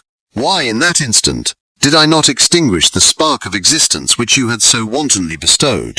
I know not. Despair had not yet taken possession of me. My feelings were those of rage and revenge. I could with pleasure have destroyed the cottage and its inhabitants, and have glutted myself with their shrieks and misery. When night came, I quitted my retreat and wandered in the wood. And now, no longer restrained by the fear of discovery, I gave vent to my anguish in fearful howlings. I was like a wild beast that had broken the toils, destroying the objects that obstructed me, and ranging through the wood with a stag-like swiftness. Oh, what a miserable night I passed! The cold stars shone in mockery, and the bare trees waved their branches above me. Now and then, the sweet voice of a bird burst forth amidst the universal stillness. All save I were at rest or in enjoyment. I, like the arch-fiend, bore a hell within me, and finding myself unsympathized with, wished to tear up the trees, spread havoc and destruction around me, and then to have sat down and enjoyed the ruin. But this was a luxury of sensation that could not endure. I became fatigued with excess of bodily exertion, and sank on the damp grass in the sick impotence of despair. There was none among the myriads of men that existed who would pity or assist me, and should I feel kindness towards my enemies? No, from that moment I declared everlasting war against the species, and more than all, against him who had formed me and sent me forth to this insupportable misery. The sun rose. I heard the voices of men, and knew that it was impossible to return to my retreat during that day. Accordingly, I hid myself in some thick underwood, determining to devote the ensuing hours to reflection on my situation. The pleasant sunshine, and the pure air of day, restored me to some degree of tranquillity, and when I considered what had passed at the cottage, I could not help believing that I had been too hasty in my conclusions. I had certainly acted imprudently. It was apparent that my conversation had interested the father in my behalf, and I was a fool in having exposed my person to the horror of his children. I ought to have familiarized the old de Lacy to me, and by degrees to have discovered myself to the rest of his family, when they should have been prepared for my approach. But I did not believe my errors to be irretrievable, and after much consideration, I resolved to return to the cottage, seek the old man, and by my representations win him to my party. These thoughts calmed me, and in the afternoon I sank into a profound sleep, but the fever of my blood did not allow me to be visited by peaceful dreams. The horrible scene of the preceding day was forever acting before my eyes. The females were flying, and the enraged Felix tearing me from his father's feet. I awoke exhausted, and finding that it was already night, I crept forth from my hiding place, and went in search of food. When my hunger was appeased, I directed my steps towards the well-known path that conducted to the cottage. All there was apiece. I crept into my hovel, and remained in silent expectation of the accustomed hour, when the family arose. That hour passed, the sun mounted high in the heavens, but the cottagers did not appear. I trembled violently, apprehending some dreadful misfortune. The inside of the cottage was dark, and I heard no motion. I cannot describe the agony of this suspense. Presently 2 countrymen passed by, but pausing near the cottage, they entered into conversation, using violent gesticulations, but I did not understand what they said, as they spoke the language of the country, which differed from that of my protectors. Soon after, however, Felix approached with another man. I was surprised, as I knew that he had not quitted the cottage that morning, and waited anxiously to discover from his discourse the meaning of these unusual appearances. "Do you consider," said his companion to him, "that you will be obliged to pay 3 months' rent, and to lose the produce of your garden? I do not wish to take any unfair advantage, and I beg therefore that you will take some days to consider of your determination." "It is utterly useless," replied Felix. "We can never again inhabit your cottage. The life of my father is in the greatest danger, owing to the dreadful circumstance that I have related. My wife and my sister will never recover from their horror. I entreat you not to reason with me any more. Take possession of your tenement and let me fly from this place. Felix trembled violently as he said this. He and his companion entered the cottage, in which they remained for a few minutes, and then departed. I never saw any of the family of de Lacy more. I continued for the remainder of the day in my hovel, in a state of utter and stupid despair. My protectors had departed, and had broken the only link that held me to the world.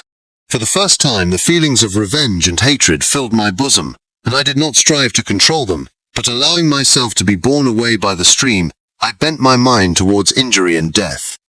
When I thought of my friends, of the mild voice of de Lacy, the gentle eyes of Agatha, and the exquisite beauty of the Arabian, these thoughts vanished, and a gush of tears somewhat soothed me. But again when I reflected that they had spurned and deserted me, anger returned, a rage of anger, and unable to injure anything human, I turned my fury towards inanimate objects. As night advanced, I placed a variety of combustibles around the cottage, and after having destroyed every vestige of cultivation in the garden, I waited with forced impatience until the moon had sunk to commence my operations.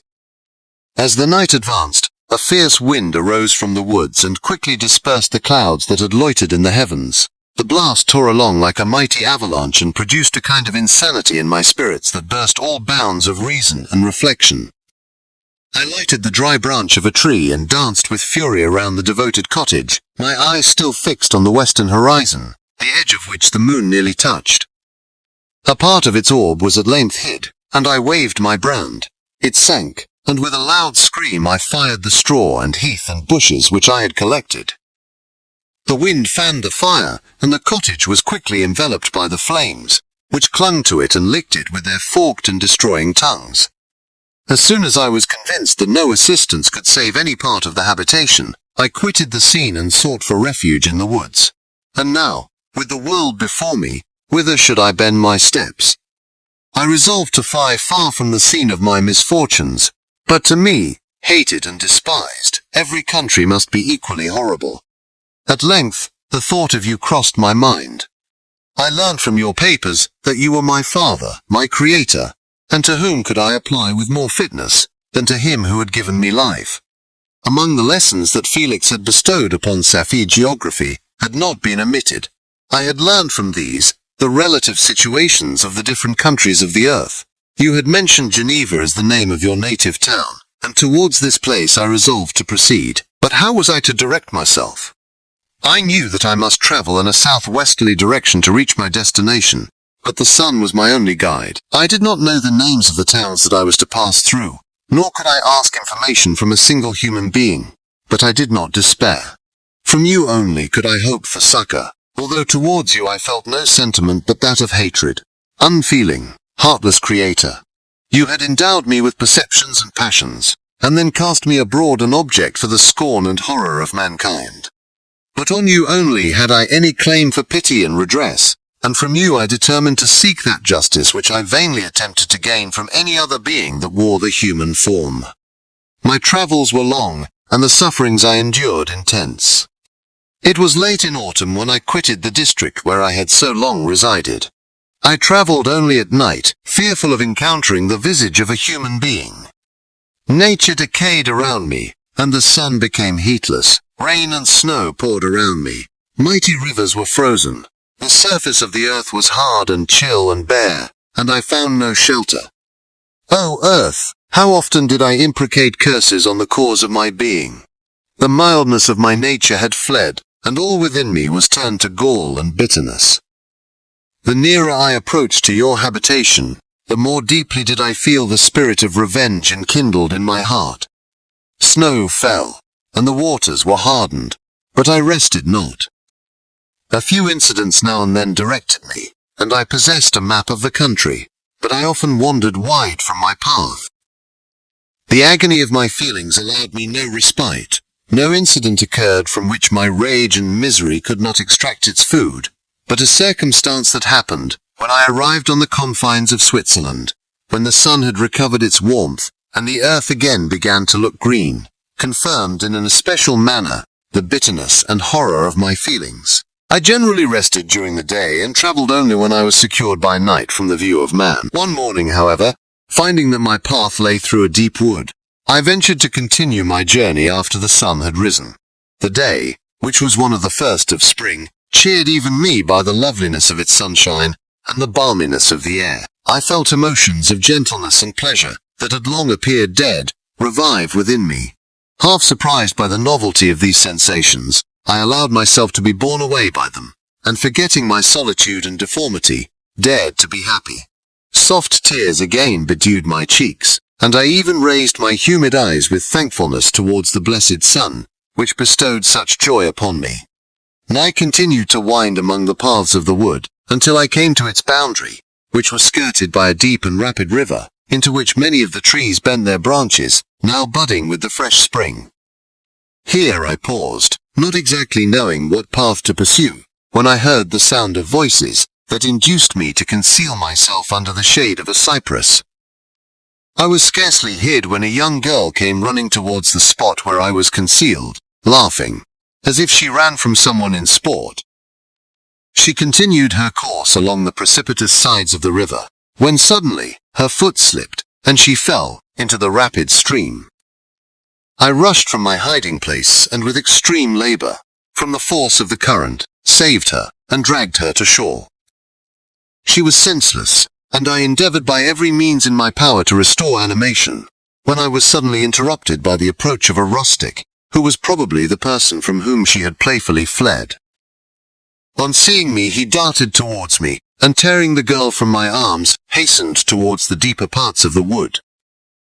I followed speedily, I hardly knew why, but when the man saw me draw near, he aimed a gun, which he carried, at my body, and fired.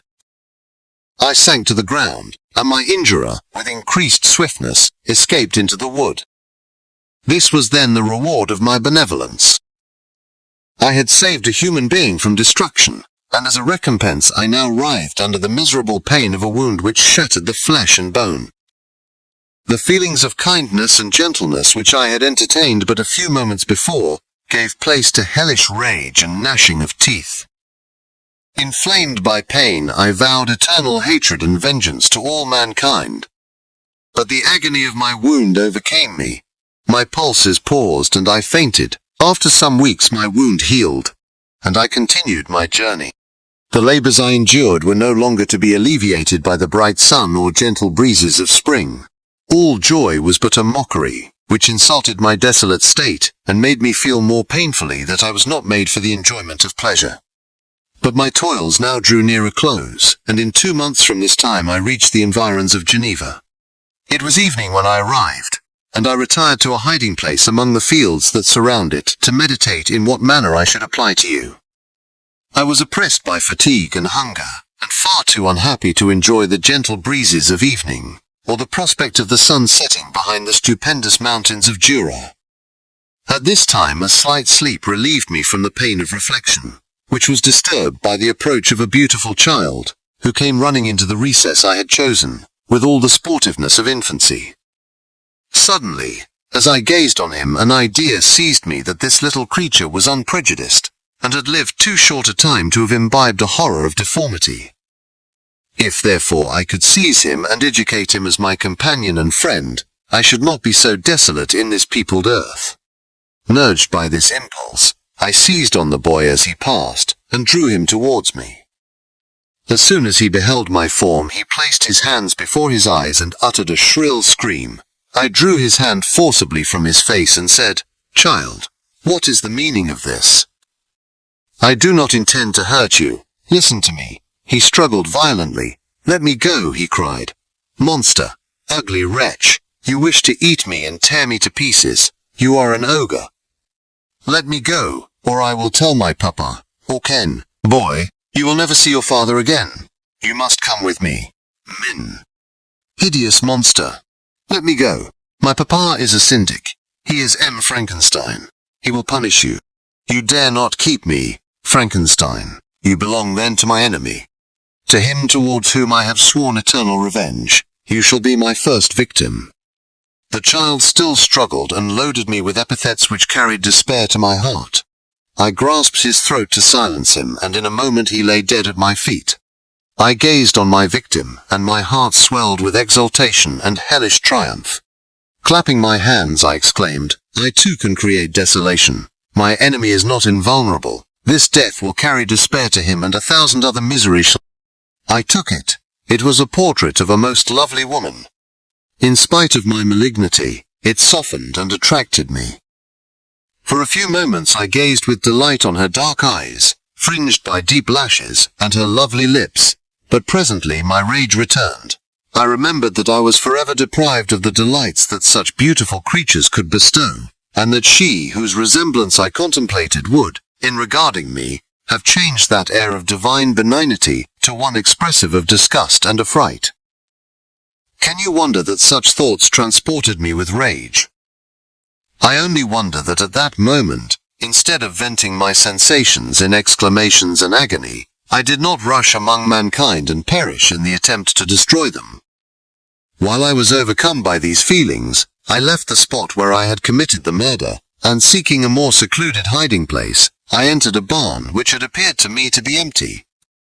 A woman was sleeping on some straw. She was young, not indeed so beautiful as her whose portrait I held, but of an agreeable aspect, and blooming in the loveliness of youth and health. Here, I thought, is one of those whose joy-imparting smiles are bestowed on all but me. And then I bent over her and whispered, "Awake, fairest, thy lover is near. He who would give his life but to obtain one look of affection from thine eyes. My beloved, awake." The sleeper stirred. A thrill of terror ran through me. Should she indeed awake, and see me, and curse me, and denounce the murderer? Thus would she assuredly act if her darkened eyes opened and she beheld me. The thought was madness. It stirred the fiend within me. Not I, but she, shall suffer. The murder I have committed because I am forever robbed of all that she could give me, she shall atone. The crime had its source in her. Be hers the punishment.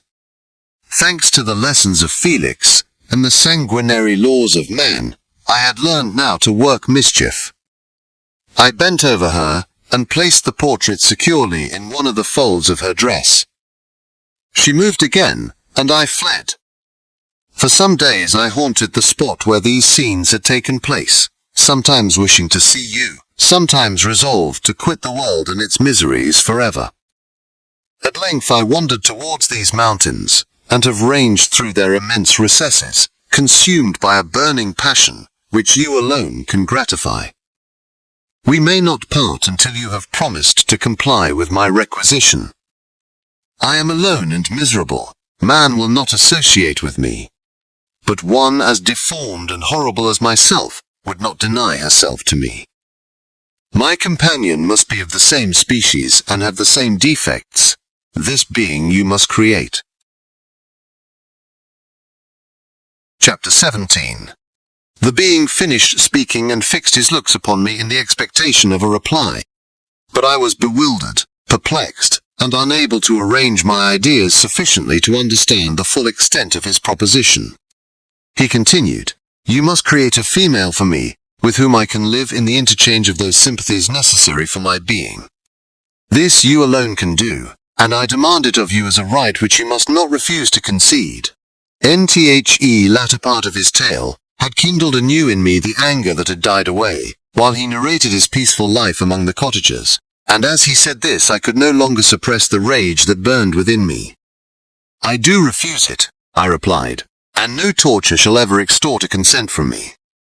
You may render me the most miserable of men, but you shall never make me base in my own eyes.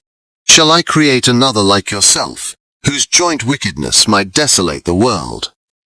Begone! I have answered you. You may torture me, but I will never consent." "You are in the wrong," replied the fiend, "and instead of threatening, I am content to reason with you. I am malicious, because I am miserable. Am I not shunned and hated by all mankind? You, my creator, would tear me to pieces in triumph. Remember that, and tell me why I should pity man more than he pities me. You would not call it murder if you could precipitate me into one of those ice rifts, and destroy my frame, the work of your own hands. Shall I respect man when he condemns me? Let him live with me in the interchange of kindness, and instead of injury I would bestow every benefit upon him with tears of gratitude at his acceptance. But that cannot be. The human senses are insurmountable barriers to our union, yet mine shall not be the submission of abject slavery. I will revenge my injuries. If I cannot inspire love, I will cause fear, and chiefly towards you, my archenemy, because my Creator, do I swear inextinguishable hatred. Have a care, I will work at your destruction, nor finish until I desolate your heart, so that you shall curse the hour of your birth. And a fiendish rage animated him as he said this. His face was wrinkled into contortions too horrible for human eyes to behold, but presently he calmed himself and proceeded, I intended to reason. This passion is detrimental to me, for you do not reflect that you are the cause of its excess. If any being felt emotions of benevolence towards me, I should return them 100 and 100-fold. For that one creature's sake I would make peace with the whole kind. But I now indulge in dreams of bliss that cannot be realized. What I ask of you is reasonable and moderate. I demand a creature of another sex but as hideous as myself. The gratification is small, but it is all that I can receive, and it shall content me. It is true, we shall be monsters, cut off from all the world, but on that account, we shall be more attached to one another. Our lives will not be happy, but they will be harmless and free from the misery I now feel. Oh, my Creator, make me happy. Let me feel gratitude towards you for one benefit. Let me see that I excite the sympathy of some existing thing. Do not deny me my request. And I was moved. I shuddered when I thought of the possible consequences of my consent, but I felt that there was some justice in his argument. His tale and the feelings he now expressed proved him to be a creature of fine sensations, and did I not as his maker owe him all the portion of happiness that it was in my power to bestow? He saw my change of feeling and continued, Michi, if you consent, neither you nor any other human being shall ever see us again. I will go to the vast wilds of South America. My food is not that of man. I do not destroy the lamb and the kid to glut my appetite. Acorns and berries afford me sufficient nourishment. My companion will be of the same nature as myself, and will be content with the same fare. We shall make our bed of dried leaves. The sun will shine on us as on man, and will ripen our food. The picture I present to you is peaceful and human, and you must feel that you could deny it only in the wantonness of power and cruelty. Pitiless as you have been towards me, I now see compassion in your eyes. Let me seize the favorable moment, and persuade you to promise what I so ardently desire. You propose, replied I, to fly from the habitations of man, to dwell in those wilds where the beasts of the field will be your only companions. How can you, who long for the love and sympathy of man, persevere in this exile? You will return and again seek their kindness, and you will meet with their detestation. Your evil passions will be renewed, and you will then have a companion to aid you in the task of destruction. This may not be. Cease to argue the point, for I cannot consent. How inconstant are your feelings? But a moment ago you were moved by my representations, and why do you again harden yourself to my complaints? I swear to you by the earth which I inhabit and by you that made me, that with the companion you bestow I will quit the neighborhood of man and dwell, as it may chance, in the most savage of places. My evil passions will have fled, for I shall meet with sympathy. My life will flow quietly away, and in my dying moments I shall not curse my Maker. NHI's words had a strange effect upon me. I compassionated him, and sometimes felt a wish to console him, but when I looked upon him, when I saw the filthy mass that moved and talked, my heart sickened, and my feelings were altered to those of horror and hatred. I tried to stifle these sensations. I thought that as I could not sympathize with him, I had no right to withhold from him the small portion of happiness which was yet in my power to bestow. You swear, I said, to be harmless, but have you not already shown a degree of malice that should reasonably make me distrust you? May not even this be a feint that will increase your triumph by affording a wider scope for your revenge? How is this? I must not be trifled with, and I demand an answer. If I have no ties and no affections, Hatred and vice must be my portion. The love of another will destroy the cause of my crimes, and I shall become a thing, of whose existence everyone will be ignorant. My vices are the children of a forced solitude that I abhor, and my virtues will necessarily arise when I live in communion with an equal. I shall feel the affections of a sensitive being, and become linked to the chain of existence and events, from which I am now excluded. I paused some time to reflect on all he had related, and the various arguments which he had employed. I thought of the promise of virtues which he had displayed on the opening of his existence, and the subsequent blight of all kindly feeling by the loathing and scorn which his protectors had manifested towards him. His power and threats were not omitted in my calculations. A creature who could exist in the ice caves of the glaciers, and hide himself from pursuit among the ridges of inaccessible precipices, was a being possessing faculties it would be vain to cope with. After a long pause of reflection, I concluded that the justice due both to him and my fellow creatures demanded of me that I should comply with his request. Turning to him, therefore, I said, I consent to your demand on your solemn oath to quit Europe forever, and every other place in the neighborhood of man, as soon as I shall deliver into your hands a female who will accompany you in your exile. I swear, he cried, by the sun, and by the blue sky of heaven, and by the fire of love that burns my heart, that if you grant my prayer, while they exist you shall never behold me again. Depart to your home and commence your labors. I shall watch their progress with unutterable anxiety, and fear not, but that when you are ready I shall appear. Saying this, he suddenly quitted me, fearful perhaps of any change in my sentiments. I saw him descend the mountain, with greater speed than the flight of an eagle, and quickly lost among the undulations of the sea of ice. NHI's tail had occupied the whole day, and the sun was upon the verge of the horizon when he departed. I knew that I ought to hasten my descent towards the valley, as I should soon be encompassed in darkness, but my heart was heavy, and my steps slow. The labor of winding among the little paths of the mountain, and fixing my feet firmly as I advanced, perplexed me, occupied as I was by the emotions which the occurrences of the day had produced. Night was far advanced when I came to the halfway resting place, and seated myself beside the fountain. The stars shone at intervals as the clouds passed from over them.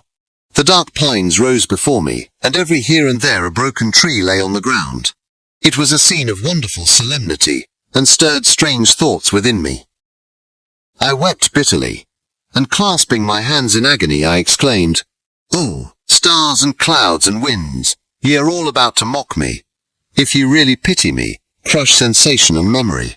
Let me become as naught. But if not, depart, depart, and leave me in darkness." These were wild and miserable thoughts, but I cannot describe to you how the eternal twinkling of the stars weighed upon me, and how I listened to every blast of wind as if it were a dull, ugly siroc on its way to consume me. Morning dawned before I arrived at the village of Chamonix. I took no rest, but returned immediately to Geneva. Even in my own heart I could give no expression to my sensations. They weighed on me with a mountain's weight, and their excess destroyed my agony beneath them. Thus I returned home, and entering the house, presented myself to the family. My haggard and wild appearance awoke intense alarm, but I answered no question. Scarcely did I speak. I felt as if I were placed under a ban, as if I had no right to claim their sympathies, as if never more might I enjoy companionship with them. Yet even thus I loved them to adoration, and to save them, I resolved to dedicate myself to my most abhorred task. The prospect of such an occupation made every other circumstance of existence pass before me like a dream, and that thought only had to me the reality of life. Chapter 18. Day after day, week after week, passed away on my return to Geneva, and I could not collect the courage to recommence my work. I feared the vengeance of the disappointed fiend, yet I was unable to overcome my repugnance to the task which was enjoined me. I found that I could not compose a female without again devoting several months to profound study and laborious disquisition. I had heard of some discoveries having been made by an English philosopher, the knowledge of which was material to my success, and I sometimes thought of obtaining my father's consent to visit England for this purpose. But I clung to every pretense of delay and shrank from taking the first step in an undertaking whose immediate necessity began to appear less absolute to me. A change indeed had taken place in me. My health, which had hitherto declined, was now much restored, and my spirits, when unchecked by the memory of my unhappy promise, rose proportionably. My father saw this change with pleasure, and he turned his thoughts towards the best method of eradicating the remains of my melancholy, which every now and then would return by fits, and with a devouring blackness overcast the approaching sunshine. At these moments I took refuge in the most perfect solitude. I passed whole days on the lake alone in a little boat, watching the clouds and listening to the rippling of the waves, silent and listless. But the fresh air and bright sun seldom failed to restore me to some degree of composure, and on my return I met the salutations of my friends with a readier smile and a more cheerful heart. It was after my return from one of these rambles that my father, calling me aside, thus addressed me. "I am happy to remark, my dear son, that you have resumed your former pleasures and seem to be returning to yourself. And yet you are still unhappy, and still avoid our society."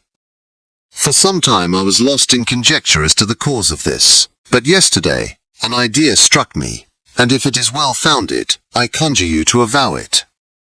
Reserve on such a point would be not only useless, but draw down treble misery on us all. I trembled violently at his exordium, and my father continued, "I confess, my son, that I have always looked forward to your marriage with our dear Elizabeth, as the tie of our domestic comfort, and the stay of my declining years. You were attached to each other from your earliest infancy.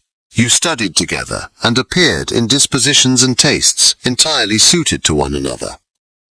But so blind is the experience of man, that what I conceived to be the best assistance to my plan may have entirely destroyed it. You perhaps regard her as your sister, without any wish that she might become your wife. Nay, you may have met with another whom you may love, and considering yourself as bound in honor to Elizabeth, this struggle may occasion the poignant misery which you appear to feel. My dear father, reassure yourself. I love my cousin tenderly and sincerely. I never saw any woman who excited, as Elizabeth does, my warmest admiration and affection. My future hopes and prospects are entirely bound up in the expectation of our union. The expression of your sentiments of this subject, my dear Victor, gives me more pleasure than I have for some time experienced. If you feel thus, we shall assuredly be happy, however present events may cast a gloom over us. But it is this gloom which appears to have taken so strong a hold of your mind that I wish to dissipate. Tell me, therefore, whether you object to an immediate solemnization of the marriage.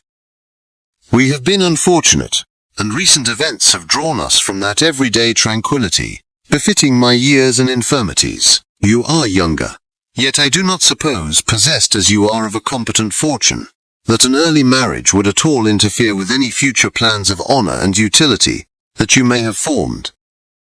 Do not suppose, however, that I wish to dictate happiness to you, or that a delay on your part would cause me any serious uneasiness. Interpret my words with candor and answer me, I conjure you, with confidence and sincerity." I listened to my father in silence, and remained for some time incapable of offering any reply. I revolved rapidly in my mind a multitude of thoughts, and endeavored to arrive at some conclusion. Alas! To me the idea of an immediate union with my Elizabeth was one of horror and dismay.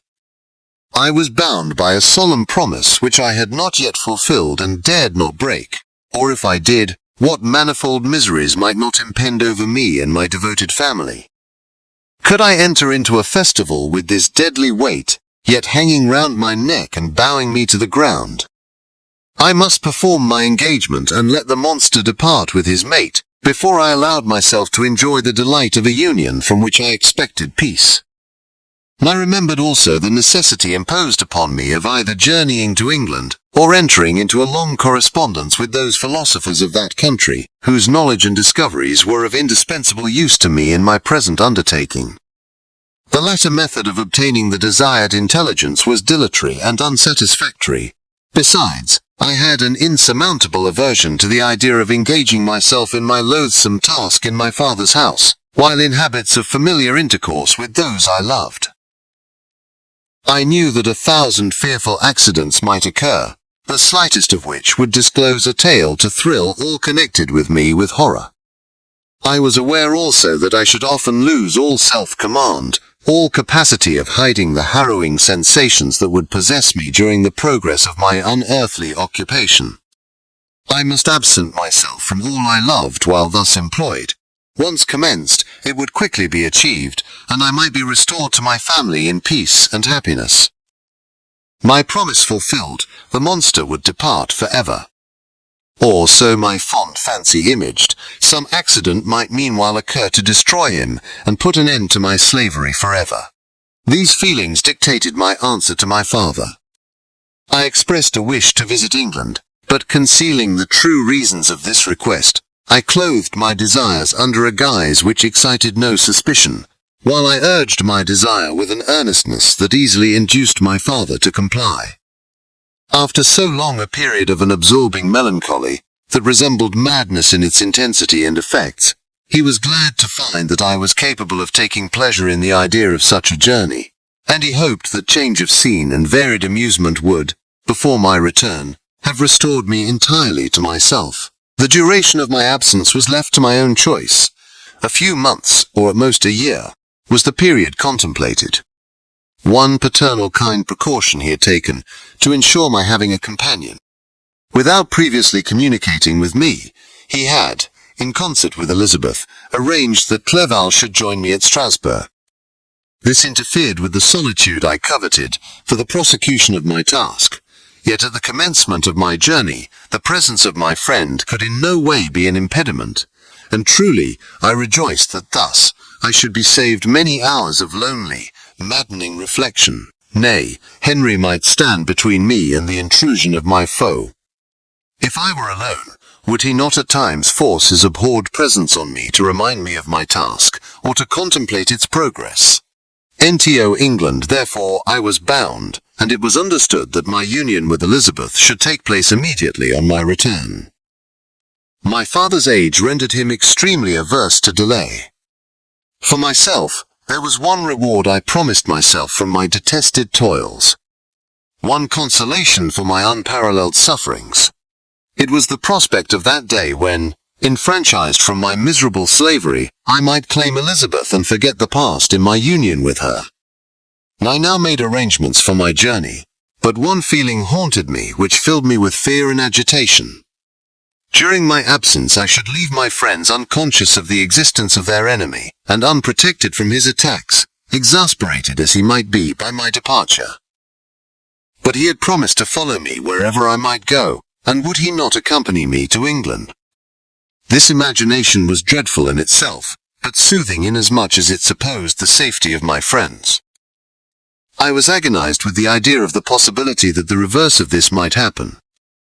But through the whole period during which I was the slave of my creature, I allowed myself to be governed by the impulses of the moment, and my present sensations strongly intimated that the fiend would follow me and exempt my family from the danger of his machinations.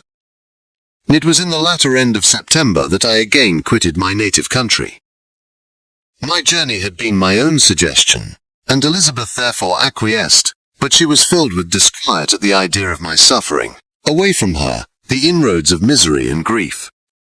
It had been her care which provided me a companion in Clerval, and yet a man is blind to 1,000-minute circumstances which call forth a woman's sedulous attention. She longed to bid me hasten my return. 1,000 conflicting emotions rendered her mute as she bade me a tearful, silent farewell. I threw myself into the carriage that was to convey me away, hardly knowing whither I was going, and careless of what was passing around. I remembered only, and it was with a bitter anguish that I reflected on it, to order that my chemical instruments should be packed to go with me. Filled with dreary imaginations, I passed through many beautiful and majestic scenes, but my eyes were fixed and unobserving. I could only think of the bourne of my travels, and the work which was to occupy me whilst they endured. and after some days spent in listless indolence, during which I traversed many leagues, I arrived at Strasbourg, where I waited 2 days for Clerval. He came. Alas, how great was the contrast between us! He was alive to every new scene, joyful when he saw the beauties of the setting sun, and more happy when he beheld it rise and recommence a new day. He pointed out to me the shifting colors of the landscape and the appearances of the sky. "This is what it is to live," he cried. "Now I enjoy existence. But you, my dear Frankenstein, wherefore are you desponding and sorrowful?" In truth, I was occupied by gloomy thoughts, and neither saw the descent of the evening star, nor the golden sunrise reflected in the Rhine. And you, my friend, would be far more amused with the journal of Clerval, who observed the scenery with an eye of feeling and delight, than in listening to my reflections. I, a miserable wretch, haunted by a curse that shut up every avenue to enjoyment, NWE, had agreed to descend the Rhine in a boat from Strasbourg to Rotterdam, whence we might take shipping for London. During this voyage we passed many willowy islands, and saw several beautiful towns. We stayed a day at Mannheim, and on the 5th from our departure from Strasbourg, arrived at Mainz. The course of the Rhine below Mainz becomes much more picturesque. The river descends rapidly, and winds between hills, not high but steep, and of beautiful forms. We saw many ruined castles standing on the edges of precipices, surrounded by black woods, high and inaccessible. This part of the Rhine, indeed, presents a singularly variegated landscape. In one spot you view rugged hills, ruined castles overlooking tremendous precipices, with the dark Rhine rushing beneath, and on the sudden turn of a promontory, flourishing vineyards with green sloping banks, and a meandering river, and populous towns occupy the scene. We travelled at the time of the vintage and heard the song of the labourers as we glided down the stream.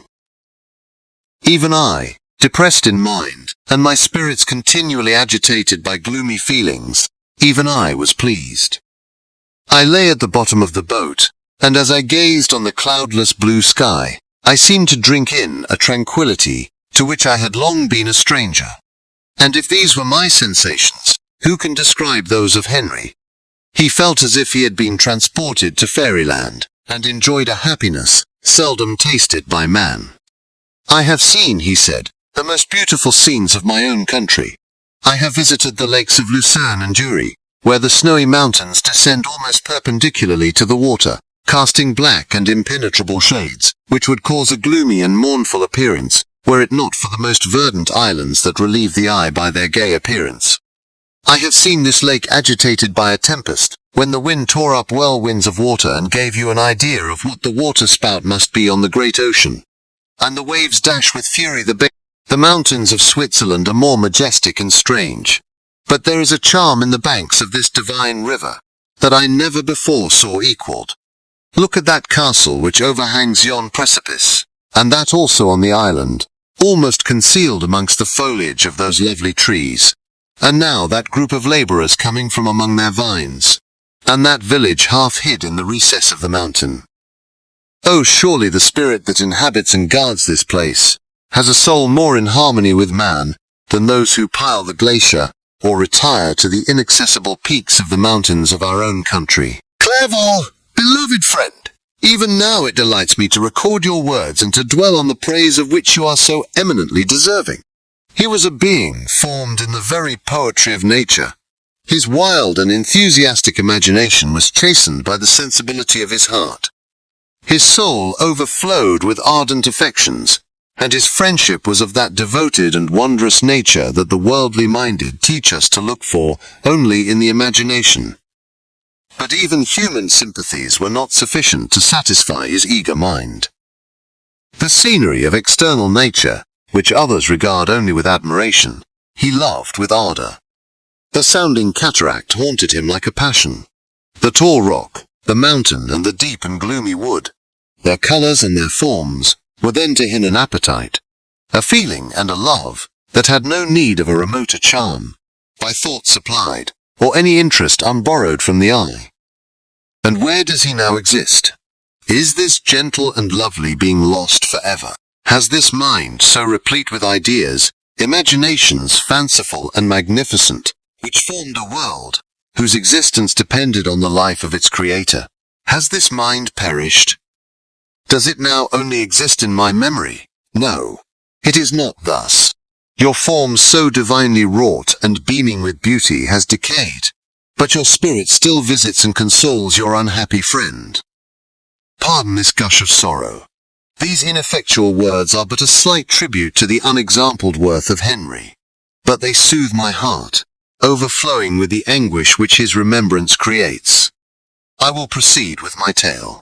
Beyond Cologne we descended to the plains of Holland, and we resolved to post the remainder of our way, for the wind was contrary, and the stream of the river was too gentle to aid us. Our journey here lost the interest arising from beautiful scenery, but we arrived in a few days at Rotterdam, whence we proceeded by sea to England. It was on a clear morning in the latter days of December that I first saw the white cliffs of Britain. The banks of the Thames presented a new scene. They were flat but fertile, and almost every town was marked by the remembrance of some story. We saw Tilbury Fort and remembered the Spanish Armada, Gravesend, Woolwich, and Greenwich, places which I had heard of even in my country. At length we saw the numerous steeples of London, St. Paul's towering above all, and the Tower famed in English history. Chapter 19. London was our present point of rest. We determined to remain several months in this wonderful and celebrated city. Clerval desired the intercourse of the men of genius and talent, who flourished at this time, but this was with me a secondary object. I was principally occupied with the means of obtaining the information necessary for the completion of my promise, and quickly availed myself of the letters of introduction that I had brought with me, addressed to the most distinguished natural philosophers. If this journey had taken place during my days of study and happiness, it would have afforded me inexpressible pleasure. But a blight had come over my existence, and I only visited these people for the sake of the information they might give me on the subject in which my interest was so terribly profound. Company was irksome to me. When alone, I could fill my mind with the sights of heaven and earth. The voice of Henry soothed me, and I could thus cheat myself into a transitory peace. But busy, uninteresting, joyous faces brought back despair to my heart. I saw an insurmountable barrier placed between me and my fellow men.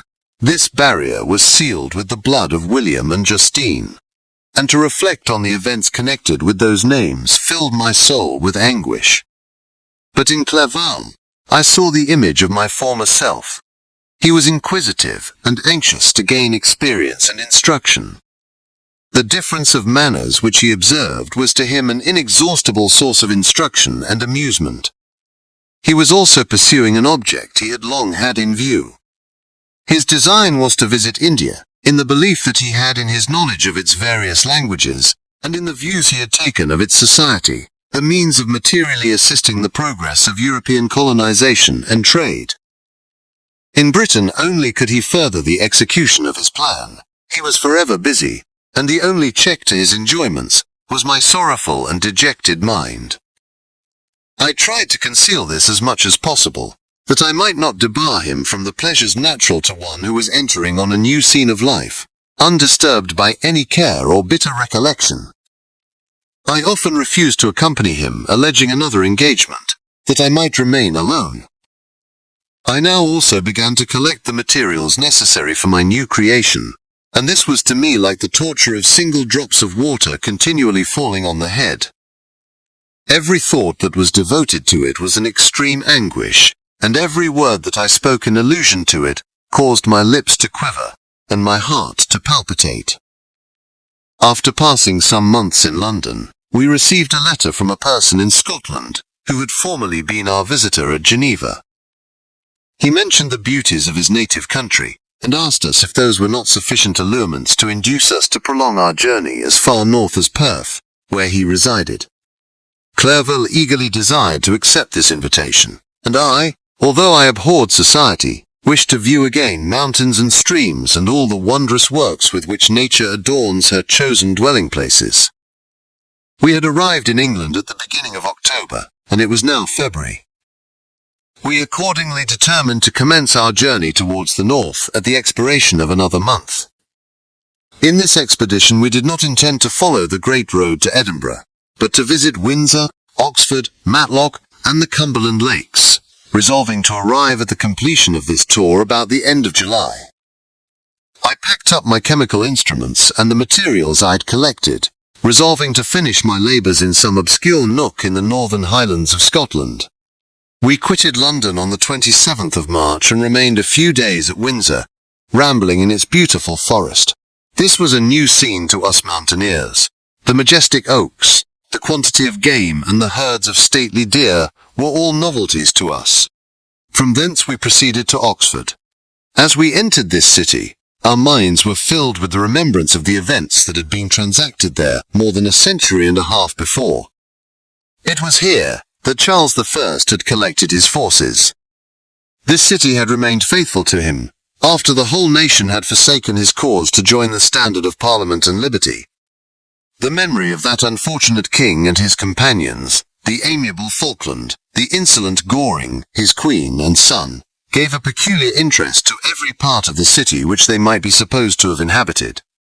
The spirit of elder days found a dwelling here, and we delighted to trace its footsteps.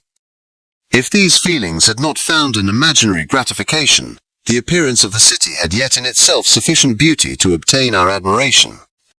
The colleges are ancient and picturesque. The streets are almost magnificent, and the lovely Isis which flows beside it through meadows of exquisite verdure is spread forth into a placid expanse of waters, which reflects its majestic assemblage of towers and spires and domes, embosomed among aged trees. I enjoyed this scene, and yet my enjoyment was embittered both by the memory of the past and the anticipation of the future. I was formed for peaceful happiness. During my youthful days discontent never visited my mind, and if I was ever overcome by ennui, the sight of what is beautiful in nature, or the study of what is excellent and sublime in the productions of man, could always interest my heart, and communicate elasticity to my spirits. But I am a blasted tree. The bolt has entered my soul, and I felt then that I should survive to exhibit what I shall soon cease to be, a miserable spectacle of wrecked humanity, pitiable to others, and intolerable to myself. NWE passed a considerable period at Oxford, rambling among its environs, and endeavouring to identify every spot which might relate to the most animating epoch of English history. Our little voyages of discovery were often prolonged by the successive objects that presented themselves. We visited the tomb of the illustrious Hampden, and the field on which that patriot fell. For a moment my soul was elevated from its debasing and miserable fears to contemplate the divine ideas of liberty and self-sacrifice, of which these sites were the monuments and the remembrances. For an instant I dared to shake off my chains and look around me with a free and lofty spirit, but the iron had eaten into my flesh, and I sank again, trembling and hopeless, into my miserable self. NWE left Oxford with regret, and proceeded to Matlock, which was our next place of rest. The country in the neighbourhood of this village resembled, to a greater degree, the scenery of Switzerland, but everything is on a lower scale, and the green hills want the crown of distant white Alps which always attend on the piney mountains of my native country. We visited the wondrous cave and the little cabinets of natural history, where the curiosities are disposed in the same manner as in the collections at Servox and Chamonix. The latter name made me tremble when pronounced by Henry, and I hastened to quit Matlock, with which that terrible scene was thus associated. From Derby, still journeying northwards, we passed 2 months in Cumberland and Westmoreland. I could now almost fancy myself among the Swiss mountains. The little patches of snow which yet lingered on the northern sides of the mountains, the lakes and the dashing of the rocky streams were all familiar and dear sights to me. Here also we made some acquaintances, who almost contrived to cheat me into happiness. The delight of Clerval was proportionably greater than mine. His mind expanded in the company of men of talent, and he found in his own nature greater capacities and resources than he could have imagined himself to have possessed, while he associated with his inferiors. "I could pass my life here," said he to me, "and among these mountains, I should scarcely regret Switzerland and the Rhine. But he found that a traveller's life is one that includes much pain, amidst its enjoyments. His feelings are forever on the stretch, and when he begins to sink into repose, he finds himself obliged to quit that on which he rests in pleasure for something new, which again engages his attention, and which also he forsakes for other novelties. We had scarcely visited the various lakes of Cumberland and Westmoreland, and conceived an affection for some of the inhabitants, when the period of our appointment with our Scotch friend approached, and we left them to travel on. For my own part, one was not sorry. I had now neglected my promise for some time, and I feared the effects of the demon's disappointment. He might remain in Switzerland and wreak his vengeance on my relatives. This idea pursued me, and tormented me at every moment from which I might otherwise have snatched repose and peace. I waited for my letters with feverish impatience. If they were delayed, I was miserable and overcome by 1,000 fears. And when they arrived and I saw the superscription of Elizabeth, or my father, I hardly dared to read and ascertain my fate. Sometimes I thought that the fiend followed me and might expedite my remissness by murdering my companion. When these thoughts possessed me, I would not quit Henry for a moment, but followed him as his shadow, to protect him from the fancied rage of his destroyer. I felt as if I had committed some great crime, the consciousness of which haunted me. I was guiltless, but I had indeed drawn down a horrible curse upon my head, as mortal as that of crime. I visited Edinburgh with languid eyes and mind, and yet that city might have interested the most unfortunate being. Clerval did not like it so well as Oxford, for the antiquity of the latter city was more pleasing to him. But the beauty and regularity of the new town of Edinburgh, its romantic castle, and its environs, the most delightful in the world, Arthur's Seat, St. Bernard's Well, and the Pentland Hills, compensated him for the change, and filled him with cheerfulness and admiration. But I was impatient to arrive at the termination of my journey. We left Edinburgh in a week, passing through Cupar, St. Andrews, and along the banks of the Tay, to Perth, where our friend expected us. But I was in no mood to laugh and talk with strangers, or enter into their feelings or plans with the good humour expected from a guest, and accordingly I told Clerval that I wished to make the tour of Scotland alone. "Do you," said I, "enjoy yourself, and let this be our rendezvous. I may be absent a month or two, but do not interfere with my motions. I entreat you, leave me to peace and solitude for a short time, and when I return, I hope it will be with a lighter heart, more congenial to your own temper." Henry wished to dissuade me, but seeing me bent on this plan, ceased to remonstrate. He entreated me to write often. "I had rather be with you," he said, "in your solitary rambles, than with these Scotch people, whom I do not know. Hasten then, my dear friend, to return, that I may again feel myself somewhat at home, which I cannot do in your absence." Having parted from my friend, I determined to visit some remote spot of Scotland, and finish my work in solitude. I did not doubt but that the monster followed me, and would discover himself to me when I should have finished, that he might receive his companion. With this resolution, I traversed the northern highlands, and fixed on one of the remotest of the Orkneys as the scene of my labours. It was a place fitted for such a work, being hardly more than a rock whose high sides were continually beaten upon by the waves. The soil was barren, scarcely affording pasture for a few miserable cows, and oatmeal for its inhabitants, which consisted of 5 persons, whose gaunt and scraggy limbs gave tokens of their miserable fare. Vegetables and bread, when they indulged in such luxuries, and even fresh water, was to be procured from the mainland, which was about 5 miles distant. On the whole island, there were but 3 miserable huts, and one of these was vacant when I arrived. This I hired. It contained but 2 rooms, and these exhibited all the squalidness of the most miserable penury. The thatch had fallen in, the walls were unplastered, and the door was off its hinges. I ordered it to be repaired, bought some furniture, and took possession, an incident which would doubtless have occasioned some surprise had not all the senses of the cottagers been benumbed by want and squalid poverty. As it was, I lived ungazed at and unmolested, hardly thanked for the pittance of food and clothes which I gave.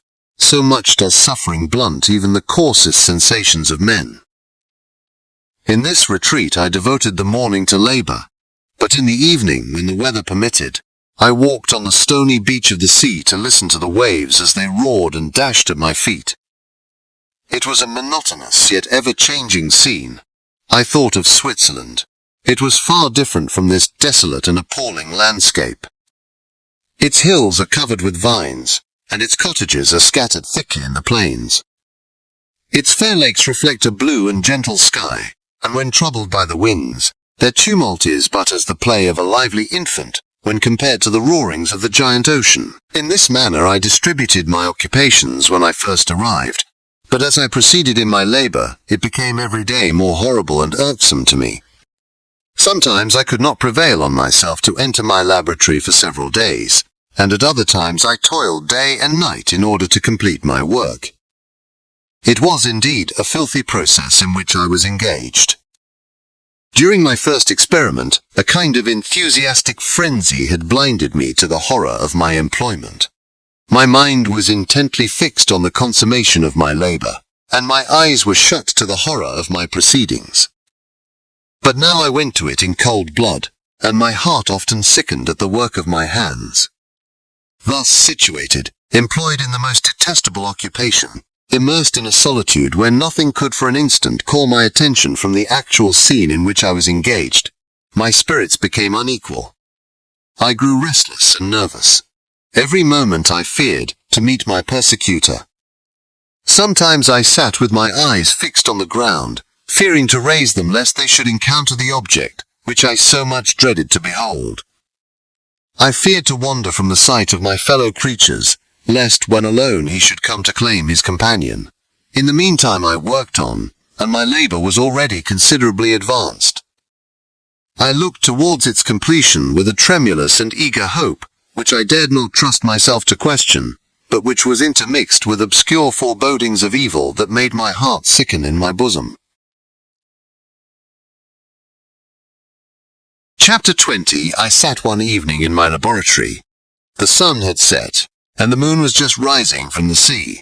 I had not sufficient light for my employment, and I remained idle, in a pause of consideration of whether I should leave my labor for the night, or hasten its conclusion by an unremitting attention to it. As I sat, a train of reflection occurred to me which led me to consider the effects of what I was now doing. 3 years before, I was engaged in the same manner, and had created a fiend whose unparalleled barbarity had desolated my heart, and filled it forever with the bitterest remorse. I was now about to form another being, of whose dispositions I was alike ignorant. She might become 10,000 times more malignant than her mate, and delight for its own sake in murder and wretchedness. He had sworn to quit the neighborhood of man, and hide himself in deserts, but she had not. And she, who in all probability was to become a thinking and reasoning animal, might refuse to comply with a compact made before her creation. They might even hate each other. The creature who already lived loathed his own deformity, and might he not conceive a greater abhorrence for it when it came before his eyes in the female form? She also might turn with disgust from him to the superior beauty of man. She might quit him, and he be again alone, exasperated by the fresh provocation of being deserted by one of his own species. Even if they were to leave Europe and inhabit the deserts of the New World, yet one of the first results of those sympathies for which the demon thirsted would be children, and a race of devils would be propagated upon the earth, who might make the very existence of the species of man a condition precarious and full of terror. Had I right for my own benefit to inflict this curse upon everlasting generations? I had before been moved by the sophisms of the being I had created. I had been struck senseless by his fiendish threats, but now for the first time the wickedness of my promise burst upon me. I shuddered to think that future ages might curse me as their pest, whose selfishness had not hesitated to buy its own peace at the price, perhaps, of the existence of the whole human race. I trembled, and my heart failed within me, when on looking up, I saw by the light of the moon the demon at the casement. A ghastly grin wrinkled his lips as he gazed on me, where I sat fulfilling the task, which he had allotted to me. Yes, he had followed me in my travels. He had loitered in forests, hid himself in caves, or taken refuge in wide and desert heaths, and he now came to mark my progress, and claim the fulfillment of my promise. As I looked on him, his countenance expressed the utmost extent of malice and treachery. I thought with a sensation of madness on my promise of creating another like to him, and trembling with passion, tore to pieces the thing on which I was engaged. The wretch saw me destroy the creature on whose future existence he depended for happiness, and with a howl of devilish despair and revenge withdrew. I left the room, and locking the door, made a solemn vow in my own heart never to resume my labours. And then, with trembling steps, I sought my own apartment. I was alone. None were near me to dissipate the gloom and relieve me from the sickening oppression of the most terrible reveries. Several hours passed, and I remained near my window gazing on the sea. It was almost motionless, for the winds were hushed, and all nature reposed under the eye of the quiet moon. A few fishing vessels alone specked the water, and now and then the gentle breeze wafted the sound of voices as the fishermen called to one another. I felt the silence, although I was hardly conscious of its extreme profundity, until my ear was suddenly arrested by the paddling of oars near the shore, and a person landed close to my house. In a few minutes after, I heard the creaking of my door, as if someone endeavored to open it softly. I trembled from head to foot. I felt a presentiment of who it was, and wished to rouse one of the peasants who dwelt in a cottage not far from mine, but I was overcome by the sensation of helplessness, so often felt in frightful dreams, when you in vain endeavour to fly from an impending danger, and was rooted to the spot. Presently, I heard the sound of footsteps along the passage. The door opened, and the wretch whom I dreaded appeared. Shutting the door, he approached me, and said in a smothered voice, "You have destroyed the work which you began. What is it that you intend? Do you dare to break your promise? I have endured toil and misery. I left Switzerland with you. I crept along the shores of the Rhine, among its willow islands and over the summits of its hills. I have dwelt many months in the heaths of England and among the deserts of Scotland. I have endured incalculable fatigue and cold and hunger. Do you dare destroy my hopes? Begone! I do break my promise. Never will I create another like yourself, equal in deformity and wickedness. Slave, I before reasoned with you, but you have proved yourself unworthy of my condescension. Remember that I have power. You believe yourself miserable, but I can make you so wretched that the light of day will be hateful to you. You are my creator, but I am your master. Obey. The hour of my irresolution is past, and the period of your power is arrived. Your threats cannot move me to do an act of wickedness, but they confirm me in a determination of not creating you a companion in vice. Shall I, in cool blood, set loose upon the earth a demon whose delight is in death and wretchedness? Begone! I am firm, and your words will only exasperate my rage. The monster saw my determination in my face, and gnashed his teeth in the impotence of anger. Shall each man, cried he, find a wife for his bosom, and each beast have his mate, and I be alone? I had feelings of affection, and they were requited by detestation and scorn. Man, you may hate, but beware.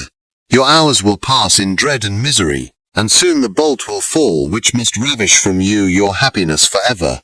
Are you to be happy while I grovel in the intensity of my wretchedness? You can blast my other passions, but revenge remains. Revenge, henceforth dearer than light or food. I may die, but first you, my tyrant and tormentor, shall curse the sun that gazes on your misery. Beware, for I am fearless, and therefore powerful. I will watch with the wiliness of a snake, that I may sting with its venom. Man, you shall repent of the injuries you inflict. Devil, cease, and do not poison the air with these sounds of malice. I have declared my resolution to you, and I am no coward to bend beneath words. Leave me, I am inexorable. It is well. I go, but remember, I shall be with you on your wedding night. Villain! Before you sign my death warrant, be sure that you are yourself safe. I would have seized him, but he eluded me and quitted the house with precipitation. In a few moments I saw him in his boat, which shot across the waters with an arrowy swiftness, and was soon lost amidst the waves. All was again silent, but his words rang in my ears. I burned with rage to pursue the murderer of my peace, and precipitate him into the ocean. I walked up and down my room hastily and perturbed, while my imagination conjured up 1,000 images to torment and sting me. Why had I not followed him and closed with him in mortal strife? But I had suffered him to depart, and he had directed his course towards the mainland. I shuddered to think who might be the next victim sacrificed to his insatiate revenge. And then I thought again of his words, "I will be with you on your wedding night." That, then, was the period fixed for the fulfillment of my destiny. In that hour I should die, and at once satisfy and extinguish his malice. The prospect did not move me to fear, yet when I thought of my beloved Elizabeth, of her tears and endless sorrow, when she should find her lover so barbarously snatched from her, tears, the first I had shed for many months, streamed from my eyes, and I resolved not to fall before my enemy without a bitter struggle. The night passed away, and the sun rose from the ocean. My feelings became calmer, if it may be called calmness when the violence of rage sinks into the depths of despair. I left the house, the horrid scene of the last night's contention, and walked on the beach of the sea, which I almost regarded as an insuperable barrier between me and my fellow creatures. Nay, a wish that such should prove the fact stole across me. I desired that I might pass my life on that barren rock, wearily it is true, but uninterrupted by any sudden shock of misery. If I returned, it was to be sacrificed, or to see those whom I most loved die under the grasp of a demon whom I had myself created. I walked about the isle like a restless spectre, separated from all it loved and miserable in the separation. When it became noon, and the sun rose higher, I lay down on the grass, and was overpowered by a deep sleep. I had been awake the whole of the preceding night. My nerves were agitated, and my eyes inflamed by watching and misery. The sleep into which I now sank refreshed me, and when I awoke, I again felt as if I belonged to a race of human beings like myself, and I began to reflect upon what had passed with greater composure. Yet still the words of the fiend rang in my ears like a death knell. They appeared like a dream, yet distinct and oppressive as a reality. The sun had far descended, and I still sat on the shore, satisfying my appetite, which had become ravenous, with an oaten cake, when I saw a fishing boat land close to me, and one of the men brought me a packet. It contained, he said that he was wearing away his time fruitlessly where he was, that letters from the friends he had formed in London desired his return to complete the negotiation they had entered into for his Indian enterprise. He could not any longer delay his departure, but as his journey to London might be followed, even sooner than he now conjectured, by his longer voyage, he entreated me to bestow as much of my society on him as I could spare. He besought me, therefore, to leave my solitary isle, and to meet him at Perth, that we might proceed southwards together. This letter in a degree recalled me to life, and I determined to quit my island at the expiration of 2 days. Yet before I departed, there was a task to perform, on which I shuddered to reflect. I must pack up my chemical instruments, and for that purpose I must enter the room which had been the scene of my odious work, and I must handle those utensils the sight of which was sickening to me. The next morning, at daybreak, I summoned sufficient courage, and unlocked the door of my laboratory. The remains of the half-finished creature whom I had destroyed lay scattered on the floor, and I almost felt as if I had mangled the living flesh of a human being. I paused to collect myself, and then entered the chamber. With trembling hand I conveyed the instruments out of the room, but I reflected that I ought not to leave the relics of my work to excite the horror and suspicion of the peasants, and I accordingly put them into a basket, with a great quantity of stones, and laying them up, determined to throw them into the sea that very night, and in the meantime I sat upon the beach, employed in cleaning and arranging my chemical apparatus. Nothing could be more complete than the alteration that had taken place in my feelings since the night of the appearance of the demon. I had before regarded my promise with a gloomy despair as a thing that, with whatever consequences, must be fulfilled. But I now felt as if a film had been taken from before my eyes, and that I for the first time saw clearly. The idea of renewing my labors did not for one instant occur to me. The threat I had heard weighed on my thoughts, but I did not reflect that a voluntary act of mine could avert it.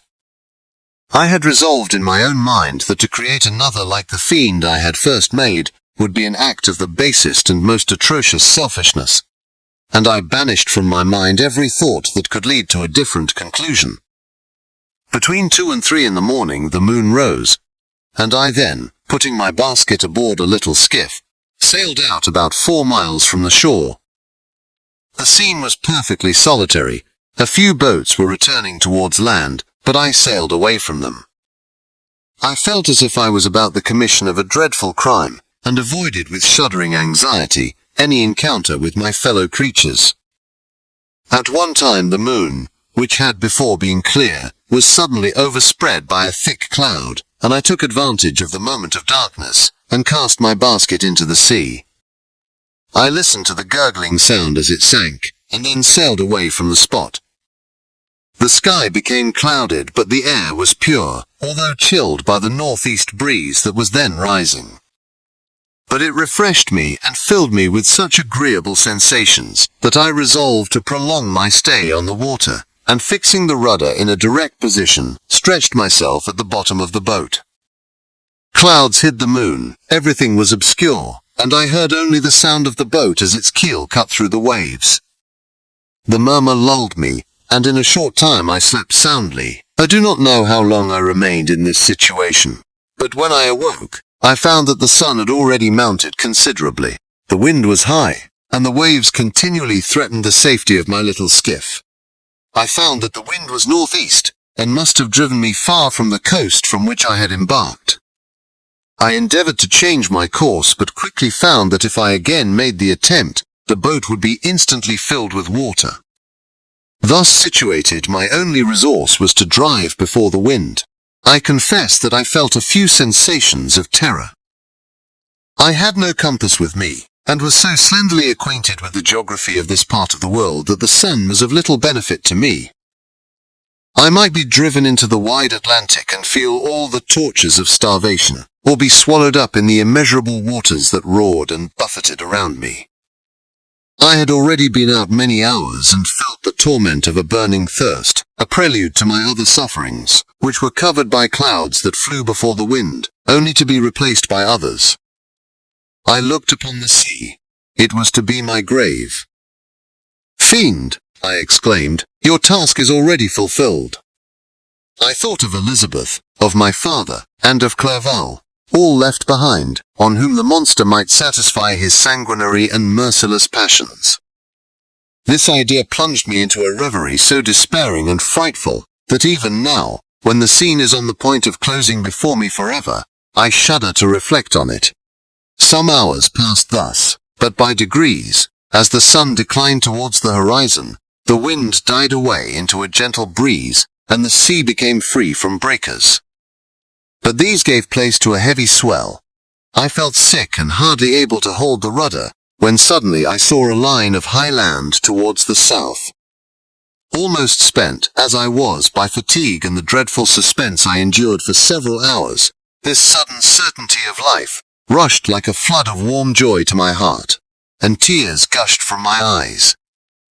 How mutable are our feelings, and how strange is that clinging love we have of life, even in the excess of misery. I constructed another sail with a part of my dress, and eagerly steered my course towards the land. It had a wild and rocky appearance, but as I approached nearer, I easily perceived the traces of cultivation. I saw vessels near the shore and found myself suddenly transported back to the neighborhood of civilized man. I carefully traced the windings of the land, and hailed a steeple which I at length saw issuing from behind a small promontory. As I was in a state of extreme debility, I resolved to sail directly towards the town, as a place where I could most easily procure nourishment. Fortunately, I had money with me. As I turned the promontory, I perceived a small, neat town and a good harbour, which I entered, my heart bounding with joy at my unexpected escape. As I was occupied in fixing the boat and arranging the sails, several people crowded towards the spot. They seemed much surprised at my appearance, but instead of offering me any assistance, whispered together with gestures that at any other time might have produced in me a slight sensation of alarm. As it was, I merely remarked that they spoke English, and I therefore addressed them in that language. "My good friends," said I, "will you be so kind as to tell me the name of this town and inform me where I am?"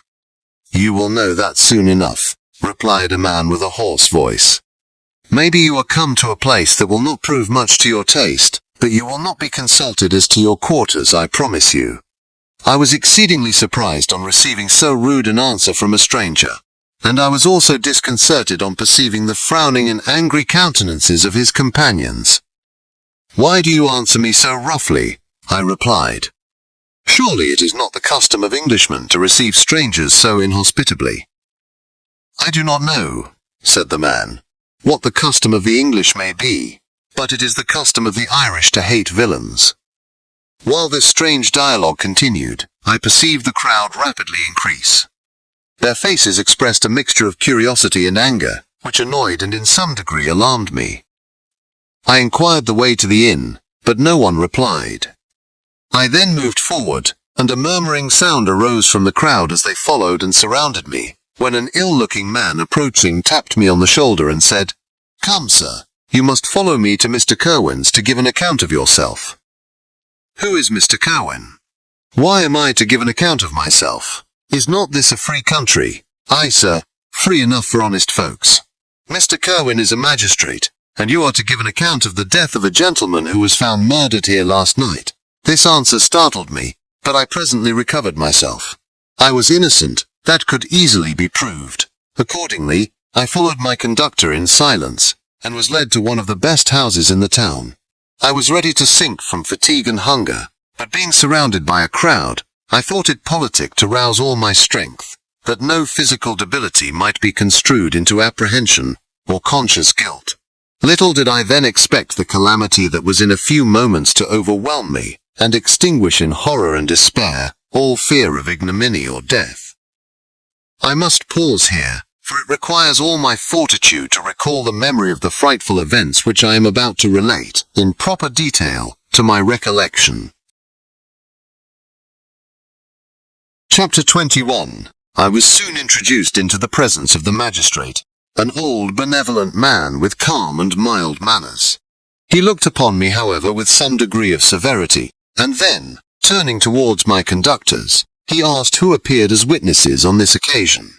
About half a dozen men came forward, and one being selected by the magistrate, he deposed that he had been out fishing the night before with his son and brother-in-law, Daniel Nugent, when, about 10 o'clock, they observed a strong northerly blast rising, and they accordingly put in for port. It was a very dark night, as the moon had not yet risen. They did not land at the harbour, but as they had been accustomed, at a creek about 2 miles below. He walked on first, carrying a part of the fishing tackle, and his companions followed him at some distance. As he was proceeding along the sands, he struck his foot against something, and fell at his length on the ground. His companions came up to assist him, and by the light of their lantern they found that he had fallen on the body of a man, who was to all appearance dead. Their first supposition was that it was the corpse of some person who had been drowned and was thrown on shore by the waves, but on examination they found that the clothes were not wet, and even that the body was not then cold. They instantly carried it to the cottage of an old woman near the spot, and endeavoured, but in vain, to restore it to life. It appeared to be a handsome young man, about 25 years of age.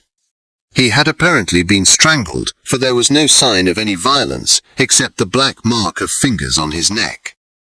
The first part of this deposition did not in the least interest me, but when the mark of the fingers was mentioned, I remembered the murder of my brother, and felt myself extremely agitated. My limbs trembled, and a mist came over my eyes, which obliged me to lean on a chair for support. The magistrate observed me with a keen eye, and of course drew an unfavourable augury from my manner. The son confirmed his father's account, but when Daniel Nugent was called he swore positively that just before the fall of his companion, he saw a boat, with a single man in it, at a short distance from the shore, and as far as he could judge by the light of a few stars, it was the same boat in which I had just landed. A woman deposed that she lived near the beach and was standing at the door of her cottage when she saw a boat with only one man in it push off from that part of the... They put it into a bed and rubbed it, and Daniel went to the town for an apothecary. But life was quite gone. Several other men were examined concerning my landing, and they agreed that, with the strong north wind that had arisen during the night, it was very probable that I had beaten about for many hours, and had been obliged to return nearly to the same spot from which I had departed. Besides, they observed that it appeared that I had brought the body from another place, and it was likely that as I did not appear to know the shore, I might have put into the harbour ignorant of the distance of the town from the place where I had deposited the corpse. Mr. Curwen, on hearing this evidence, desired that I should be taken into the room where the body lay for interment, that it might be observed what effect the sight of it would produce upon me. This idea was probably suggested by the extreme agitation I had exhibited when the mode of the murder had been described. I was accordingly conducted, by the magistrate and several other persons, to the inn. I could not help being struck by the strange coincidences that had taken place during this eventful night.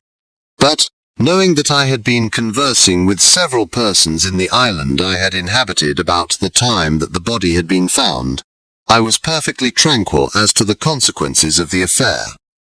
I entered the room where the corpse lay and was led up to the coffin. How can I describe my sensations on beholding it?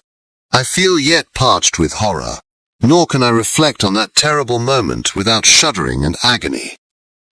The examination, the presence of the magistrate and witnesses, passed like a dream from my memory, when I saw the lifeless form of Henry Clerval stretched before me.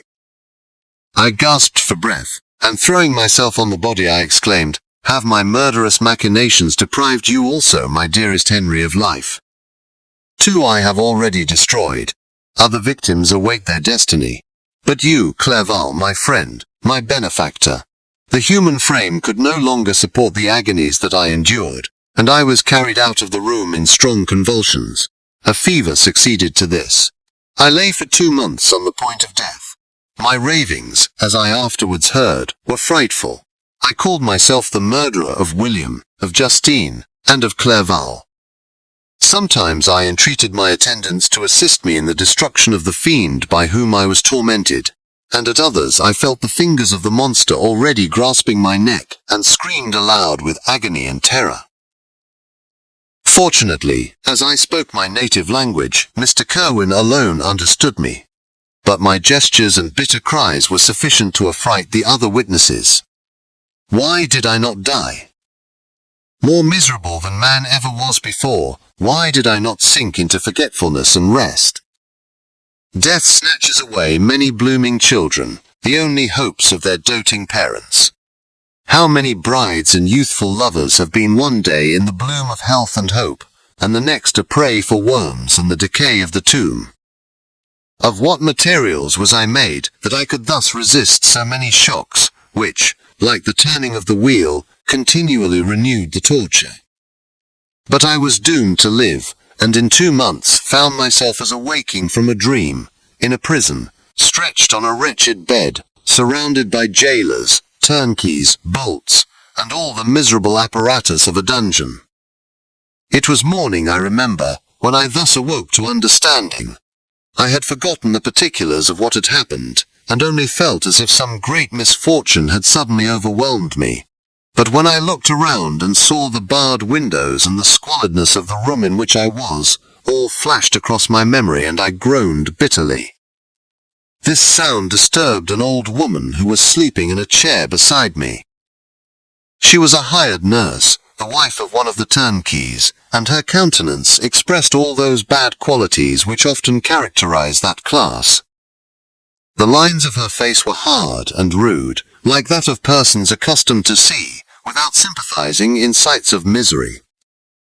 Her tone expressed her entire indifference. She addressed me in English, and the voice struck me as one that I had heard during my sufferings. "Are you better now, sir?" said she. I replied in the same language with a feeble voice. "I believe I am.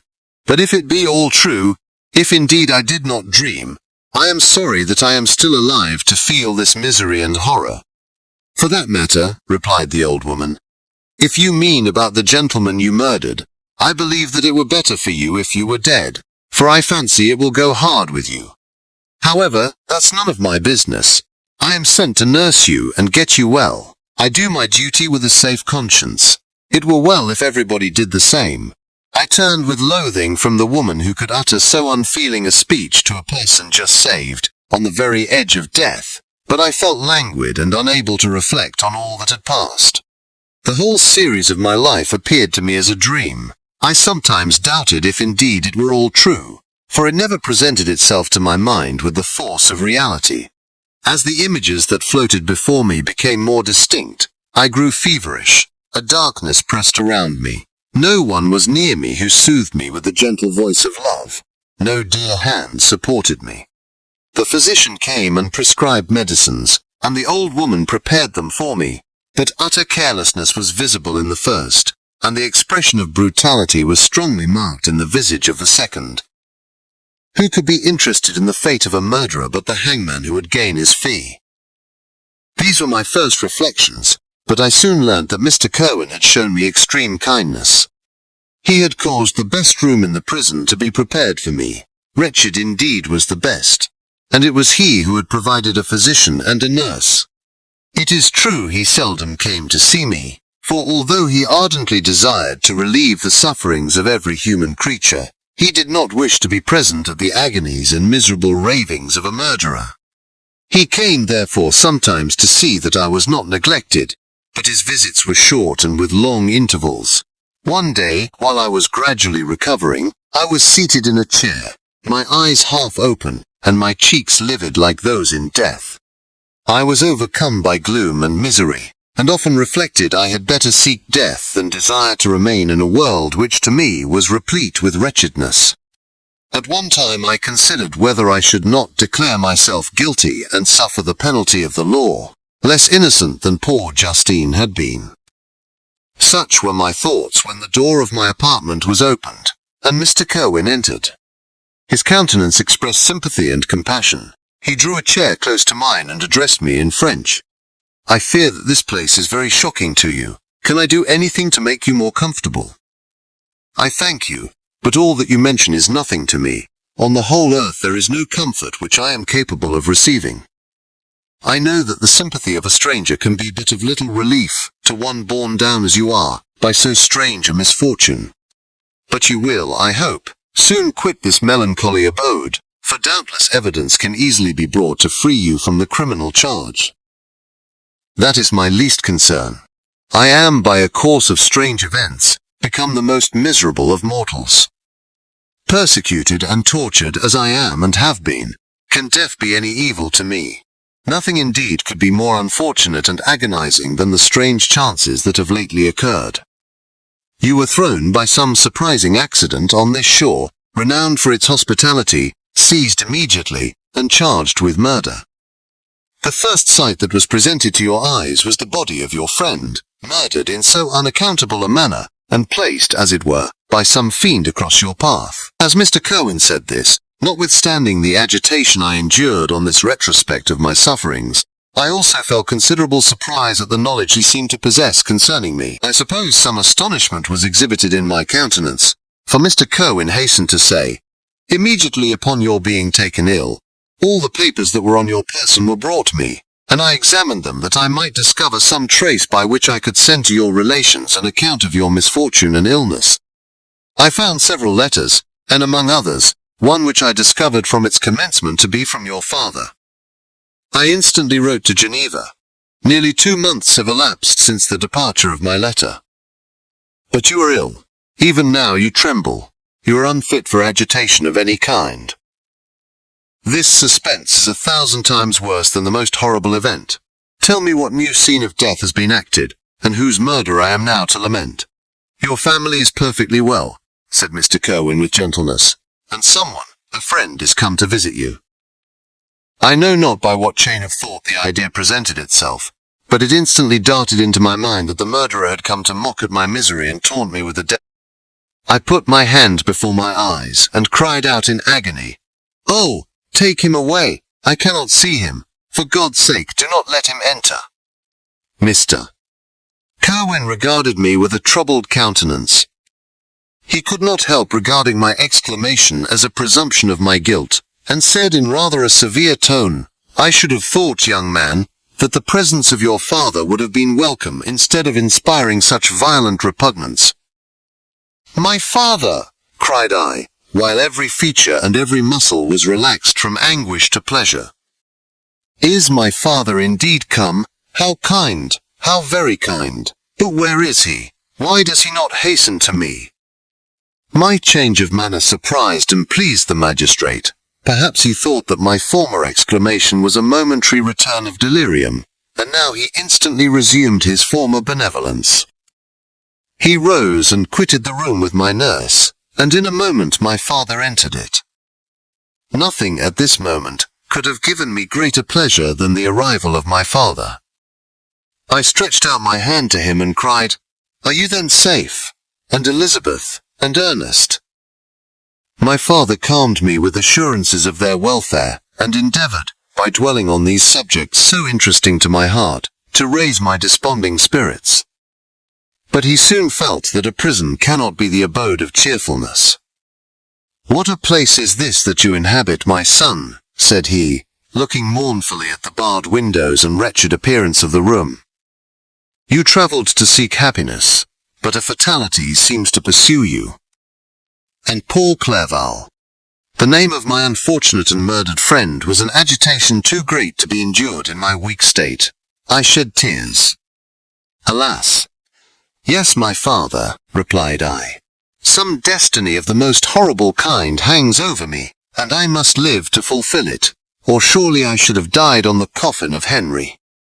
We were not allowed to converse for any length of time, for the precarious state of my health rendered every precaution necessary that could ensure tranquillity. Mr. Kerwin came in and insisted that my strength should not be exhausted by too much exertion. But the appearance of my father was to me like that of my good angel, and I gradually recovered my health. As my sickness quitted me, I was absorbed by a gloomy and black melancholy that nothing could dissipate. The image of Clerval was forever before me, ghastly and murdered. More than once the agitation into which these reflections threw me made my friends dread a dangerous relapse.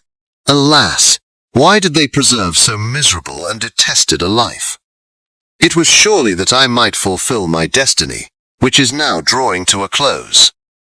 Soon, oh very soon, will death extinguish these throbbings and relieve me from the mighty weight of anguish that bears me to the dust, and, in executing the award of justice, I shall also sink to rest.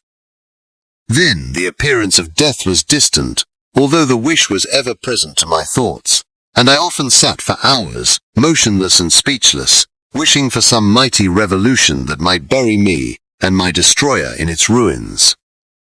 The season of the assizes approached. I had already been 3 months in prison, and although I was still weak and in continual danger of a relapse, I was obliged to travel nearly 100 miles to the country town where the court was held. Mr. Kerwin charged himself with every care of collecting witnesses and arranging my defense. I was spared the disgrace of appearing publicly as a criminal, as the case was not brought before the court that decides on life and death. The grand jury rejected the bill, on its being proved that I was on the Orkney Islands at the hour the body of my friend was found, and a fortnight after my removal I was liberated from prison. My father was enraptured on finding me freed from the vexations of a criminal charge, that I was again allowed to breathe the fresh atmosphere and permitted to return to my native country. I did not participate in these feelings, for to me the walls of a dungeon or a palace were alike hateful. The cup of life was poisoned forever, and although the sun shone upon me, as upon the happy and gay of heart, I saw around me nothing but a dense and frightful darkness, penetrated by no light but the glimmer of 2 eyes that glared upon me. Sometimes they were the expressive eyes of Henry, languishing in death, the dark orbs nearly covered by the lids, and the long black lashes that fringed them. Sometimes it was the watery, clouded eyes of the monster, as I first saw them in my chamber at Ingolstadt. My father tried to awaken in me the feelings of affection. He talked of Geneva, which I should soon visit, of Elizabeth and Ernest, but these words only drew deep groans from me. Sometimes indeed I felt a wish for happiness, and thought with melancholy delight of my beloved cousin, or longed, with a devouring maladie du pays, to see once more the blue lake and rapid Rhone that had been so dear to me in early childhood. But my general state of feeling was a torpor, in which a prison was as welcome a residence as the divinest scene in nature, and these fits were seldom interrupted but by paroxysms of anguish and despair. At these moments I often endeavored to put an end to the existence I loathed, and it required unceasing attendance and vigilance to restrain me from committing some dreadful act of violence. Yet one duty remained to me, the recollection of which finally triumphed over my selfish despair.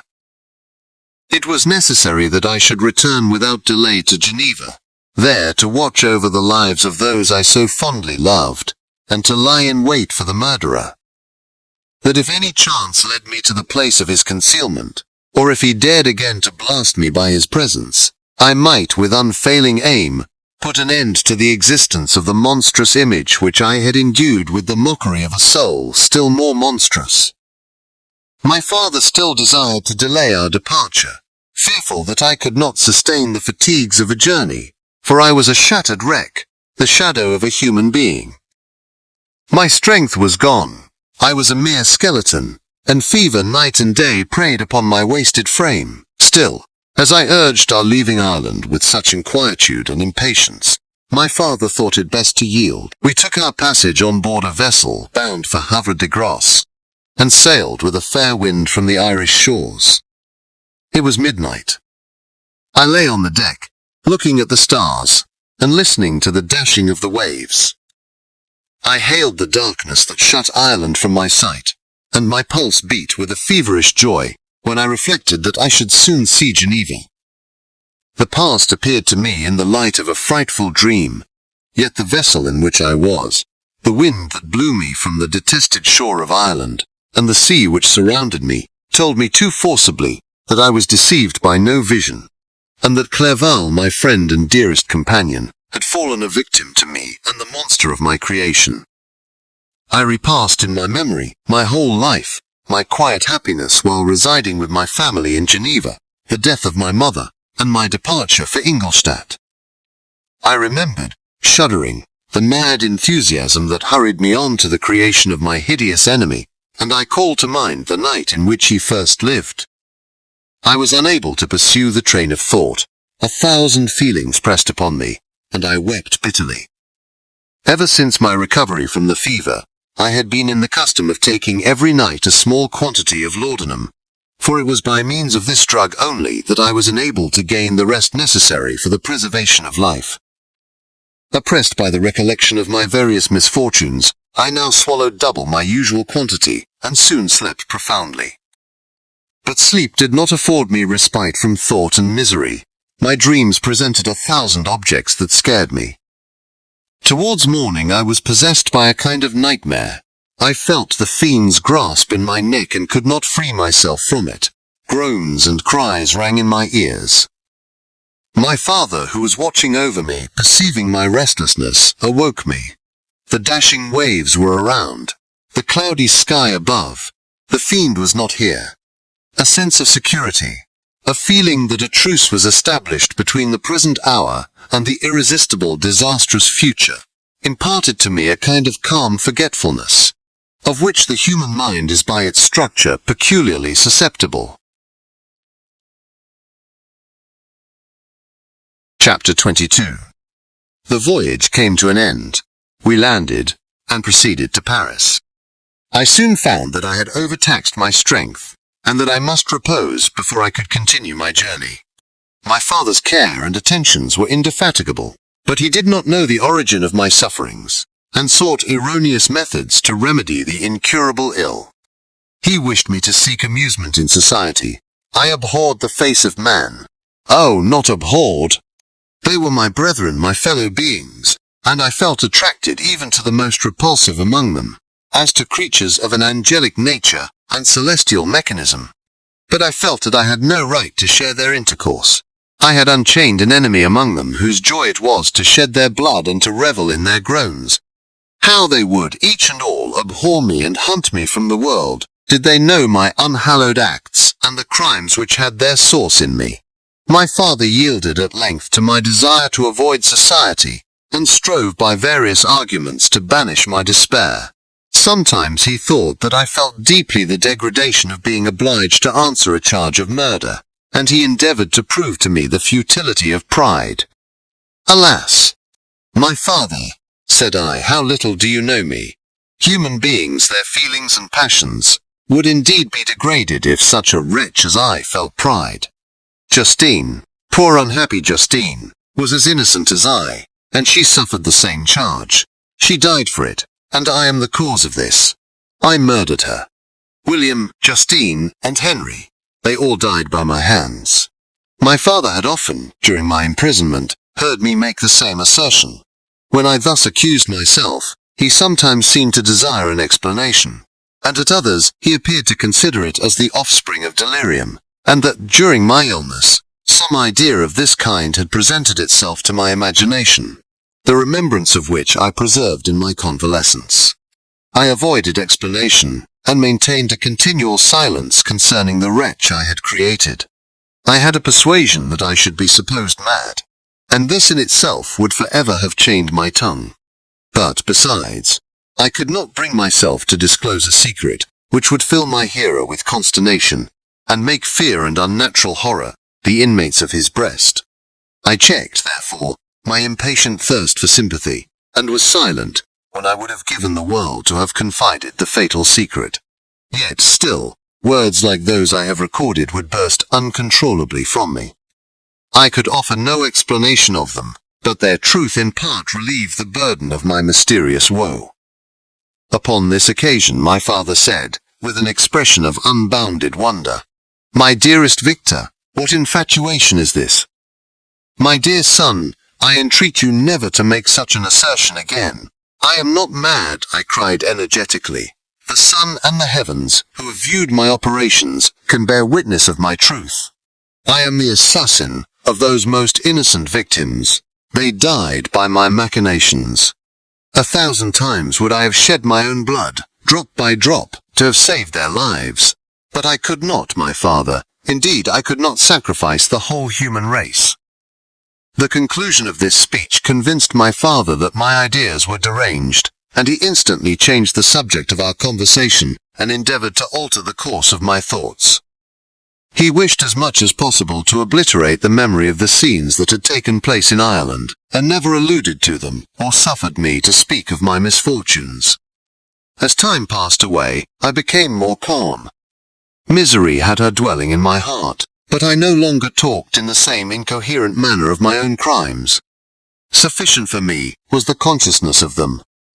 By the utmost self-violence I curbed the imperious voice of wretchedness, which sometimes desired to declare itself to the whole world, and my manners were calmer and more composed than they had ever been since my journey to the Sea of Ice. A few days before we left Paris on our way to Switzerland, I received the following letter from Elizabeth.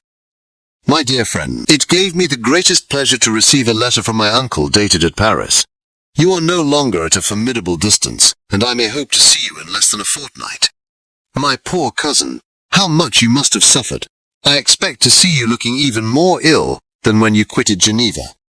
This winter has been passed most miserably, tortured as I have been by anxious suspense.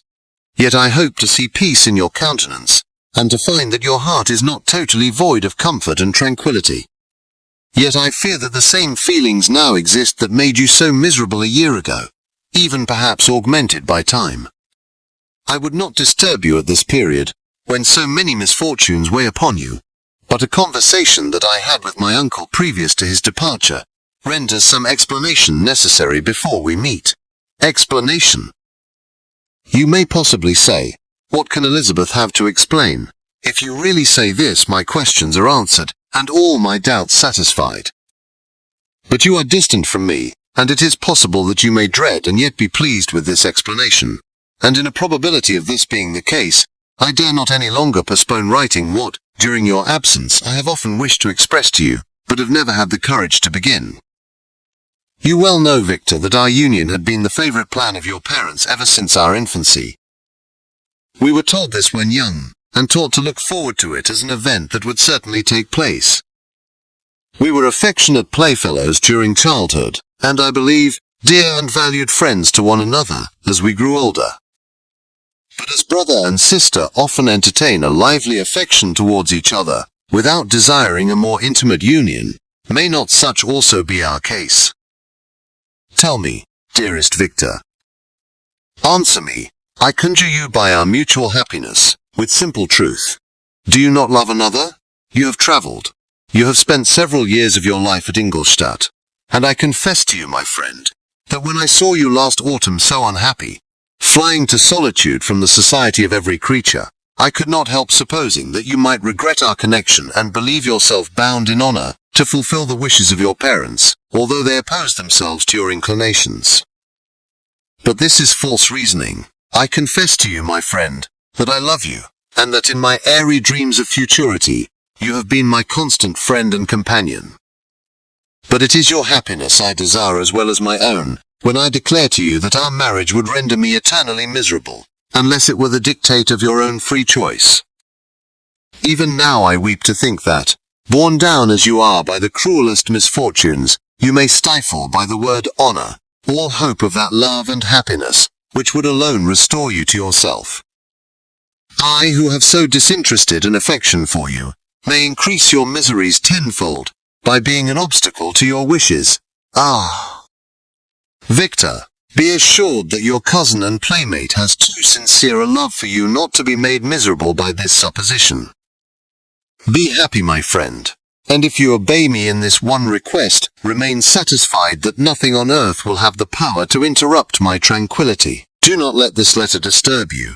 Do not answer tomorrow or the next day, or even until you come if it will give you pain. My uncle will send me news of your health, and if I see but one smile on your lips when we meet, occasioned by this or any other exertion of mine, I shall need no other happiness. Elizabeth Lavenza. Geneva, May 18th, 17. This letter revived in my memory what I had before forgotten, the threat of the fiend. I will be with you on your wedding night. Such was my sentence. And on that night would the demon employ every art to destroy me, and tear me from the glimpse of happiness which promised partly to console my sufferings. On that night he had determined to consummate his crimes by my death. Well, be it so. A deadly struggle would then assuredly take place, in which if he were victorious I should be at peace, and his power over me be at an end. If he were vanquished, I should be a free man. Alas, what freedom! Such as the peasant enjoys when his family have been massacred before his eyes, his cottage burnt, his lands laid waste, and he is turned adrift, homeless, penniless, and alone, but free. Such would be my liberty, except that in my Elizabeth I possessed a treasure, alas, balanced by those horrors of remorse and guilt which would pursue me until death. Sweet and beloved Elizabeth! I read and reread her letter, and some softened feelings stole into my heart and dared to whisper paradisiacal dreams of love and joy. But the apple was already eaten, and the angel's arm bared to drive me from all hope. Yet I would die to make her happy. If the monster executed his threat, death was inevitable. Yet again, I considered whether my marriage would hasten my fate. My destruction might indeed arrive a few months sooner, but if my torturer should suspect that I postponed it, influenced by his menaces, he would surely find other and perhaps more dreadful means of revenge. He had vowed to be with me on my wedding night, yet he did not consider that threat as binding him to peace in the meantime, for as if to show me that he was not yet satiated with blood, he had murdered Clerval immediately after the enunciation of his threats. I resolved, therefore, that if my immediate union with my cousin would conduce either to hers or my father's happiness, my adversary's designs against my life should not retard it a single hour. In this state of mind, I wrote to Elizabeth. My letter was calm and affectionate.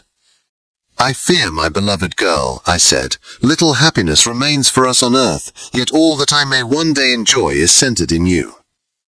Chase away your idle fears. To you alone do I consecrate my life and my endeavors for contentment. I have one secret, Elizabeth, a dreadful one. When revealed to you, it will chill your frame with horror, and then, far from being surprised at my misery, you will only wonder that I survive what I have endured. I will confide this tale of misery and terror to you the day after our marriage shall take place, for, my sweet cousin, there must be perfect confidence between us. But until then, I conjure you, do not mention or allude to it. This I most earnestly entreat, and I know you will comply. In about a week after the arrival of Elizabeth's letter, we returned to Geneva. The sweet girl welcomed me with warm affection, yet tears were in her eyes, as she beheld my emaciated frame and feverish cheeks. I saw a change in her also. She was thinner, and had lost much of that heavenly vivacity that had before charmed me. But her gentleness and soft looks of compassion made her a more fit companion for one blasted and miserable as I was. The tranquillity which I now enjoyed did not endure. Memory brought madness with it, and when I thought of what had passed, a real insanity possessed me. Sometimes I was furious and burnt with rage, sometimes low and despondent. I neither spoke nor looked at anyone, but sat motionless, bewildered by the multitude of miseries that overcame me. Elizabeth alone had the power to draw me from these fits. Her gentle voice would soothe me when transported by passion, and inspire me with human feelings when sunk in torpor. She wept with me, and for me. When reason returned, she would remonstrate and endeavor to inspire me with resignation. Ah!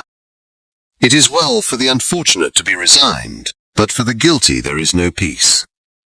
The agonies of remorse poison the luxury there is otherwise sometimes found in indulging the excess of grief. Soon after my arrival, my father spoke of my immediate marriage with Elizabeth. I remained silent. Have you then some other attachment? None on earth. I love Elizabeth and look forward to our union with delight.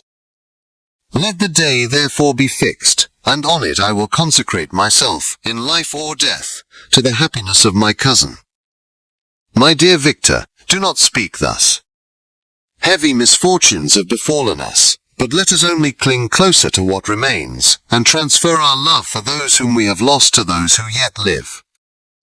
Our circle will be small, but bound close by the ties of affection and mutual misfortune.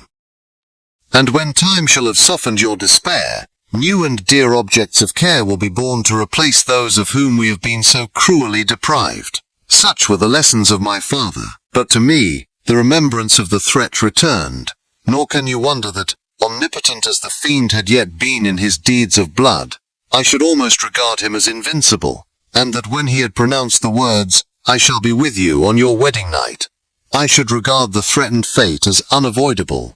But death was no evil to me if the loss of Elizabeth were balanced with it, and I therefore, with a contented and even cheerful countenance, agreed with my father that if my cousin would consent, the ceremony should take place in 10 days, and thus put, as I imagined, the seal to my fate. Great God! If for one instant I had thought what might be the hellish intention of my fiendish adversary, I would rather have banished myself forever from my native country, and wandered a friendless outcast over the earth, than have consented to this miserable marriage. But, as if possessed of magic powers, the monster had blinded me to his real intentions. And when I thought that I had prepared only my own death, I hastened that of a far dearer victim. As the period fixed for our marriage drew nearer, whether from cowardice or a prophetic feeling, I felt my heart sink within me. But I concealed my feelings by an appearance of hilarity that brought smiles and joy to the countenance of my father, but hardly deceived the ever-watchful and nicer eye of Elizabeth. She looked forward to our union with placid contentment, not unmingled with a little fear, which past misfortunes had impressed, that what now appeared certain and tangible happiness might soon dissipate into an airy dream, and leave no trace but deep and everlasting regret. Preparations were made for the event, congratulatory visits were received, and all wore a smiling appearance. I shut up, as well as I could in my own heart, the anxiety that preyed there, and entered with seeming earnestness into the plans of my father, although they might only serve as the decorations of my tragedy. Through my father's exertions, a part of the inheritance of Elizabeth had been restored to her by the Austrian government. A small possession on the shores of Como belonged to her. It was agreed that, immediately after our union, we should proceed to Via Lavenza, and spend our first days of happiness beside the beautiful lake near which it stood. In the meantime I took every precaution to defend my person in case the fiend should openly attack me. I carried pistols and a dagger constantly about me, and was ever on the watch to prevent artifice, and by these means gained a greater degree of tranquillity.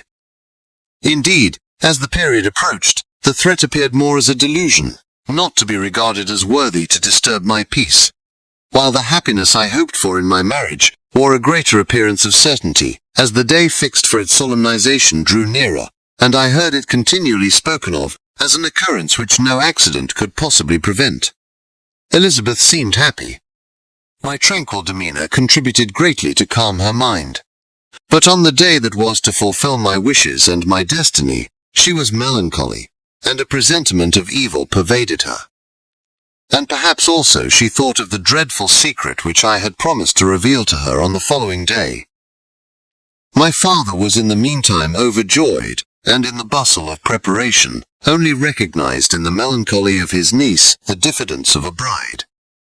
After the ceremony was performed, a large party assembled at my father's, but it was agreed that Elizabeth and I should commence our journey by water, sleeping that night at Evian, and continuing our voyage on the following day. The day was fair, the wind favorable. All smiled on our nuptial embarkation. Those were the last moments of my life, during which I enjoyed the feeling of happiness.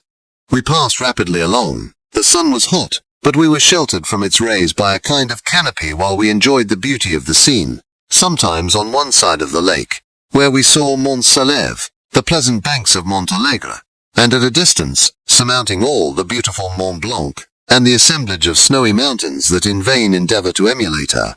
Sometimes coasting the opposite banks, we saw the mighty Jura opposing its dark side to the ambition that would quit its native country, and an almost insurmountable barrier to the invader who should wish. You are sorrowful, my love. Ah! If you knew what I have suffered, and what I may yet endure, you would endeavor to let me taste the quiet and freedom from despair, that this one day at least permits me to enjoy. Be happy, my dear Victor, replied Elizabeth. There is, I hope, nothing to distress you, and be assured that if a lively joy is not painted in my face, my heart is contented. Something whispers to me not to depend too much on the prospect that is opened before us, but I will not listen to such a sinister voice. Observe how fast we move along, and how the clouds, which sometimes obscure and sometimes rise above the dome of Mont Blanc, render this scene of beauty still more interesting. Look also at the innumerable fish that are swimming in the clear waters, where we can distinguish every pebble that lies at the bottom. What a divine day! How happy and serene all nature appears! Thus Elizabeth endeavored to divert her thoughts and mine from all reflection upon melancholy subjects. But her temper was fluctuating. Joy for a few instants shone in her eyes, but it continually gave place to distraction and reverie. The sun sank lower in the heavens. We passed the river Drance and observed its path through the chasms of the higher and the glens of the lower hills. The Alps here come closer to the lake, and we approached the amphitheatre of mountains, which forms its eastern boundary. The spire of Evian shone under the woods that surrounded it, and the range of mountain above mountain by which it was overhung. The wind, which had hitherto carried us along with amazing rapidity, sank at sunset to a light breeze. The soft air just ruffled the water and caused a pleasant motion among the trees as we approached the shore, from which it wafted the most delightful scent of flowers and hay. The sun sank beneath the horizon as we landed, and as I touched the shore I felt those cares and fears revive which soon were to clasp me and cling to me forever. Chapter 23. It was 8 o'clock when we landed. We walked for a short time on the shore, enjoying the transitory light, and then retired to the inn and contemplated the lovely scene of waters, woods, and mountains, obscured in darkness, yet still displaying their black outlines. The wind, which had fallen in the south, now rose with great violence in the west. The moon had reached her summit in the heavens, and was beginning to descend. The clouds swept across it swifter than the flight of the vulture, and dimmed her rays, while the lake reflected the scene of the busy heavens, rendered still busier by the restless waves that were beginning to rise. Suddenly a heavy storm of rain descended. I had been calm during the day, but so soon as night obscured the shapes of objects, 1,000 fears arose in my mind. I was anxious and watchful, while my right hand grasped a pistol which was hidden in my bosom. Every sound terrified me, but I resolved that I would sell my life dearly, and not shrink from the conflict until my own life or that of my adversary was extinguished. Elizabeth observed my agitation for some time in timid and fearful silence, but there was something in my glance which communicated terror to her, and trembling she asked, "What is it that agitates you, my dear Victor? What is it you fear?" "Oh, peace, peace, my love," replied I. "This night and all will be safe. But this night is dreadful, very dreadful." I passed an hour in this state of mind, when suddenly I reflected how fearful the combat which I momentarily expected would be to my wife, and I earnestly entreated her to retire, resolving not to join her until I had obtained some knowledge as to the situation of my enemy. She left me, and I continued some time walking up and down the passages of the house and inspecting every corner that might afford a retreat to my adversary. But I discovered no trace of him, and was beginning to conjecture that some fortunate chance had intervened to prevent the execution of his menaces, when suddenly I heard a shrill and dreadful scream. It came from the room into which Elizabeth had retired. As I heard it, the whole truth rushed into my mind. My arms dropped, the motion of every muscle and fibre was suspended. I could feel the blood trickling in my veins and tingling in the extremities of my limbs. This state lasted but for an instant. The scream was repeated, and I rushed into the room. Great God, why did I not then expire? Why am I here to relate the destruction of the best hope, and the purest creature on earth? She was there, lifeless and inanimate, thrown across the bed, her head hanging down, and her pale and distorted features half covered by her hair. Everywhere I turn I see the same figure, her bloodless arms and relaxed form flung by the murderer on its bridal bier. Could I behold this and live? Alas! Life is obstinate and clings closest where it is most hated. For a moment only did I lose recollection. I fell senseless on the ground. When I recovered, I found myself surrounded by the people of the inn. Their countenances expressed a breathless terror, but the horror of others appeared only as a mockery, a shadow of the feelings that oppressed me. I escaped from them to the room where lay the body of Elizabeth, my love, my wife, so lately living, so dear, so worthy.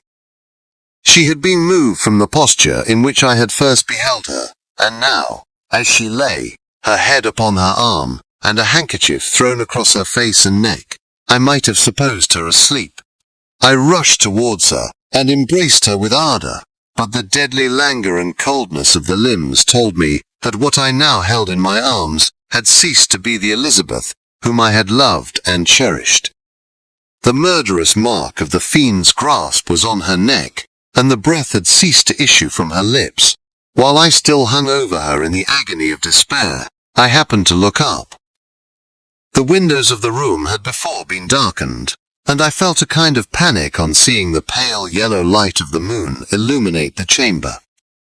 The shutters had been thrown back, and with a sensation of horror not to be described, I saw at the open window a figure the most hideous and abhorred. A grin was on the face of the monster. He seemed to jeer, as with his fiendish finger he pointed towards the corpse of my wife. I rushed towards the window, and drawing a pistol from my bosom fired. But he eluded me, leaped from his station, and running with the swiftness of lightning plunged into the lake. The report of the pistol brought a crowd into the room. I pointed to the spot where he had disappeared, and we followed the track with boats. Nets were cast, but in vain. After passing several hours, we returned hopeless, most of my companions believing it to have been a form conjured up by my fancy. After having landed, they proceeded to search the country, parties going in different directions among the woods and vines. I attempted to accompany them, and proceeded a short distance from the house, but my head whirled round. My steps were like those of a drunken man. I fell at last in a state of utter exhaustion. A film covered my eyes, and my skin was parched with the heat of fever. In this state I was carried back and placed on a bed, hardly conscious of what had happened. My eyes wandered round the room as if to seek something that I had lost. After an interval, I arose, and as if by instinct, crawled into the room where the corpse of my beloved lay. There were women weeping around. I hung over it and joined my sad tears to theirs. All this time no distinct idea presented itself to my mind, but my thoughts rambled to various subjects, reflecting confusedly on my misfortunes and their cause. I was bewildered, in a cloud of wonder and horror. The death of William, the execution of Justine, the murder of Clerval, and lastly of my wife. Even at that moment I knew not that my only remaining friends were safe from the malignity of the fiend. My father even now might be writhing under his grasp, and Ernest might be dead at his feet. This idea made me shudder, and recalled me to action. I started up and resolved to return to Geneva with all possible speed. There were no horses to be procured, and I must return by the lake, but the wind was unfavourable, and the rain fell in torrents. However, it was hardly morning, and I might reasonably hope to arrive by night. I hired men to row and took an oar myself, for I had always experienced relief from mental torment in bodily exercise. But the overflowing misery I now felt, and the excess of agitation that I endured, rendered me incapable of any exertion. I threw down the oar, and leaning my head upon my hands, gave way to every gloomy idea that arose. If I looked up, I saw scenes which were familiar to me in my happier time, and which I had contemplated but the day before, in the company of her who was now but a shadow and a recollection. Tears streamed from my eyes. The rain had ceased for a moment, and I saw the fish play in the waters as they had done a few hours before. They had then been observed by Elizabeth. Nothing is so painful to the human mind as a great and sudden change. The sun might shine or the clouds might lower, but nothing could appear to me as it had done the day before. The fiend had snatched from me every hope of future happiness. No creature had ever been so miserable as I was. So frightful an event is single in the history of man. But why should I dwell upon the incidents that followed this last overwhelming event? Mine has been a tale of horrors. I have reached their acme, and what I must now relate can but be tedious to you. Know that one by one my friends were snatched away. I was left desolate. My own strength is exhausted, and I must tell in a few words what remains of my hideous narration. I arrived at Geneva. My father and Ernest yet lived, but the former sunk under the tidings that I bore. I see him now, excellent and venerable old man. His eyes wandered in vacancy, for they had lost their charm and their delight. His Elizabeth, his more than daughter, whom he doted on with all that affection which a man feels, who in the decline of life, having few affections, clings more earnestly to those that remain. Cursed be the fiend that brought misery on his grey hairs, and doomed him to waste in wretchedness. He could not live under the horrors that were accumulated around him. The springs of existence suddenly gave way. He was unable to rise from his bed, and in a few days he died in my arms. What then became of me? I know not. I lost sensation, and chains and darkness were the only objects that pressed upon me. Sometimes, indeed, I dreamt that I wandered in flowery meadows and pleasant vales with the friends of my youth. But I awoke, and found myself in a dungeon. Melancholy followed, but by degrees I gained a clear conception of my miseries and situation, and was then released from my prison. For they had called me mad, and during many months, as I understood, a solitary cell had been my habitation. Liberty, however, had been a useless gift to me, had I not, as I awakened to reason, at the same time awakened to revenge. As the memory of past misfortunes pressed upon me, I began to reflect on their cause, the monster whom I had created, the miserable demon, whom I had sent abroad into the world for my destruction. I was possessed by a maddening rage when I thought of him, and desired and ardently prayed that I might have him within my grasp to wreak a great and signal revenge on his cursed head. Nor did my hate long confine itself to useless wishes. I began to reflect on the best means of securing him, and for this purpose, about a month after my release, I repaired to a criminal judge in the town and told him that I had an accusation to make, that I knew the destroyer of my family, and that I required him to exert his whole authority for the apprehension of the murderer. The magistrate listened to me with attention and kindness. "Be assured, sir," said he, "no pains or exertions on my part shall be spared to discover the villain."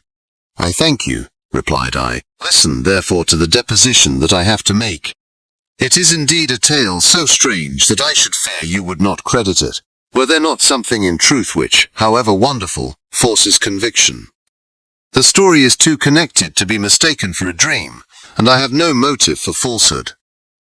My manner as I thus addressed him was impressive, but calm. I had formed in my own heart a resolution to pursue my destroyer to death, and this purpose quieted my agony, and for an interval reconciled me to life. I now related my history briefly but with firmness and precision, marking the dates with accuracy and never deviating into invective or exclamation. The magistrate appeared at first perfectly incredulous, but as I continued he became more attentive and interested. I saw him sometimes shudder with horror. At others a lively surprise, unmingled with disbelief, was painted on his countenance.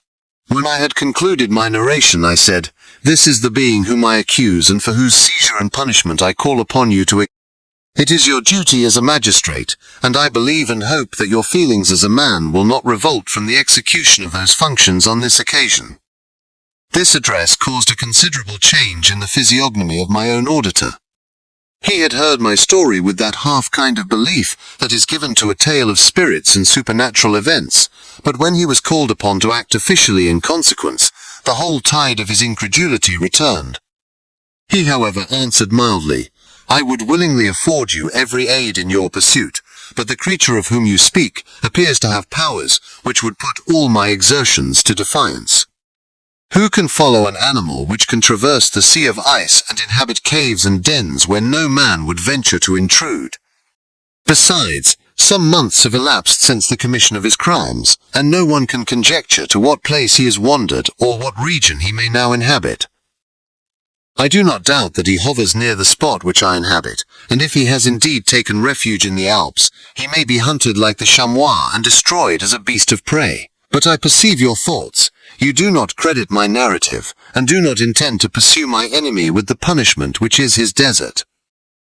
As I spoke, rage sparkled in my eyes. The magistrate was intimidated. "You are mistaken," said he. "I will exert myself, and if it is in my power to seize the monster, be assured that he shall suffer punishment proportionate to his crimes. But I fear, from what you have yourself described to be his properties, that this will prove impracticable, and thus, while every proper measure is pursued, you should make up your mind to disappointment. That cannot be, but all that I can say will be of little avail. My revenge is of no moment to you, yet, while I allow it to be a vice, I confess that it is the devouring and only passion of my soul. My rage is unspeakable when I reflect that the murderer, whom I have turned loose upon society, still exists. You refuse my just demand. I have but one resource, and I devote myself, either in my life or death, to his destruction." I trembled with excess of agitation as I said this. There was a frenzy in my manner, and something, I doubt not, of that haughty fierceness which the martyrs of old are said to have possessed. But to a Genevan magistrate, whose mind was occupied by far other ideas than those of devotion and heroism, this elevation of mind had much the appearance of madness. He endeavored to soothe me as a nurse does a child, and reverted to my tale as the effects of delirium. "Man," I cried, "how ignorant art thou in thy pride of wisdom! Cease, you know not what it is you say. I broke from the house angry and disturbed, and retired to meditate on some other mode of action. Chapter 24. My present situation was one in which all voluntary thought was swallowed up and lost. I was hurried away by fury. Revenge alone endowed me with strength and composure. It molded my feelings and allowed me to be calculating and calm at periods when otherwise delirium or death would have been my portion. My first resolution was to quit Geneva forever. My country, which when I was happy and beloved was dear to me, now in my adversity, became hateful. I provided myself with a sum of money, together with a few jewels which had belonged to my mother, and departed. And now my wanderings began, which are to cease but with life. I have traversed a vast portion of the earth, and have endured all the hardships which travellers in deserts and barbarous countries are wont to meet. How I have lived I hardly know. Many times have I stretched my failing limbs upon the sandy plain and prayed for death, but revenge kept me alive. I dared not die and leave my adversary in being. When I quitted Geneva, my first labour was to gain some clue by which I might trace the steps of my fiendish enemy, but my plan was unsettled, and I wandered many hours round the confines of the town, uncertain what path I should pursue. As night approached, I found myself at the entrance of the cemetery, where William, Elizabeth, and my father reposed. I entered it, and approached the tomb which marked their graves. Everything was silent except the leaves of the trees, which were gently agitated by the wind. The night was nearly dark, and the scene would have been solemn and affecting even to an uninterested observer. The spirits of the departed seemed to flit around and to cast a shadow, which was felt but not seen, around the head of the mourner. The deep grief which this scene had at first excited quickly gave way to rage and despair. They were dead, and I lived. Their murderer also lived, and to destroy him I must drag out my weary existence. I knelt on the grass and kissed the earth, and with quivering lips exclaimed, "By the sacred earth on which I kneel, by the shades that wander near me, by the deep and eternal grief that I feel, I swear, and by thee, O night, and the spirits that preside over thee, to pursue the demon who caused this misery, until he or I shall perish in mortal conflict. For this purpose I will preserve my life. To execute this dear revenge, will I again behold the sun, and tread the green herbage of earth, which otherwise should vanish from my eyes forever. And I call on you, spirits of the dead, and on you, wandering ministers of vengeance, to aid and conduct me in my work. Let the cursed and hellish monster drink deep of agony, let him feel the despair that now torments me. I had begun my adjuration with solemnity, and an awe which almost assured me that the shades of my murdered friends heard and approved my devotion. But the furies possessed me as I concluded, and rage choked my utterance. I was answered through the stillness of night by a loud and fiendish laugh. It rang on my ears long and heavily. The mountains re-echoed it, and I felt as if all hell surrounded me with mockery and laughter. Surely, in that moment, I should have been possessed by frenzy, and have destroyed my miserable existence, but that my vow was heard, and that I was reserved for vengeance. The laughter died away, when a well-known and abhorred voice, apparently close to my ear, addressed me in an audible whisper, "I am satisfied, miserable wretch. You have determined to live, and I am satisfied." I darted towards the spot from which the sound proceeded, but the devil eluded my grasp. Suddenly the broad disk of the moon arose, and shone full upon his ghastly and distorted shape as he fled with more than mortal speed. I pursued him, and for many months this has been my task. Guided by a slight clue, I followed the windings of the Rhone, but vainly. The blue Mediterranean appeared, and by a strange chance, I saw the fiend enter by night and hide himself in a vessel bound for the Black Sea. I took my passage in the same ship, but he escaped, I know not how. Amidst the wilds of Tartary and Russia, although he still evaded me, I have ever followed in his track. Sometimes the peasants, scared by this horrid apparition, informed me of his path. Sometimes he himself, who feared that if I lost all trace of him I should despair and die, left some mark to guide me. The snows descended on my head, and I saw the print of his huge step on the white plain. To you first entering on life, to whom care is new and agony unknown, how can you understand what I have felt and still feel? Cold, want, and fatigue were the least pains which I was destined to endure. I was cursed by some devil, and carried about with me my eternal hell. Yet still a spirit of good followed and directed my steps, and when I most murmured, would suddenly extricate me from seemingly insurmountable difficulties. Sometimes, when nature, overcome by hunger, sank under the exhaustion, a repast was prepared for me in the desert that restored and inspirited me. The fare was, indeed, coarse, such as the peasants of the country ate, but I will not doubt that it was set there by the spirits that I had invoked to aid me. Often, when all was dry, the heavens cloudless, and I was parched by thirst, a slight cloud would bedim the sky, shed the few drops that revived me, and vanish.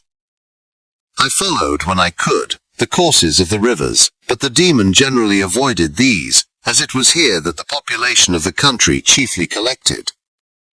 In other places human beings were seldom seen, and I generally subsisted on the wild animals that crossed my path.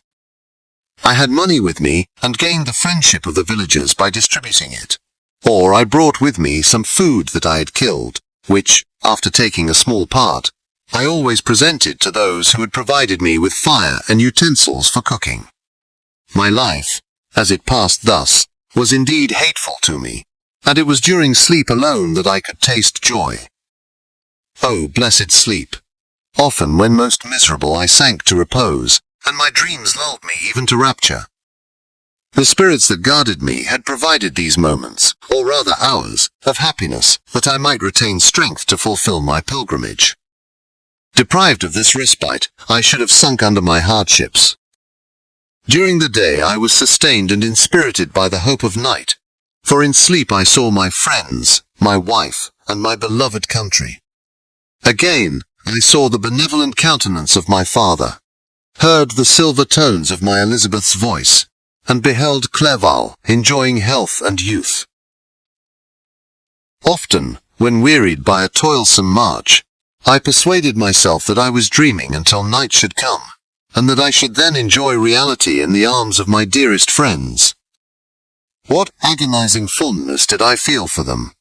How did I cling to their dear forms as sometimes they haunted even my waking hours, and persuade myself that they still lived. At such moments vengeance, that burned within me, died in my heart, and I pursued my path towards the destruction of the demon, more as a task enjoined by heaven, as the mechanical impulse of some power of which I was unconscious, than as the ardent desire of my soul. What his feelings were whom I pursued, I cannot know. Sometimes, indeed, he left marks in writing on the barks of the trees, or cut in stone that guided me, and instigated my fury. My reign is not yet over. These words were legible in one of these inscriptions. You live, and my power is complete. Follow me, I seek the everlasting ices of the north, where you will feel the misery of cold and frost, to which I am impassive. You will find near this place, if you follow not too tardily, a dead hare. Eat, and be refreshed. Come on, my enemy, we have yet to wrestle for our lives, but many hard and miserable hours must you endure until that period shall arrive. Scoffing devil! Again do I vow vengeance. Again do I devote thee, miserable fiend, to torture and death. Never will I give up my search until he or I perish. And then, with what ecstasy shall I join my Elizabeth and my departed friends, who even now prepare for me the reward of my tedious toil and horrible pilgrimage. As I still pursued my journey to the northward, the snows thickened, and the cold increased in a degree almost too severe to support. The peasants were shut up in their hovels, and only a few of the most hardy ventured forth to seize the animals whom starvation had forced from their hiding places to seek for prey. The rivers were covered with ice, and no fish could be procured, and thus I was cut off from my chief article of maintenance. The triumph of my enemy, increased with the difficulty of my labors. One inscription that he left was in these words: "Prepare. Your toils only begin. Wrap yourself in furs and provide food, for we shall soon enter upon a journey where your sufferings will satisfy my everlasting hatred." My courage and perseverance were invigorated by these scoffing words. I resolved not to fail in my purpose, and calling on heaven to support me, I continued with unabated fervor to traverse immense deserts, until the ocean appeared at a distance, and formed the utmost boundary of the horizon. Oh, how unlike it was to the blue seasons of the south! Covered with ice, it was only to be distinguished from land by its superior wildness and ruggedness. The Greeks wept for joy when they beheld the Mediterranean from the hills of Asia, and hailed with rapture the boundary of their toils.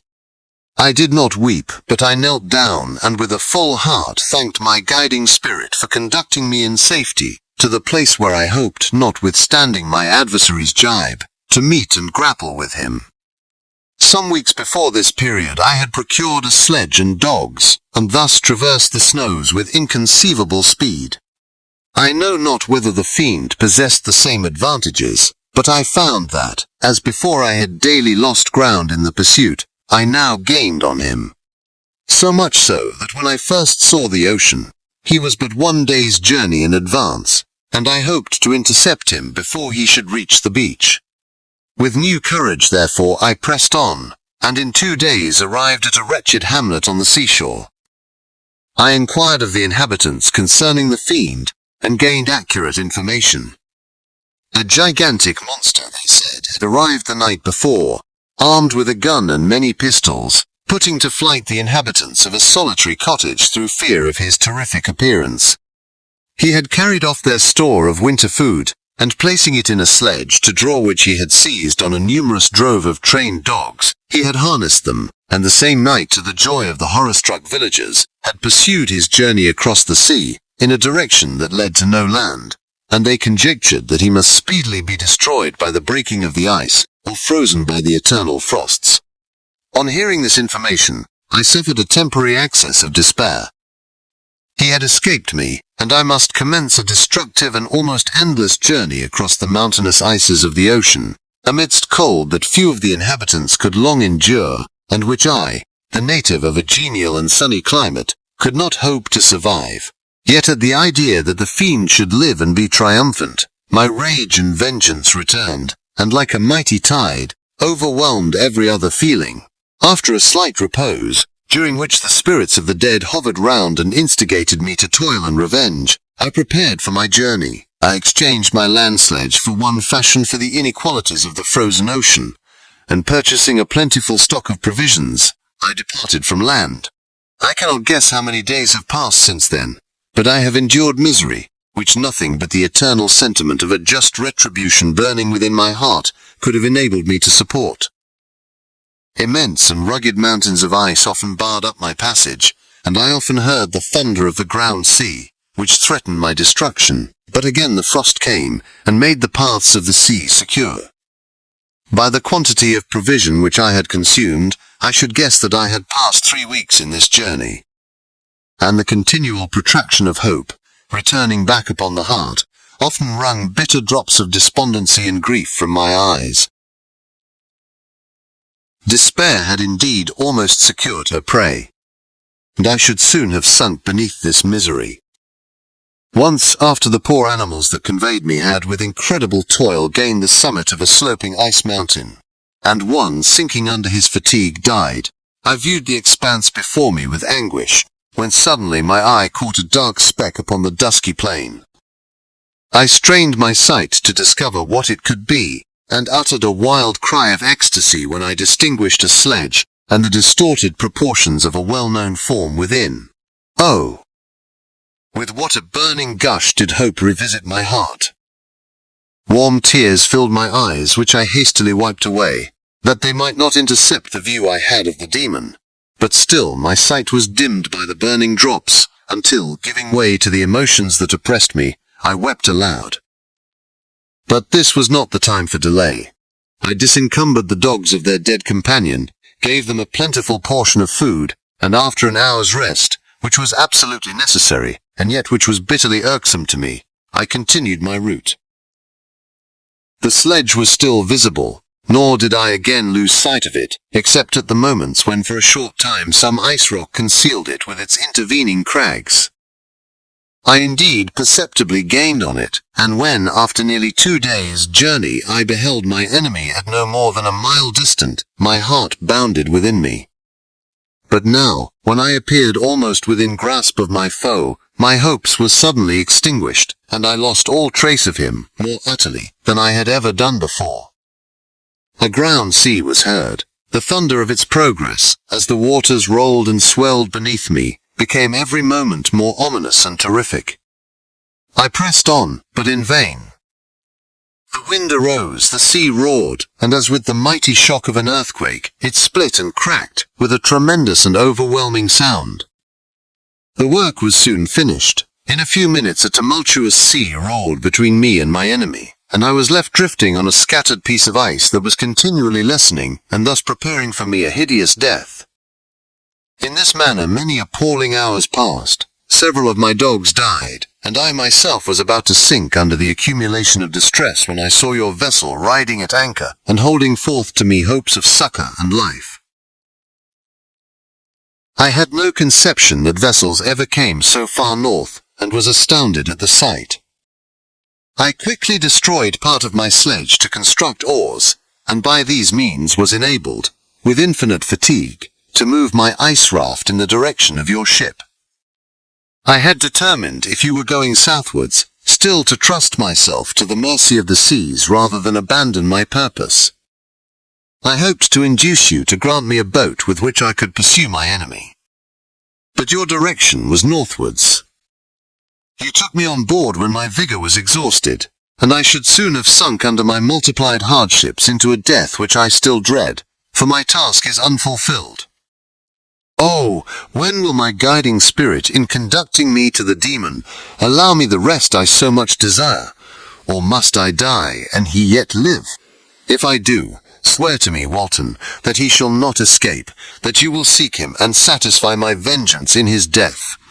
And do I dare to ask of you to undertake my pilgrimage, to endure the hardships that I have undergone? No, I am not so selfish. Yet when I am dead, if he should appear, if the ministers of vengeance should conduct him to you, swear that he shall not live. Swear that he shall not triumph over my accumulated woes, and survive to add to the list of his dark crimes. He is eloquent and persuasive, and once his words had even power over my heart, but trust him not. His soul is as hellish as his form, full of treachery and fiend-like malice.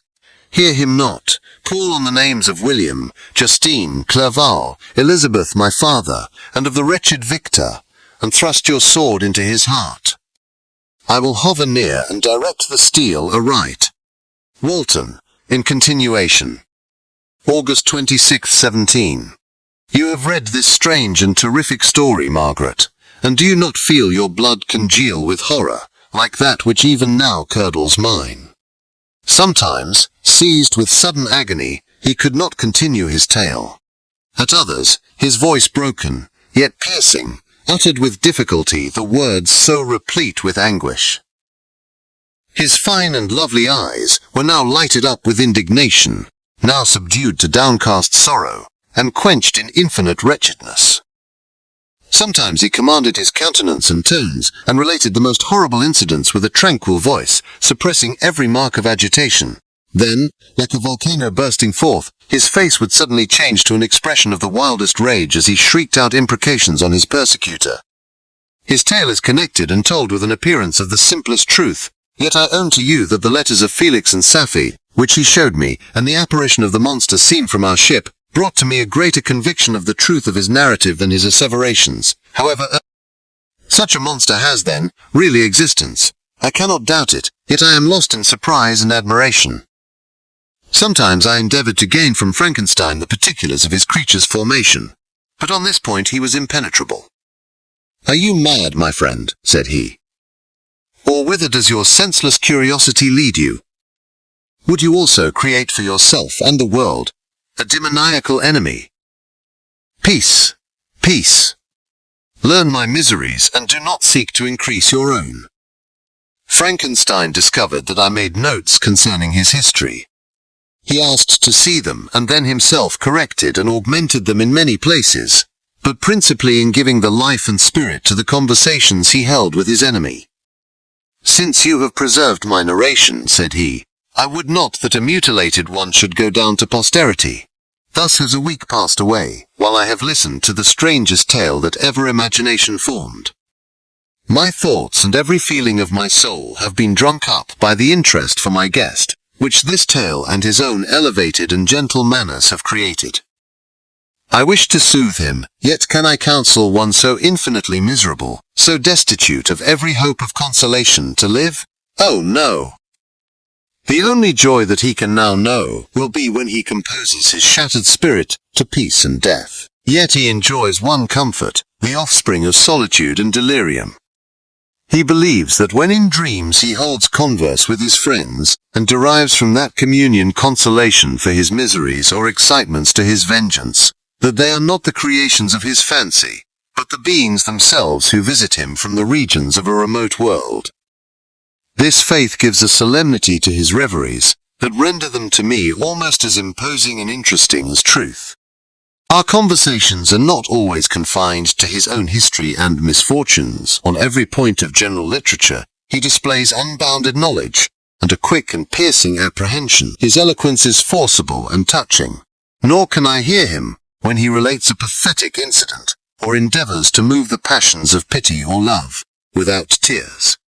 What a glorious creature must he have been in the days of his prosperity, when he is thus noble and godlike in ruin. He seems to feel his own worth and the greatness of his fall. When younger, said he, I believed myself destined for some great enterprise. My feelings are profound, but I possessed a coolness of judgment that fitted me for illustrious achievements. This sentiment of the worth of my nature supported me when others would have been oppressed, for I deemed it criminal to throw away in useless grief those talents that might be useful to my fellow creatures. When I reflected on the work I had completed, no less a one than the creation of a sensitive and rational animal, I could not rank myself with the herd of common projectors. But this thought which supported me in the commencement of my career now serves only to plunge me lower in the dust. All my speculations and hopes are as nothing, and like the archangel who aspired to omnipotence, I am chained in an eternal hell. My imagination was vivid, yet my powers of analysis and application were intense. By the union of these qualities, I conceived the idea and executed the creation of a man. Even now I cannot recollect without passion my reveries, while the work was incomplete. I trod heaven in my thoughts, now exulting in my powers, now burning with the idea of their effects.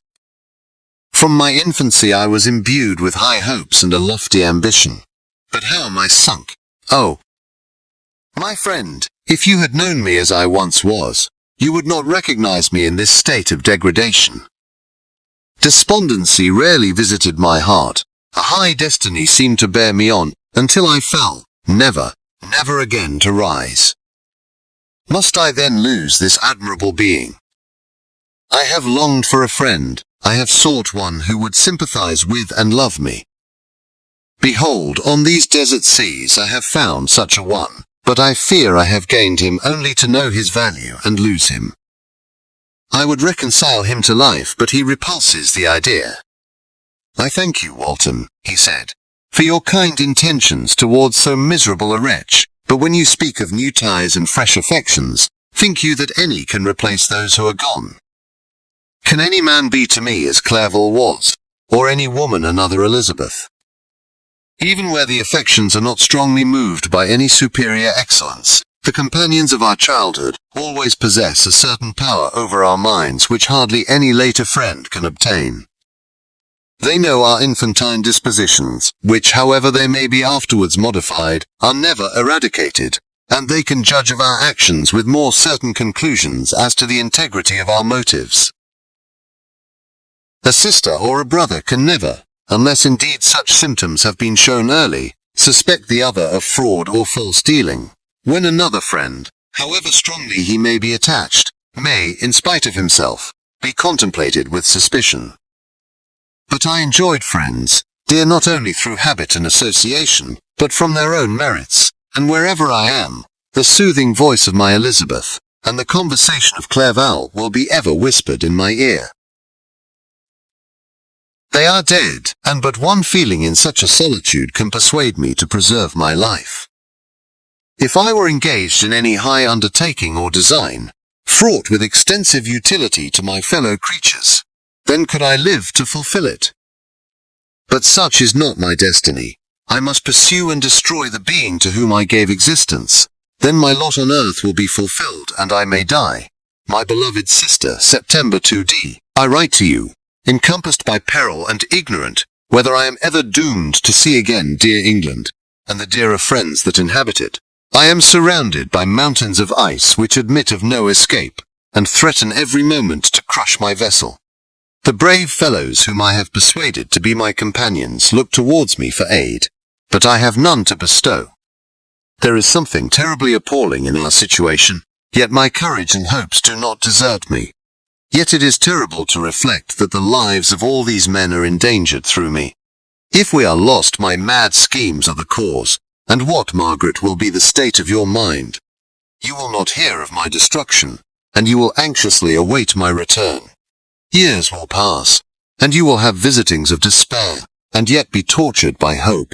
Oh, my beloved sister, the sickening failing of your heartfelt expectations is, in prospect, more terrible to me than my own death. But you have a husband and lovely children. You may be happy. Heaven bless you and make you so. My unfortunate guest regards me with the tenderest compassion. He endeavors to fill me with hope and talks as if life were a possession which he valued. He reminds me how often the same accidents have happened to other navigators who have attempted this sea. And in spite of myself, he fills me with cheerful auguries. Even the sailors feel the power of his eloquence. When he speaks, they no longer despair. He rouses their energies, and while they hear his voice, they believe these vast mountains of ice are molehills, which will vanish before the resolutions of man. These feelings are transitory. Each day of expectation delayed fills them with fear, and I almost dread a mutiny caused by this despair. September 5th. A scene has just passed of such uncommon interest that, although it is highly probable that these papers may never reach you, yet I cannot forbear recording it. We are still surrounded by mountains of ice, still in imminent danger of being crushed in their conflict. The cold is excessive, and many of my unfortunate comrades have already found a grave amidst this scene of desolation. Frankenstein has daily declined in health. A feverish fire still glimmers in his eyes, but he is exhausted, and when suddenly roused to any exertion, he speedily sinks again into apparent lifelessness. I mentioned in my last letter the fears I entertained of a mutiny. This morning, as I sat watching the wan countenance of my friend, his eyes half closed and his limbs hanging listlessly, I was roused by half a dozen of the sailors, who demanded admission into the cabin. They entered, and their leader addressed me. He told me that he and his companions had been chosen by the other sailors to come in deputation to me to make me a requisition, which in justice I could not refuse. We were immured in ice, and should probably never escape, but they feared that if, as was possible, the ice should dissipate and a free passage be opened, I should be rash enough to continue my voyage and lead them into fresh dangers, after they might happily have surmounted this. They insisted, therefore, that I should engage with a solemn promise that if the vessel should be freed, I would instantly direct my course southwards. This speech troubled me. I had not despaired, nor had I yet conceived the idea of returning if set free. Yet could I, in justice or even impossibility, refuse this demand? I hesitated before I answered, when Frankenstein, who had at first been silent, and indeed appeared hardly to have force enough to attend, now roused himself. His eyes sparkled, and his cheeks flushed with momentary vigor. Turning towards the men, he said, "What do you mean? What do you demand of your captain? Are you then so easily turned from your design? Did you not call this a glorious expedition? And wherefore was it glorious? Not because the way was smooth and placid as a southern sea, but because it was full of dangers and terror. Because at every new incident your fortitude was to be called forth, and your courage exhibited. because danger and death surrounded it, and these you were to brave and overcome. For this was it a glorious, for this was it an honorable undertaking. You were hereafter to be hailed as the benefactors of your species, your names adored as belonging to brave men who encountered death for honor, and the benefit of mankind.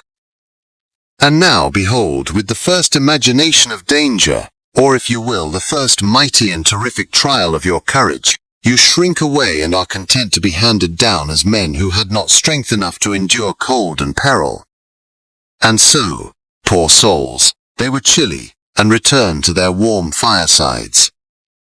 Why, that requires not this preparation. Ye need not have come thus far, and dragged your captain to the shame of a defeat merely to prove yourselves cowards. Oh, be men, or be more than men. Be steady to your purposes and firm as a rock. This ice is not made of such stuff as your hearts may be. It is mutable, and cannot withstand you if you say that it shall not. Do not return to your families with the stigma of disgrace marked on your brows. Return as heroes who have fought and conquered, and who know not what it is to turn their backs on the foe. He spoke this with a voice so modulated to the different feelings expressed in his speech, with an eye so full of lofty design and heroism, that can you wonder that these men were moved? They looked at one another and were unable to reply. I spoke. I told them to retire and consider of what had been said, that I would not lead them farther north if they strenuously desired the contrary, but that I hoped that with reflection, their courage would return. They retired, and I turned towards my friend, but he was sunk in languor and almost deprived of life. How all this will terminate I know not, but I had rather die than return shamefully, my purpose unfulfilled. Yet I fear such will be my fate. The men, unsupported by ideas of glory and honor, can never willingly continue to endure their present hardships. September 7th. The die is cast. I have consented to return, if we are not destroyed.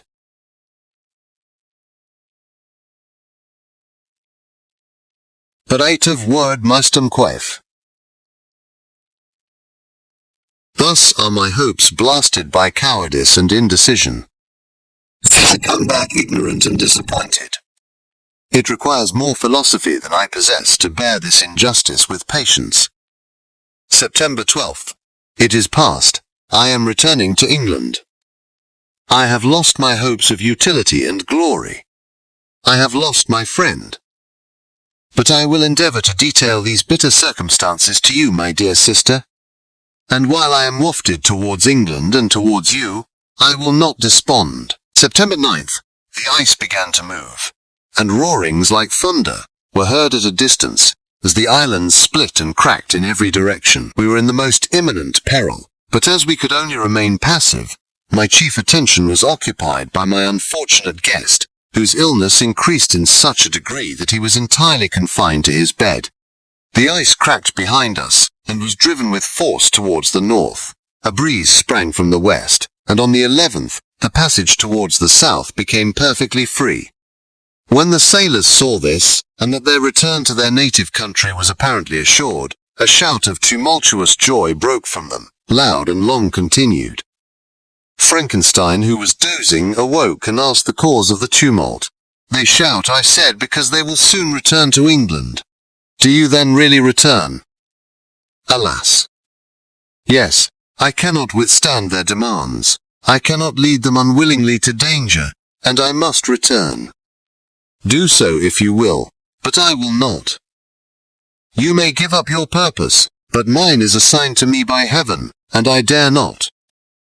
I am weak, but surely the spirits who assist my vengeance will endow me with sufficient strength.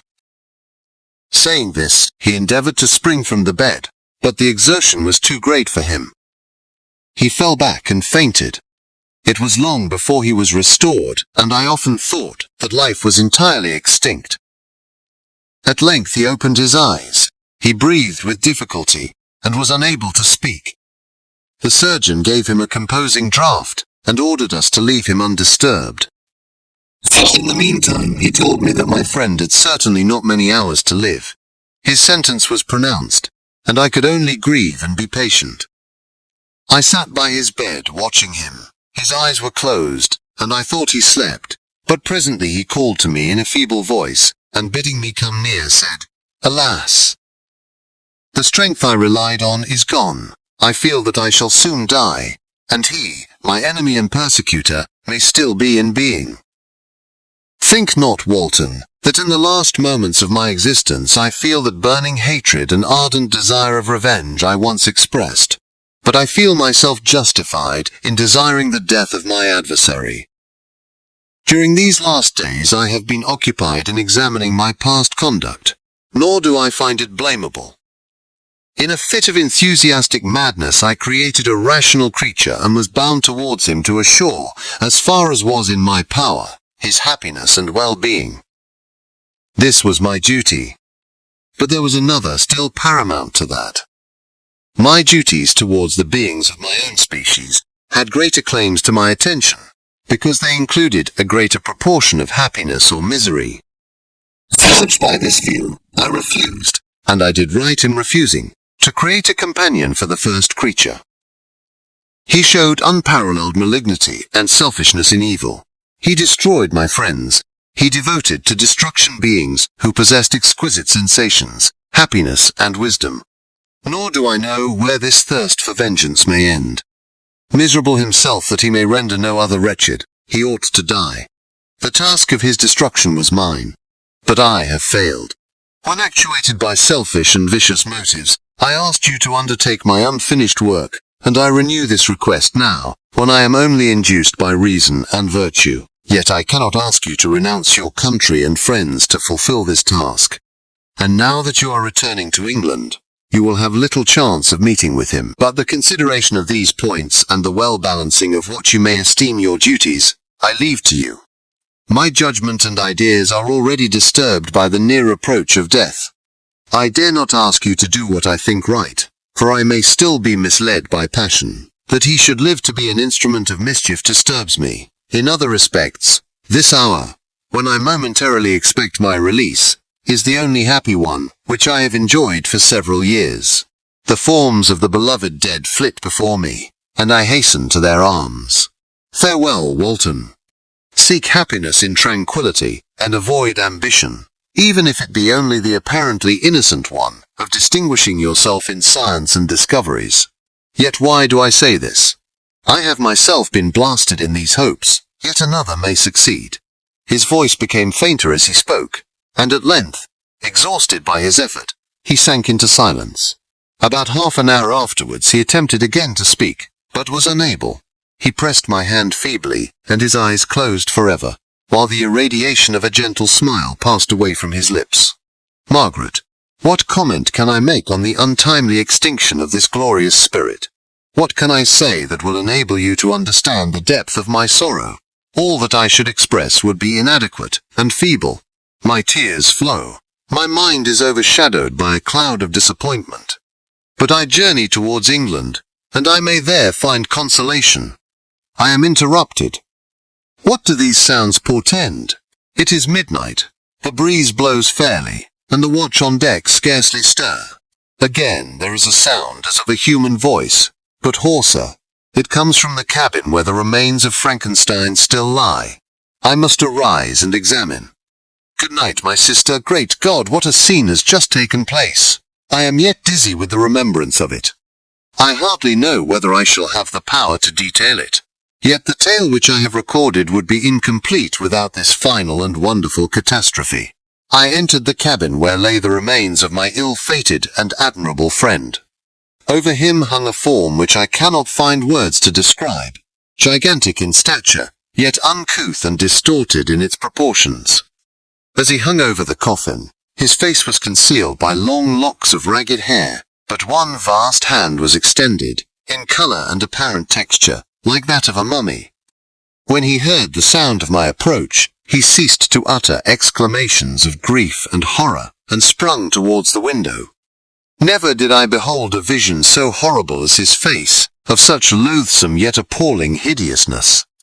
I shut my eyes involuntarily, and endeavoured to recollect what were my duties with regard to this destroyer.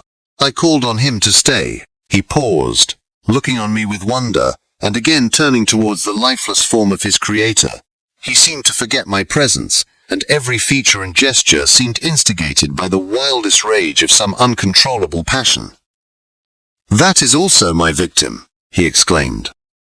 "In his murder my crimes are consummated. The miserable series of my being is wound to its close. O Frankenstein, generous and self-devoted being! What does it avail that I now ask thee to pardon me? I, who irretrievably destroyed thee, by destroying all thou loved st. Alas! He is cold, he cannot answer me." His voice seemed suffocated, and my first impulses, which had suggested to me the duty of obeying the dying request of my friend in destroying his enemy, were now suspended by a mixture of curiosity and compassion. I approached this tremendous being. I dared not again raise my eyes to his face. There was something so scaring and unearthly in his ugliness. I attempted to speak, but the words died away on my lips. The monster continued to utter wild and incoherent self-reproaches. At length I gathered resolution to address him in a pause of the tempest of his passion. "Your repentance," I said, "is now superfluous. If you had listened to the voice of conscience and heeded the stings of remorse before you had urged your diabolical vengeance to this extremity, Frankenstein would yet have lived." "And do you dream?" said the demon. "Do you think that I was then dead to agony and remorse? He continued, pointing to the corpse. "He suffered not in the consummation of the deed. Oh, not the 10,000th portion of the anguish that was mine during the lingering detail of its execution. A frightful selfishness hurried me on, while my heart was poisoned with remorse. Think you that the groans of Clerval were music to my ears? My heart was fashioned to be susceptible of love and sympathy, and when wrenched by misery to vice and hatred, it did not endure the violence of the change without torture, such as you cannot even imagine. After the murder of Clerval I returned to Switzerland, heartbroken and overcome. I pitied Frankenstein. My pity amounted to horror. I abhorred myself, but when I discovered that he, the author at once of my existence, and of its unspeakable torments, dared to hope for happiness, that while he accumulated wretchedness and despair upon me, he sought his own enjoyment in feelings and passions, from the indulgence of which I was forever barred, then impotent envy and bitter indignation filled me with an insatiable thirst for vengeance. I recollected my threat and resolved that it should be accomplished. I knew that I was preparing for myself a deadly torture, but I was the slave, not the master, of an impulse which I detested yet could not disobey. Yet when she died, nay, then I was not miserable. I had cast off all feeling, subdued all anguish, to riot in the excess of my despair. Evil thenceforth became my good. Urged thus far, I had no choice but to adapt my nature to an element which I had willingly chosen. The completion of my demoniacal design became an insatiable passion. And now it is ended. There is my last victim. I was at first touched by the expressions of his misery. Yet when I called to mind what Frankenstein had said of his powers of eloquence and persuasion, and when I again cast my eyes on the lifeless form of my friend, indignation was rekindled within me. "Wretch," I said, "it is well that you come here to whine over the desolation that you have made. You throw a torch into a pile of buildings, and when they are consumed, you sit among the ruins and lament the fall. Hypocritical fiend!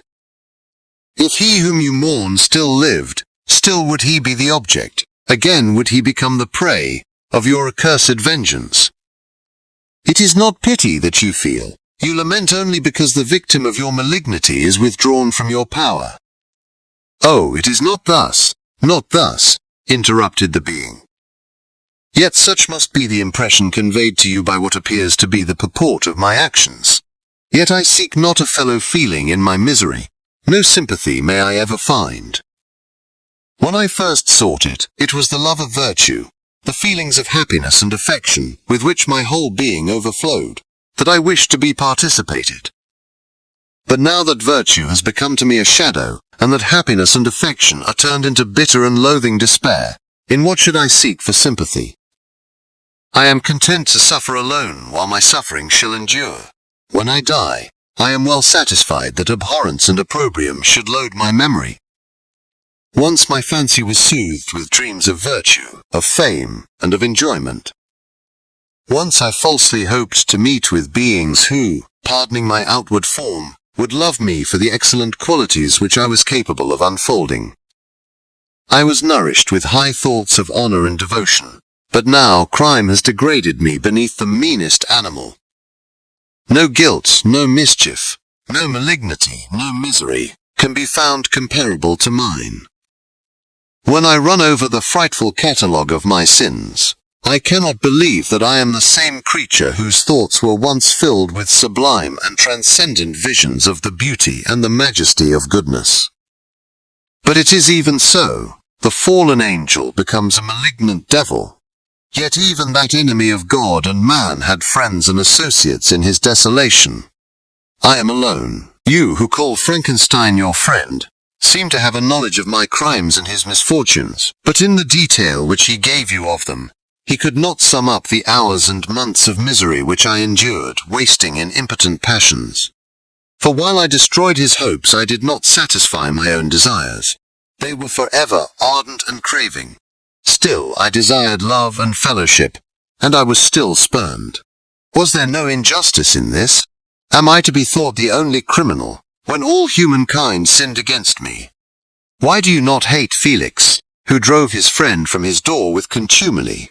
Why do you not execrate the rustic who sought to destroy the Saviour of his child? Nay, these are virtuous and immaculate beings. I, the miserable and the abandoned, am an abortion, to be spurned at and kicked and trampled on. Even now my blood boils at the recollection of this injustice, but it is true that I am a wretch. I have murdered the lovely and the helpless. I have strangled the innocent as they slept, and grasped to death his throat, who never injured me or any other living thing. I have devoted my Creator, the select specimen of all that is worthy of love and admiration among men, to misery. I have pursued him even to that irremediable ruin. There he lies, white and cold in death.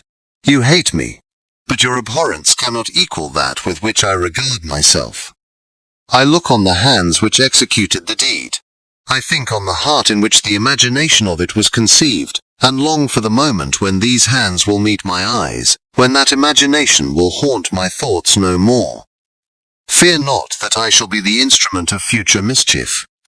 My work is nearly complete. Neither yours nor any man's death is needed to consummate the series of my being and accomplish that which must be done, but it requires my own.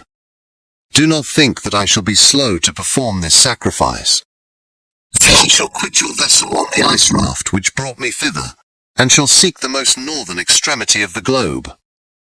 I shall collect my funeral pile and consume to ashes this miserable frame, that its remains may afford no light to any curious and unhallowed wretch who would create such another as I have been. I shall die. I shall no longer feel the agonies which now consume me, or be the prey of feelings unsatisfied, yet unquenched. He is dead who called me into being, and when I shall be no more, the very remembrance of us both will speedily vanish. I shall no longer see the sun or stars or feel the winds play on my cheeks. Light, feeling, and sense will pass away, and in this condition must I find my happiness. Some years ago, when the images which this world affords first opened upon me, when I felt the cheering warmth of summer, and heard the rustling of the leaves and the warbling of the birds, and these were all to me, I should have wept to die. Now it is my only consolation. Polluted by crimes, and torn by the bitterest remorse, where can I find rest but in death? Farewell, I leave you, and in you the last of humankind, whom these eyes will ever behold. Farewell, Frankenstein. If thou wert yet alive, and yet cherished a desire of revenge against me, it would be better satiated in my life than in my destruction. But it was not so. Thou didst seek my extinction, that I might not cause greater wretchedness. And if yet, in some mode unknown to me, thou hadst not ceased to think and feel, thou wouldst not desire against me a vengeance greater than that which I feel. Blasted as thou wert, my agony was still superior to thine, for the bitter sting of remorse will not cease to rankle in my wounds until death shall close them forever. But soon, he cried with sad and solemn enthusiasm, I shall die, and what I now feel be no longer felt. Soon these burning miseries will be extinct. I shall ascend my funeral pile triumphantly, and exult in the agony of the torturing flames. The light of that conflagration will fade away. My ashes will be swept into the sea by the winds. My spirit will sleep in peace, or if it thinks, it will not surely think thus. Farewell. He sprang from the cabin window as he said this, upon the ice raft which lay close to the vessel. He was soon borne away by the waves and lost in darkness and distance. The end. Thank you so much for listening. We hope this story brought a spark of wonder to your day. If you'd like to join us on more literary adventures, please hit subscribe, give us a thumbs up, and share your thoughts in the comments. Your support means the world to us and truly keeps us going.